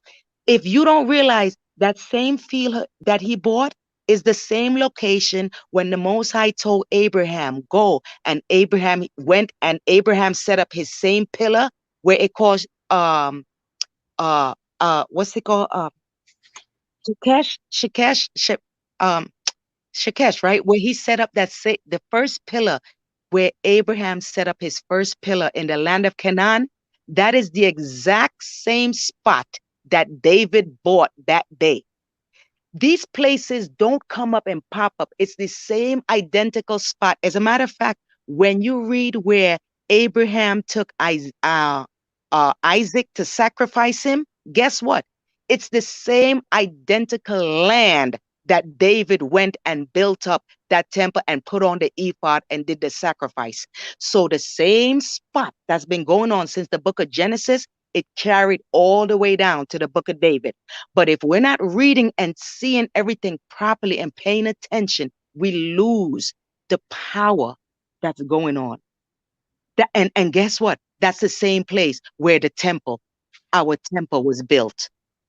The same place where Abraham went, where Isaac went to sacrifice, where Abraham went, the same place Isaac went, the same place Jacob went, build up the thing of El. All of this is the same identical plot of land where David went and bought back that land to do that sacrifice. And he's the only person other than an Aaronite to don an ephod and sacrifice, and the Most High spared Israel. Nobody else was able to do that except it was a priest of Aaron.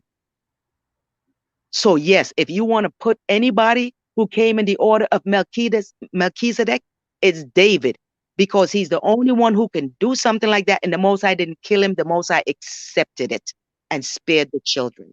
Okay, so now let me respond to that. I'm showing you how that does not make any sense. Wow.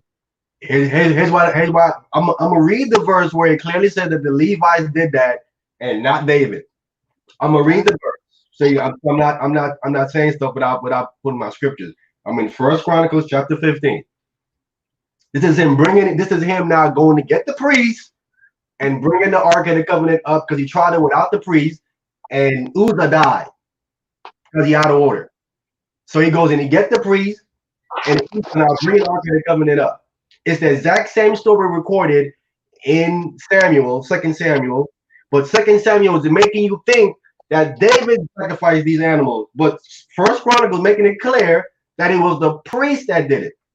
And I'm gonna back up and tell you, I'm gonna read elsewhere where there is no way David could have did that, because if the Most High tell David, your hand is full of blood, you cannot build a house for me. If his hands is full of so much blood that he can't build a house for me, he clearly cannot sacrifice nothing to the Most High, because his hand is full of blood. It would not be accepted to the of the Most High by David if his hands is so full of blood that he couldn't even build a house or start building it. So I'm gonna read the verse right here for you. We're in First Chronicles. I'm gonna get right to the point. First Chronicles chapter 15. Okay, I'm gonna get right to the point. Verse 25. So David and the elders of Israel and the captains over thousands went to bring up the ark of the covenant of the Lord out of the house of Obed-Edom with joy. And it came to pass, when God helped the Levites that bear the ark of the covenant of the Lord, that they offered 7 bullocks and 7 rams. The Levites did this. First Chronicles is telling us that the Levites did that. They offered the bullocks. It was not David. When you're reading it in 2 Samuel, it's not giving you the complete picture, because David didn't do that. Again, if David did that, if his hands were so bloody and he couldn't even build the house of the Lord, how can he offer up sacrifices to the Most High? It wouldn't have been accepted. That's why it doesn't make no sense.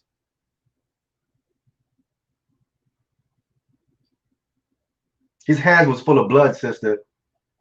He couldn't officiate in that temple and do anything like that. His hands was too bloody. He killed too many. He had killed too many people. That's why he couldn't build the Most High's house. The Most High would not have someone like that sacrifice unto him, his hand being so bloody. His hand is dirty, sister. So can you do me a favor? Can Yeah. we go to, you know what it is? I'm speaking on my phone, and every time I go to my app to read the book, you can't hear me. So it's like I can't read to you and be on the book at the same time.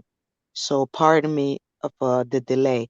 But what you're saying, can you go to First Samuel chapter 30 and verse 7? Because clearly there, David is telling Abiathar, bring me the ephod, and for the ephod, and from there David dons it, and from there it continues and tells you that David put on the ephod, and the Most High was going to smite Israel, but David put on the ephod and built up the sacrifice, and it tells you because David did the sacrifice like the priest would do, because David did that, the Most High cooled his spirit and spared the children of Israel. So it's telling you there in the book of 1 Samuel chapter 30, if you read the entire chapter, that David donned the ephod and David went and did a priestly sacrifice. That's when he bought that thing from Aaron. No other people, no king, no other people, because the law says not even a king is able to do that. But David is the only one who was able to don an ephod and do that. And the Most High did not kill him. So this is what I'm saying. You can't bring scriptures to me saying, okay, this and that, this says that. But what does the other scripture say? What you're saying No. What? Let's So see. read it. Read 1 Samuel chapter 30 and what's going on. Would you want to read the whole chapter? Listen, just go. Okay. I'll get, hold on. Let me get to the verse. Read first Samuel chapter 30, verse 7. It starts from there. First Samuel chapter 30, verse 11. And David, Verse 7. Samuel chapter 30, verse 7. And David said unto Abiathar the priest, Abimelech's son, I pray thee, bring me hither the ephod. And Abiathar brought thither the ephod to David. And David inquired at the Lord, saying, shall I pursue this troop? Shall I overtake them? And he answered him, pursue, for thou shalt surely overtake them, and without fail recover all. Want to continue? Yes, because now you notice what's going on. David is wearing the ephod of the priest, and he went to inquire of the Most High, wearing the ephod of the priest. That's a no-no. You get killed. Sister, you blanked out again, so you have to wait till you get back on. So I'm sorry, brother. I was talking, but it couldn't come through. Yeah, but you see where this is going so far. Here is David donning an ephod where nobody but the priest of the Levites of Aaron can do. And David donned an ephod. Now he not only did he don it, he went directly to the Most High and inquired of him, what should I do? And not only is the Most High answering him, he's telling him, go do what you got to do. I got your back. wait, so you saying that when Abiathar brought the ephod to David, that David put it on? Yeah, you can read it. I've got a bunch of scriptures showing that. Even in Chronicles, it says he put it on. yes. Well, okay, so in other words, what you're saying is this: the priest is right there, who is lawfully supposed to be putting it on and inquiring of the Most High, because he's right there. Is right there. So he's gonna just completely now break Torah with the priest right there in front of him, break Torah, and have him put on the ephod right there and violate Torah, right? No, I'm saying to you, read the story and see what was going on. They were in a time of war. David has been running for his life. He's got family, he's got friends, he's got all kind of this after him. David is running for his life. So all you have to do is read what's going on. And David is now inquiring the Lord. And the Most High, at this time, the Israelites were sinning. There were a lot of sin going on in Israel. And the Most High was going to kill a lot of Israelites. David now did not want this. And David is like pleading to the Most High, like, please don't do it. Just like Abraham did, just like Moses did, like, please don't do it. But usually the scripture tell you, only the high priest can come and intercede, can come to the Most High. But how now here is David now is pleading because the Most High started destruction. Remember that whole scene when you start reading it, that whole scene, destruction was going on. It was the Most High had the angel killing a lot of people. And David had to intercede. So David was like, David is not running to a high priest. David went himself, and Abiathar, who was from the Levite tribe, he says, when you read it, he says, I found an ephod in the back of the I can't remember the exact words, but he found an ephod in the temple. And David said, bring it to me. Abiathar brought it to him. David put it on and David donned it. David bought this field from Aruna. The guy wanted to give it to him free, just like the Hittites. It doesn't say he put it on. No, but it tells you the scripture. You have different verses in the book of Psalms. You have different verses where it tells you, You saying he violated okay, Torah? let me find the verse. I might be on mute. You might not hear me, but you can keep talking, and I'm gonna find a verse where it tells you David put I don't see down the ephod. him Okay. violating Torah, and the priest is right there who lawfully supposed to be inquiring of the Lord with the ephod. So, in other words, just violate Torah with the priest present that's supposed to be doing that according to Torah, and having violated Torah for no reason. It isn't like that he wasn't there; it was by himself, and he had to do it. That one might be different, a different point. But the priest is right there for him to do it. So, in other words, David don't need the priest. So why is he even there? Why, you know what I'm saying? Why did him to Can bring? you read? I found a verse. Can you read 2 Samuel chapter 6, verse 14? Right there. Let's go to Right second. there. The Most High should have been killing David in that verse, after that verse. Chapter 6, verse 14 is the word. Yes. Yes.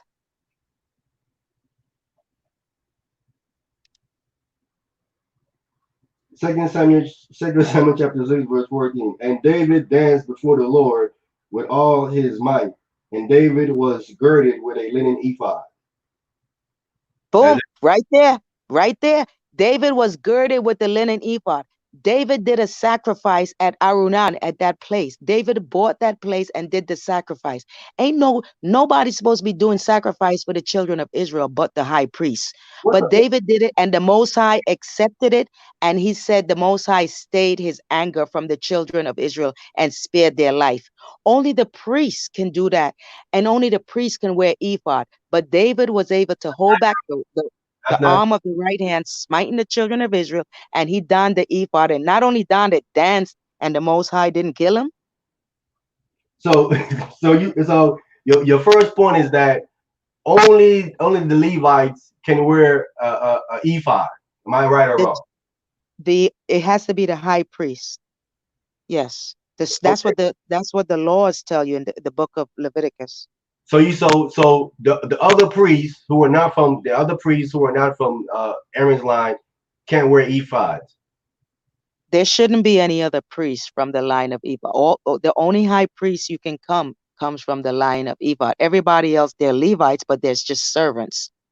They can Sister, be prophets and all that, but you can't be a high priest. do you know what an ephod is? Do you know what an ephod is? Yeah, I know what an ephod is. I'm trying to find out if you know what an ephod is. So let me ask you, can everybody and anybody put on an ephod? A linen ephod? Yeah, that's Yeah. an apron. It's like an apron. But in So, these and to get it technical, these terms is an apron. wow. So you're saying anybody can don an ephod? A linen Okay. a linen ephod? Yeah. Okay. You might not be able to hear me because I'm just going to jump back to the scripture and bring it up so I can prove you wrong. So All you right. can keep talking. Okay, go ahead and get it. Because I can go to the law and get the dress code of the high priest about that ephod. And it's not linen. If I remember right, it's not linen. I'm just saying. I mean, you saying he put an ephod on, but I think your point was to come here to try to say that how he offered a sacrifice. I don't see where he did that here. He ain't put any sacrifices here. That was the point you was getting at, that he offered some animals to the Most High, and I said he never did that. So now it's okay. He's dressing like the priest. So if he dressed like the priest, so we're gonna take from that and say, well, he offered up animals. And I'm saying this story right here is when I went to First Chronicles 15 and show you that he went and got the priest, and it said that the priest offered up those animals there. First Chronicles We 15, the same story here. This happened. we This happened. Go ahead. Go ahead. No, go ahead. Yeah, I'm saying here when you read this story here in Second Chronicles, this is when David came back, and then I guess Saul's daughter did him something. But So here, people go here to say that how because he had his linen ephod on, which if you go into Hebraic culture and their dress code and what they had on, when they had on their tunics, their outer garment, inner garments, and different stuff like that. And when you research this word ephod in today's term, basically it's just like a something went over your garment like an apron. so first let me say this. When you go to and you read the entire chapter of Leviticus 28, The Most High even told them how to design and make the ephod. And he even tells you no one else is supposed to put this on except the priest, the priesthood. Nobody else, if anybody else, they shall surely be put to death. It is you cannot wear that unless you come from Aaron's loins. The scripture tells you that in the book of Leviticus. Read the total Leviticus 28. So you keep jumping on Second Chronicles. Can you go to First Chronicles chapter 15, verse 27? Because even in First Chronicles chapter 15, verse 27, that book talks about David wearing the ephod. Well, first of all, And Leviticus tells you, you keep bringing up. high priest ephod. Let's be clear. Listen, there is only one ephod. There's an ephod, there's an ephod. An ephod is an ephod is an ephod.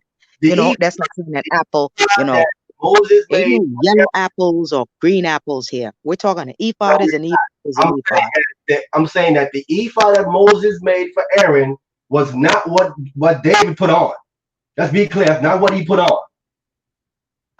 Listen, Amayan, I'm not saying that. I'm not Okay, saying that be clear. David had on Adam's wardrobe or Aaron's. I'm just saying the Most High gave a design. When you read the entire chapter of Leviticus 28, the Most High start telling you how to design it, how to build it, and who can wear it, and the only people who can wear that ephod. Nobody else can be wearing that ephod. Just like when you read Numbers 30, it talks about the perfume, the anointed oil that you have to make to anoint the priest and the king and all the articles in the tabernacle.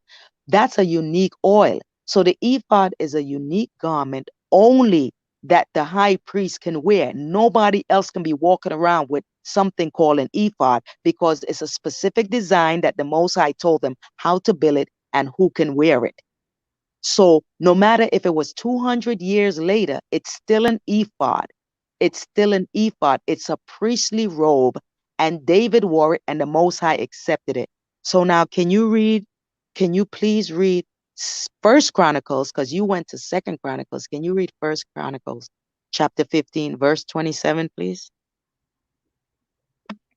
First Chronicle chapter 15, verse 27. And David was clothed with a robe of fine linen, and all the Levites that bear the ark, and the singers, and Chenaniah, the master of the song, with the singers. David also had upon him an ephod of linen.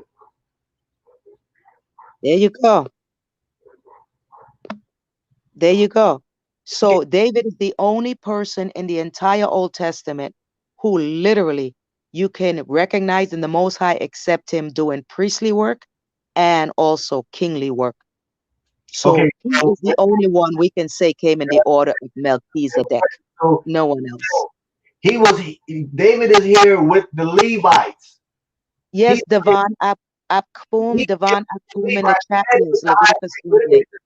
You're saying that all the Levites are here, even the high priest is here, and so they take the linen ephod that belongs to the high priest from Aaron lines only, and they give it to David. What you saying is what happened? Even they, you know, the same thing that you believe that will happen to Jesus, like Jesus is the high priest and the high king. It's the same thing that happened to David, but here we're reading it for real. We're not making it up with Jesus. How are we making it up with Jesus? Because Jesus was never crowned a king, We talking but about yet people still call him a king. wait how okay. What I'm saying to you. So we dealing with a priest, or we dealing with a king? Which one are we dealing with? No, we're dealing with both. We know the scripture says David was crowned as a king. Let's deal with both. Let's deal with both then. Let's deal with both. Let's start with the king phase then with the Messiah. Now, if you, again, I brought it up earlier, if you believe that Gabriel gets information straight from God in the book of Daniel, and he told Daniel those prophecies about the Messiah in Daniel chapter 9, when we come to the book of Luke, and the same angel is speaking to Mary, it tells him that Jesus is a king. In that chapter right there, we can read it. So you have to believe what Gabriel is saying to Mary in Luke chapter 2. And Gabriel is the one calling him a king. So you have No, to call the angel Gabriel. you would have to believe Daniel chapter 9 as you're believing it. So you don't believe in Daniel chapter 9, you saying? You don't believe that? How do you read the book of Daniel? I went through this last week with someone. When you read after you finish Daniel chapter 4, what's the next chapter you read? Daniel chapter 5. Why? Because it's the next chapter in order. Because that's the next chapter they gave you an order. But Daniel chapter 5 ends with Belteshazzar dying and Darius starting. But then when you get to chapter 7, it starts with the first year of Belteshazzar. How can you read chapter 5 with Belteshazzar dying if you haven't read chapter 7 and chapter 8 with the deeds that Belteshazzar did in the first year of Belteshazzar, in the third year of Belteshazzar? But yet you're going with how they arranged that book. Chapter 5, Belteshazzar is dead and Darius is now becoming king. He took over the Babylonian kingdom. But when you get to chapter 7, it's the first year of Belteshazzar. So Speaking of, if you're not reading that whole chapter in the proper order, it's giving you a timeline when he got the prophecy. He said the prophecy was given to him in Belshazzar's first year. That's all it's telling you. He's giving you a timeline. That's chronology. yeah, but when you do that, where do you go? This is what I'm saying. You're saying you go after chapter 4, you go to chapter 5. When you start painting the chapter and you just keep reading everything in order, if you don't go 1, 2, 3, 4, from 4 you go to 7 to chapter 8, then you go to chapter 5, then you have to go to chapter 11, then you have to go to chapter 6, then you have to go back to chapter 12, then you have to end it. The last chapter you're reading is chapter 10. If you're not reading it in the order like it says, this king came first, and after this was his second year, and all that. The books, when you read it itself in English, is telling you, you can't read it like that. You can't read chapter 5 before chapter 7 and chapter 8. The guy is dead in chapter 5, and then when in chapter 7 and chapter 8, the guy just starts his first year of rule. No, So it's if not. you're not reading everything in order, if you're not reading everything in order, you're lost. No, it's a timeline. If you what you're saying it, you're saying to read the book of Daniel according to chronology. That's what you're saying. You're saying read it according to the chronology given in the text. Is what you're saying. You don't have to, you don't you listen. The Bible isn't arranged like that. It is everything is done in chronological order. Sister. I know you know this. I can go into Amayan, I know that. I know that. You cannot use that against Daniel then to say that. Would make any No, sense. but Amayan, not every book is arranged like that. You can't tell me after chapter 4 in the book of Daniel, even historically, they tell you the reason why Daniel is written in part of it Aramaic and part of it Hebrew. And the reason why it's arranged the way it is because they wanted to keep the Hebrew text all together and the Aramaic text all together. So that's why it's arranged like that. Now, if you just ignore it and say, hey, listen, let me put it in the years how Daniel wrote it. Daniel was alive this year, and then in this year he did it, and this year. If you do it and read it chronologically, it's much easier to understand and get proper understanding than if you're just reading it chapter 1, 2, 3, 4, after 5 comes 6. Because if you're ending with chapter 12 and thinking, hey, chapter 12 is the end of, no, chapter 10 is the last chapter in the book of Daniel, not chapter 12. So this is what I'm saying. If you're reading it out of order, your context altogether would be out of order, even your chronological order. Chapter 10, the last chapter. Explain that. How is chapter 10 and not chapter 12? Explain that. Because who was the last king? Who was the last king to set Israel free? In other words, did Darius did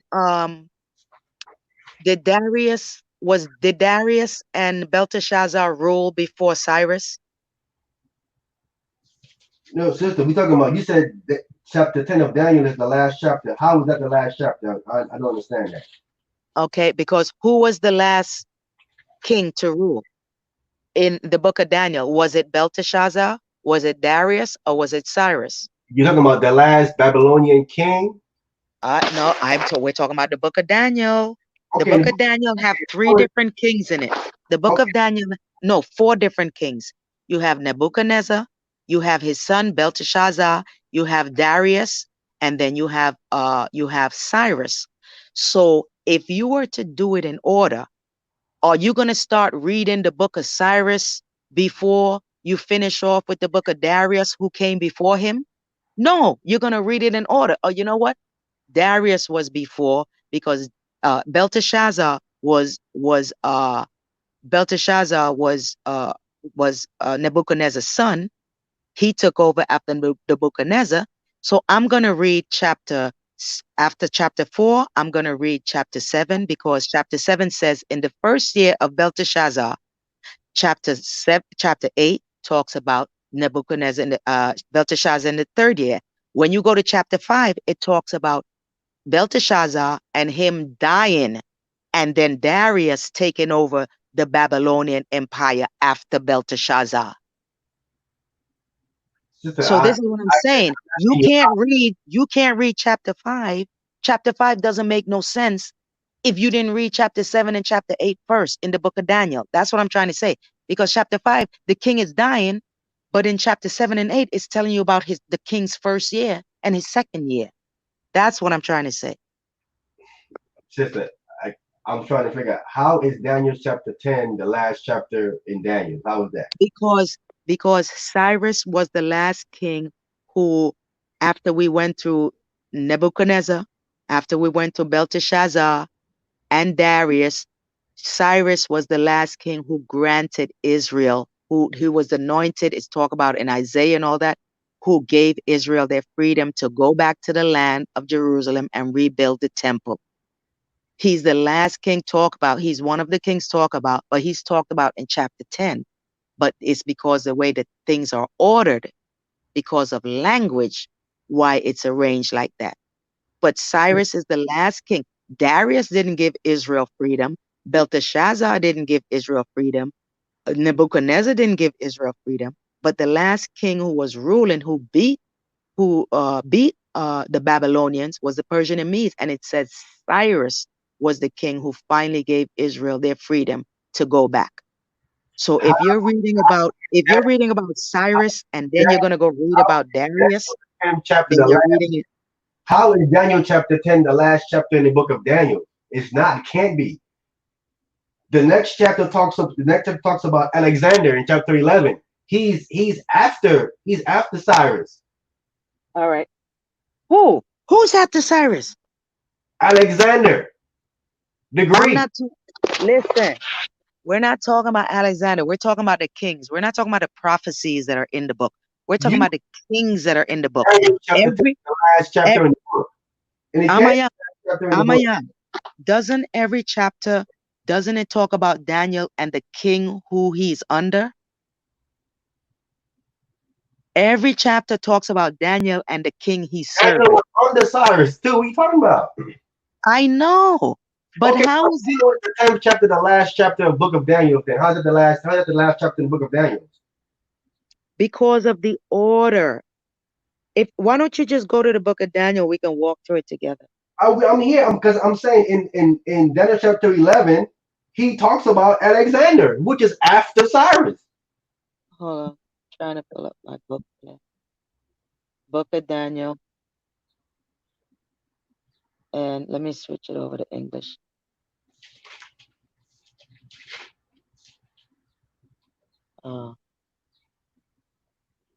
How can Daniel 10 be the last chapter of Daniel? That's impossible. There's no way that's the last chapter in Daniel. Table of content. Daniel talking about the resurrection. That's even in our future. That's the last chapter in book of Daniel. It's speaking of our future. I'm trying to. Okay, got it. All right. Let's just do it real fast. Let's just flip through. Daniel chapter 1 is, what does it say? In the 3rd year of Jehoiakim, right? Nebuchadnezzar. Am I correct? Let's just flip through all the pages. We can read the first verse. So Daniel chapter 1 talks about Nebuchadnezzar, right? Are you agree with me? Say what? Daniel chapter 1. does it speak about Nebuchadnezzar? Let's just flip through it real fast. Daniel chapter 1, the first verse, it says, in the 3rd year of the reign of Jehoiakim, king of Judah, Nebuchadnezzar, king of Babylon. It talks about Nebuchadnezzar, right? Yes. Daniel chapter, let's flip to Daniel chapter 2. Does it talk about Nebuchadnezzar? Yes. Daniel chapter 3, does it talk about Nebuchadnezzar? Yes. Daniel chapter 4, Nebuchadnezzar? Yes. Daniel chapter 5, how does that start off?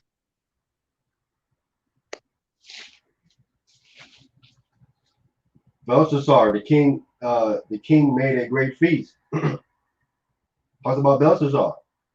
Right. Okay. Now, can you go to the last verse? Yeah, but The last two verse, the no, last. wait, I'm saying it. You do know that the book is skipping many kings in Babylon because No, it's no, no, no. I get it. No, I get it. I get it. I'm just saying. Can you go to the last two verses of Daniel chapter 5 and read the last two verses, please?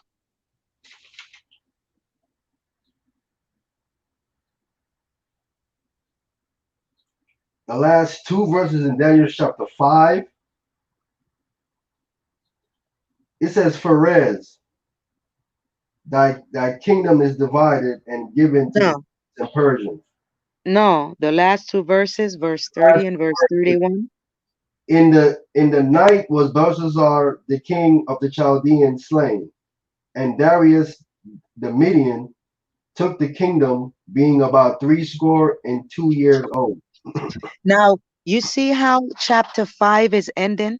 Chapter 5 is ending with Belteshazzar. How it started out with Belteshazzar, but it's telling you Belteshazzar was killed and Darius the Mede received the kingdom. And now Darius is taking over at the end of chapter 5. My point is now, can you go to chapter 7, please, for me? Bypass 5 and 6 and go to 7.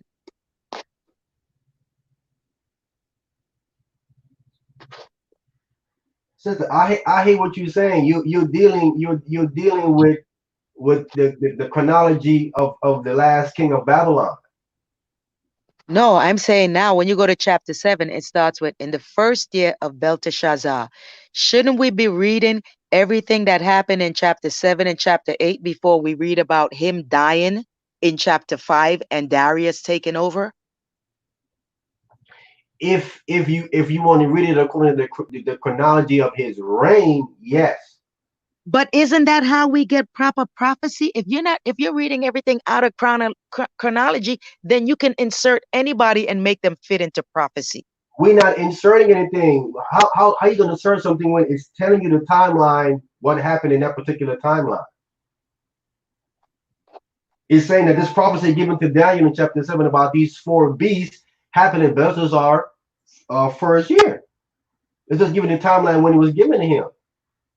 So Belteshazzar first year, when it gives you the numbers and the days and you count it, it doesn't bring you to the 1st century AD. Daniel's chapter 9, that's different. Now let's deal with Daniel chapter 9. Yes, it does. But you see what I'm talking about? Now chronological order becomes very important because if they're not in order, you're going to do exactly what you want to do to fit the thing. But if you put everything in prophecy, who came first? Which king? The next king. After that, chapter 4, you got to go to chapter 7, chapter 8. Then you got to go to chapter 5. Then you got to jump to chapter 11. Then you got to go read chapter 12. Then you got to go to, if you're not reading it in order, everything you're saying now don't mean anything because you can just pick your verse, pick your chapters, and fit your chronology to it. I'm not doing that. I'm following what the angel told Daniel to do. That's all we are doing. Anybody fit nothing in. It tells him how to begin. It says from the going forth of the commandment to restore and build Jerusalem under the Messiah, and it gives you the timeline. So yeah, but who was the angel talking to?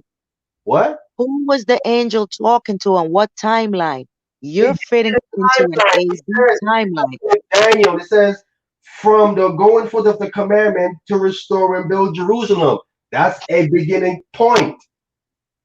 It's telling the beginning point. Okay. And you're saying this is what Cyrus did? No, no, not Cyrus. You're saying this is what Herod did, right? No, When Herod rebuilt the temple? no. Who rebuilt the temple? This is says Jerusalem, sister. We're not just don't say the temple. It No, says but to restore and build Jerusalem, not the temple, the city.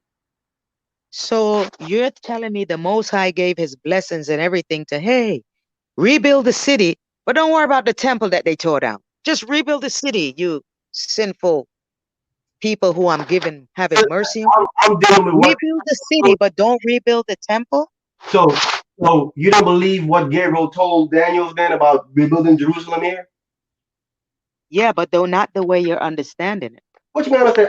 I'm just reading what the angel told Daniel. He's giving him a timeline to begin with when Jerusalem started getting rebuilt. But that happened in the time of Nehemiah. It did happen. So that's your beginning timeline point is when Nehemiah went back and started to rebuild Jerusalem. But what happened?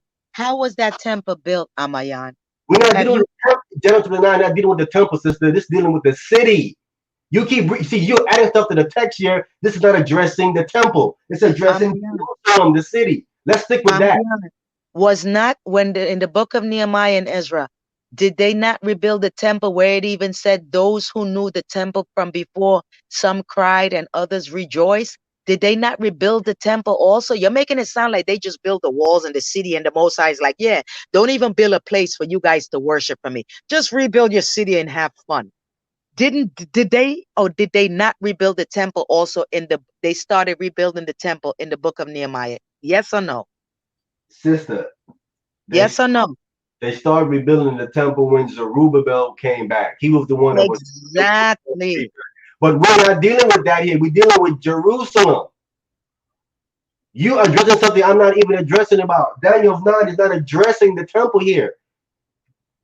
Show me the temple here in Daniel chapter 9, sister. So This what one is ain't going to even be torn addressing down? that. What is being torn down? What temple is being built up then? This we're not dealing with the temple here. It says from the going forth of the commandment to restore and build Jerusalem. We're not dealing with the temple. Okay. So what is Jerusalem to you? Jerusalem is the city. So can the You have city to build the exist? city first before you even get to the temple. Can the city, you know what? The last time I checked, when we were in the wilderness, we built the ark and traveled with the ark before we built the city. You're saying it the other way around. Hey, have the power people build your city, and then after you build your city, then you know what? You can think about building a temple. To So, build so, a so temple. you The saying, so Most you High saying, always can you move, sister? Can you move that temple around? no, not the Okay. one, not after he put his name in Jerusalem, not after he put his name in Jerusalem. Okay, so you're dealing something. You're dealing with a tabernacle in the wilderness. We're dealing with this with the temple that was stationary, with the city that was stationary. Those things So didn't move.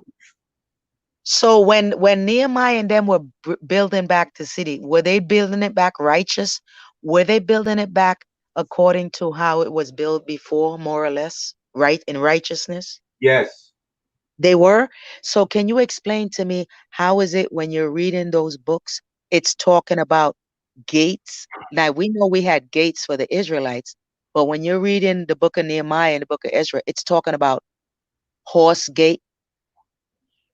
It talk about the dung gate, the shit gate, all these different type of foul gates with foul animals who the Most High does not let into his temple. How is it we went from building gates for Israelites to having shit gates and horse gates and all kind of gates for foul animals, unclean animals in the book of Nehemiah? Because that's when all the other races started to infiltrate. That's why they wanted to help us build our temple. And that's when the temple started to build with dung gates. Look it up. Read Nehemiah again. Why do we have gates called dung gates, horse gates, and all kind of filthy animals, unclean animal have gates all of a sudden when we're rebuilding the book of Nehemiah? So, Our so original temple never had gates but for the children of Israel. But you now you got you horses and you're saying dung. No, not the temple. You're saying Jerusalem didn't have gates. No, I'm saying it had gates, but it was the gates were for the children of Israel. They weren't gates, horses, and a gate called shit gate. In the book of Nehemiah, you literally call a gate called the dung gate. The So, dung gate, wait a minute. shit So, gate. sister, You're telling me so, wait The a minute. Most High has his city built with a gate called the shit gate? So, how did they get rid of their waste? How did they get rid of it? Their feces in the city. How did they get Listen, there is a difference how you build your city and how you're building up the gates, kind of ideas how to reroute plumbing and do plumbing. So, but we're not here to speculate. I'm talking about when they were rebuilding. regulating that they didn't have that you speculating they didn't have a dung gate before before Nehemiah and Ezra in the time of Solomon and them. Who control and sit at the head of those gates? There's not leaders at every gate. Oh, really? So you mean you have Really, gates? You have really, gates with leaders at nobody every gate. controlling who comes in and out?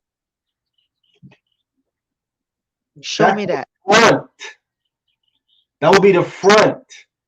The dung gate will be in the back where you go through there and you throw out the waste, the dung. That's why it's called a dung gate. You go through that gate to throw out the dung, the waste. That's why it's called a So, dung gate. You go out that gate to get to the so, point where you throw out the waste.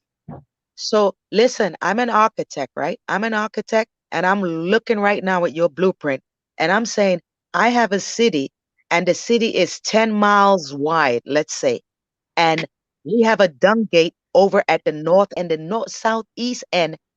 They so you're telling me everything have to be built. They're building channels. They have to carry their buckets of shit all the way to that gate, all the way on the other end.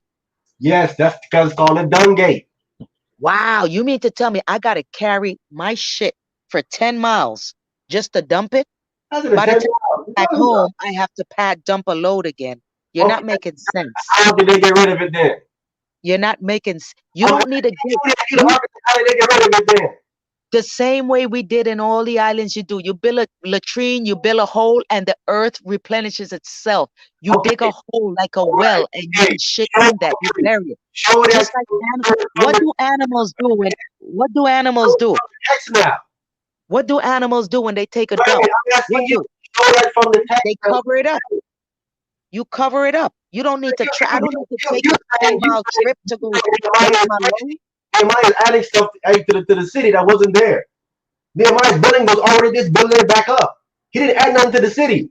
It was burnt down. He's Listen, building it. He didn't add nothing to the city. He added no new gate to the city. Those things are already there. Just rebuild it. I'm just saying it's strange to me when I read those books and I'm reading all these different gates that it was never mentioned anywhere throughout the entire scripture.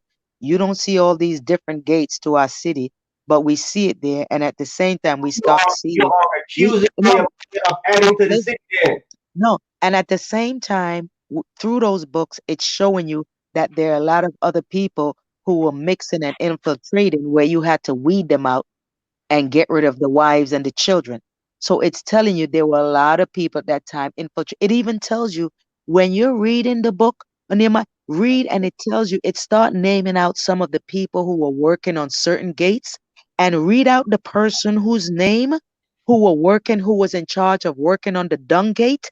And I dare you, I challenge you from this night forward, I challenge you, look up the person who was working on the dung gate and I guarantee you, you're gonna find It's his name just- reads. we His name, totally the different here. guy, We didn't get back to the text. Let's get back to what the book said. yeah, the guy who was in charge, the family in charge of the dung gate, Back to they what the book they said. happen to be tied to the Edomites. You can't make that up. So there was a lot of You infiltrating cannot going prove on that. at that You time. cannot prove that neither. You can't prove that. Just check up the family name. All you got to do is check up every single family name, and you can trace their bloodline. The Most High is brilliant the way he designed this book. What are you talking about? Nehemiah is the one that built them gates up. So you saying he's an Edomite? I'm not talking about, listen, when you go and read the book, doesn't it tell you this family worked on this gate? This family, it gives you all family name that worked on certain gates. And you would see the children of Yah worked on the blessed gates, and you would see all the gates that dealt with animals or shit or things like that. You would always see when you go back and try to trace their bloodline. I've done this. I've done this over a year ago. It shows that their bloodline, you can't trace their bloodline back to Israel, but you can trace their bloodline back to an Edomite, back to an Ishmaelite, back to another Oh, another right. bloodline. All That's right. what I'm saying. Okay. Yeah.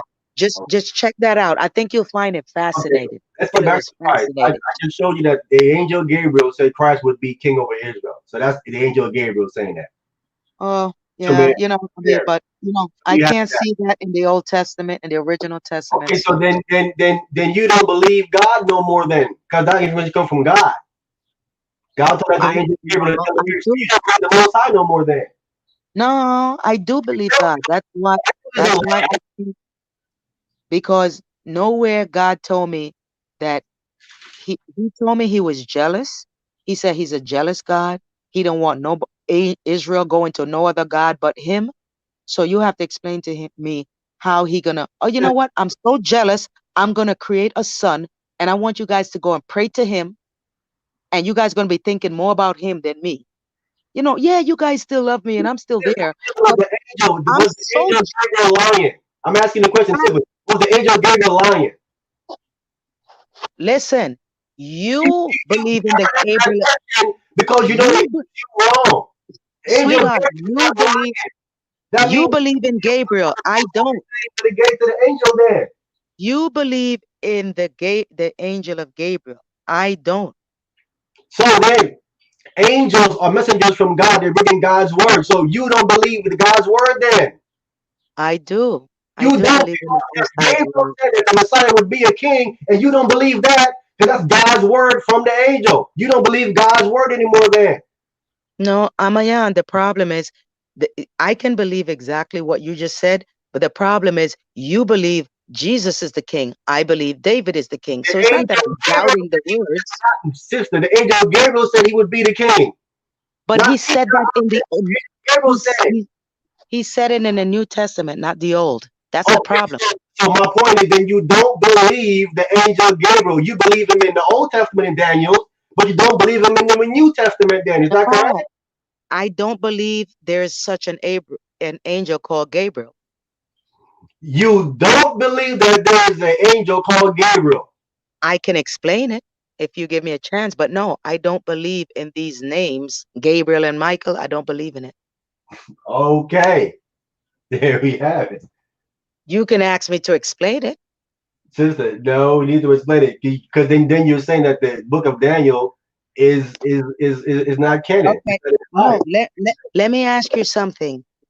Can you ask yourself, how come from Genesis through Malachi, excluding the book of David, the Most High never mentioned any angel? He even said, I gave you no other name to call on, O Israel, but my name.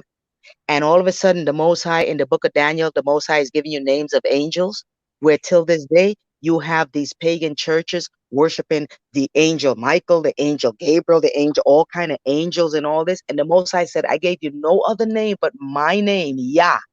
Yah, I gave you no other name and no other book from Genesis all the way. You ain't never find all they are mentioned. They're called angel of the Most High, mighty one of the Most High, one who is as God. And that's what Gabriel means. Gabriel means mighty man of God. So if the wicked pagans who had translated this, all they had to do, instead of leaving the word Gabriel, just remove the Hebrew word like you did with all the rest of the sentences and just put, and the mighty man of God said this to Daniel. That's all they had to do. But they just left in the Hebrew word Gabriel, which means mighty man of God. So because you do that, now you just gave a name and everybody is believing in the name Gabriel. We ain't never heard about Gabriel from Genesis all the way through. All of a sudden we get to the book of Daniel and there's a Gabriel. All of a sudden we get to the book of Daniel and there's a Michael. But all the other books, we don't get these two names. Michael means one who is as God. Guess what? When you read the book of Samuel, first 1 and 2, guess what? David is called one who is as God. David is called Mikael. David is called Mikael in the book of Samuel, one who is as God. That's all the term means. So, but just because one book didn't translate it into a sentence, they left it as a word, as a name. Now everybody is saying, oh, Gabriel, oh, Daniel. It just means a mighty man of God or one who is as God. Why? Because the Most High gave him the power, like he did Abraham. Go to Pharaoh. I got your back. Stretch out your arm. Whatever you do, I got your back. The river's going to turn to back. I'm going to make you as a god in front of Pharaoh. That's all it means. So, Doesn't mean you're so God. It just means the Most High is going to make listen, you as a god. you believe what you want to believe in the Bible. Then you take out what you want to take out for you to use it, and you don't deal with the entire thing. You want to You know, you want to change things around and make it say something different because now you would have to believe what it says in the New Testament. So now to deny that, I got to go back to Daniel and then prove that that's not no angel there. You would have to do hey, that. hey, You have you to, know what? you have to do You know that what?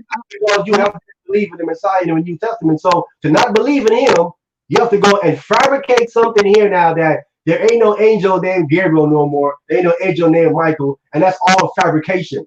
You make it hey, go along. Amayan, Amayan, you wanna, if you want to, I admire you. I'm telling you, I think you're the one of the strongest, if not the strongest, debater out there. You wanna have a debate? Like, I don't wanna like tie this up. Maybe other people wanna speak, but you wanna like set something up, and you and I can. It doesn't even have to be Wait, a sis, debate, but we can set something up where we can I'm dialogue. not debating you, but you can't come and just tell me something without having any proof. No, no, no. I'm saying we can set a debate up or have a dialogue, and then we can run it through in Hebrew. I'll read it to you in Hebrew because I read the Hebrew. I don't look up Hebrew words like a lot of people do. I Sis, read it. we don't have to run it. We don't have to So run we it can get proper understanding. we don't have to run it. We don't have to run it through from Hebrew. The angel is here telling us that he got this message from God. He's telling us in the text. Either you don't believe that. Uh, Again, would That you like to set up a debate? Would you like to set up a debate? I'm asking you. Okay, no problem. I'm saying when we read it, that this angel Gabriel is saying that he got the information from God, that God sent him. Do you believe that? I'm saying. I told you I don't believe in the New Testament. So no, I don't believe that. I'm talking about in the book of Daniel. In the book of Daniel, he is saying Yeah. that he came from God. Do you believe that? Yeah, yeah, but it doesn't say Gabriel, but it says the mighty one of God, Gabriel Yahuwah. That's what it says. Okay, It someone that says comes, wait, Gabriel Yahuwah. Yeah, someone that comes from God and bring you a message. Who is that? the mighty one of God. Is that an angel? It doesn't matter. I'm just saying Is you're stuck on the name Gabriel. It, I'm not talking about that. I'm saying, is that an angel? Someone that comes from God where he stays at and come down here to the it earth, bring no, you a it message. is Is no, that an no. I'm angel? saying it is a messenger, a messenger. So, so Not it's a not message. every messenger in the book came from above. Not Okay, every messenger came from above. When okay, Abraham went to Pharaoh, he was as God to Pharaoh because he can create miracles with the Most High gave him the power, him and Aaron. But he was a man. So just because you're a messenger of God, taking a message to someone, yo, Pharaoh, let my people go. The Most High said, let my people go. It doesn't mean you came from above. It just means you have the power. The Most High bestowed the power on you. If he don't listen to you, stretch out your rod and change the freaking water to blood. People always think that the angels came from above. The word angel just means messenger. It doesn't. I hate the word angel. It just means messenger. The Most High sent you on a message, and here you got the power. And if they don't listen, the Most High is giving you the power. Then here, raise your staff and let it rock. okay. Doesn't mean you came from above. So you saying a man came to Gabriel and gave him that information? That's what you're saying? No, no, I'm not saying. Okay, well, I'm saying if Most it's High. a man came to him, it have to I'm be an angel then. I'm saying the person who you are looking at as Gabriel was an actual human being, just like Abraham was a human being who went to Pharaoh. The man Gabriel was an actual human being. If he was an Okay, angel, all if he was an angel, what is he doing fighting for 21 days with a man? right. Okay, like, What is he doing telling David, oh, but the Pharaoh, the king, had me fighting for 21 days? What let's, kind of let's, power of God hey, is fighting a man let's for debate 21 that. days? Come on, man. Let's debate that. Let's debate He was really- Gabriel. Let's debate was Gabriel a human being or an angel? You want to debate that? You know what? Set something else up with Sal. Yes. Sal has shut down his season system. We have to do it here. Okay, so we can do that. I didn't know that. I didn't know that. So yeah, we can set something up, you and I. Okay, so we're debating is Gabriel a human being or an angel? Yes. Okay. Yes. All right. So next week Sunday, is that fine with you? Next week Sunday around what, 2 o'clock is good with you? 2 p.m. Maybe a little. Can we do it a little later? Like how late are you talking about? Like I don't know, maybe 5, 6 o'clock ish. Five? What are you on the East Coast? Yeah, I'm at East Coast. Yes. Yeah, okay, right. So it'll be 5 p.m. your time. It'll be 2 p.m. my time. I'm on the West Coast. Oh, okay. Yeah, yeah. That'll be awesome. Yes, yes. Okay. All right. And, we'll do it on this channel. So Yeah. I don't know if you have my link. I don't know how to like get you my phone number. But listen, I do respect you. I think you're the best person out there that I've heard so far defending the New Testament, the entire book. Let me say the entire book, the Old and New. I think you're the best person I've heard so far out there. The best. I love your passion, and I know you are a child of the Most High. I'm not saying I'm right in everything I know, and I definitely am not saying that anybody I listen to is right in everything they know. But I do understand that passion and that love you have for the Most High, Amayan, and for that, I respect you, and I would love to just even dialogue with you any time of the day. I just wanted to get that out there. All right, toward it, sister. Let me see if anybody else want to come on. When to set this. Let me see. Can I get you the I need. Let me get you my email so you can send me your email so I can get you the link for next week. Awesome. Let me know when you're ready. I'll give you the email address. Yes, yes, I'm ready. Okay. It's JAMES, Hmm. the number one, AND, the number one again, at SBC, global. That's GLOBAL, .net. Okay. James 1 and 1 SBC at global.net.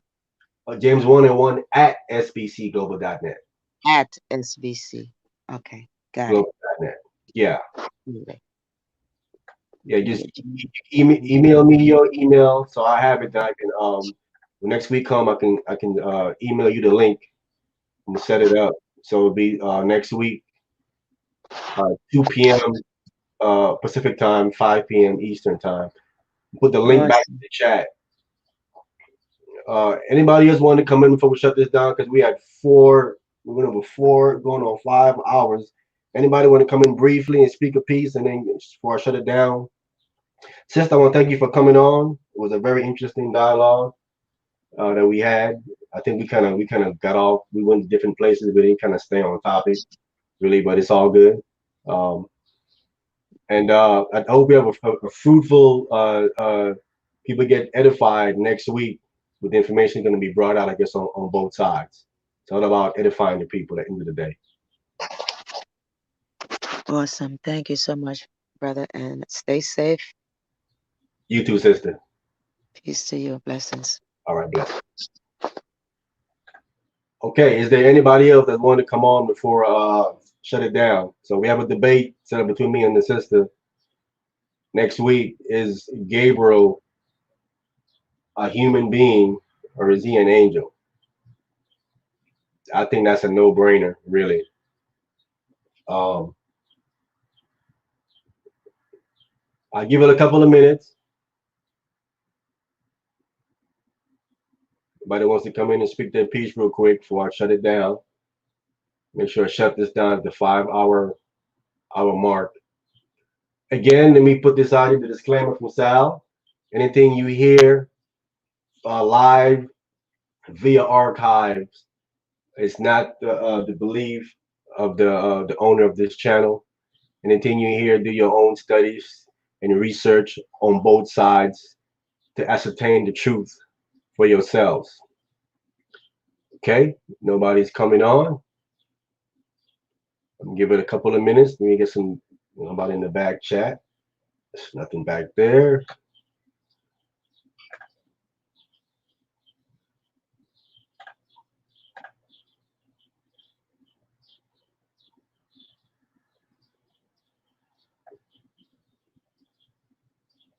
All right, if no one is coming on with that, I want to thank everyone for tuning in, for listening in, and hopefully you'll come next week to this debate between me and the sister Divina. Is Gabriel uh, a human being or an angel? Because once I show he's an angel from the Most High, he's gonna have to start believing in the Messiah. What it was said in the New Testament in the book of Luke, chapter 2 to Mary. Once that establishes the same angel, that it was an angel and it's the same one from God, she would then have to either reject the word of God coming from the messenger of God, Gabriel, that was spoken to Mary in Luke chapter 2. At that point, we're going to see where she really at. Does she really believe in the Most High and His word through His messengers, the angel, or is she just bent on rejecting the man that came in the first century as being the Messiah according to the text, according to the Torah? The Torah confirmed this man as being the Messiah that came in the first century. That can be proven as well. So we're going to see where she's at next week. No one is coming on, and with that, I want to say to shalom again to everyone that tuned in. Be safe. Put your mask on. Put your gloves on. Sister came back on. 1 second. Shalom, sister. You want to say something? No, peace. No, peace. I'm out. Thank you. Okay. So yeah, be safe. Be out there. You know what I'm saying? Safety is always first. It's better to be safe than sorry. So if you don't believe in the coronavirus, it's still safe just to put your mask on. You never know, because if they're not lying, you're gonna catch that problem. So better be safe than sorry. Wear your mask. Do what you got to do to protect yourself and your family. Um, may the Most High in Christ be with you. Shalom.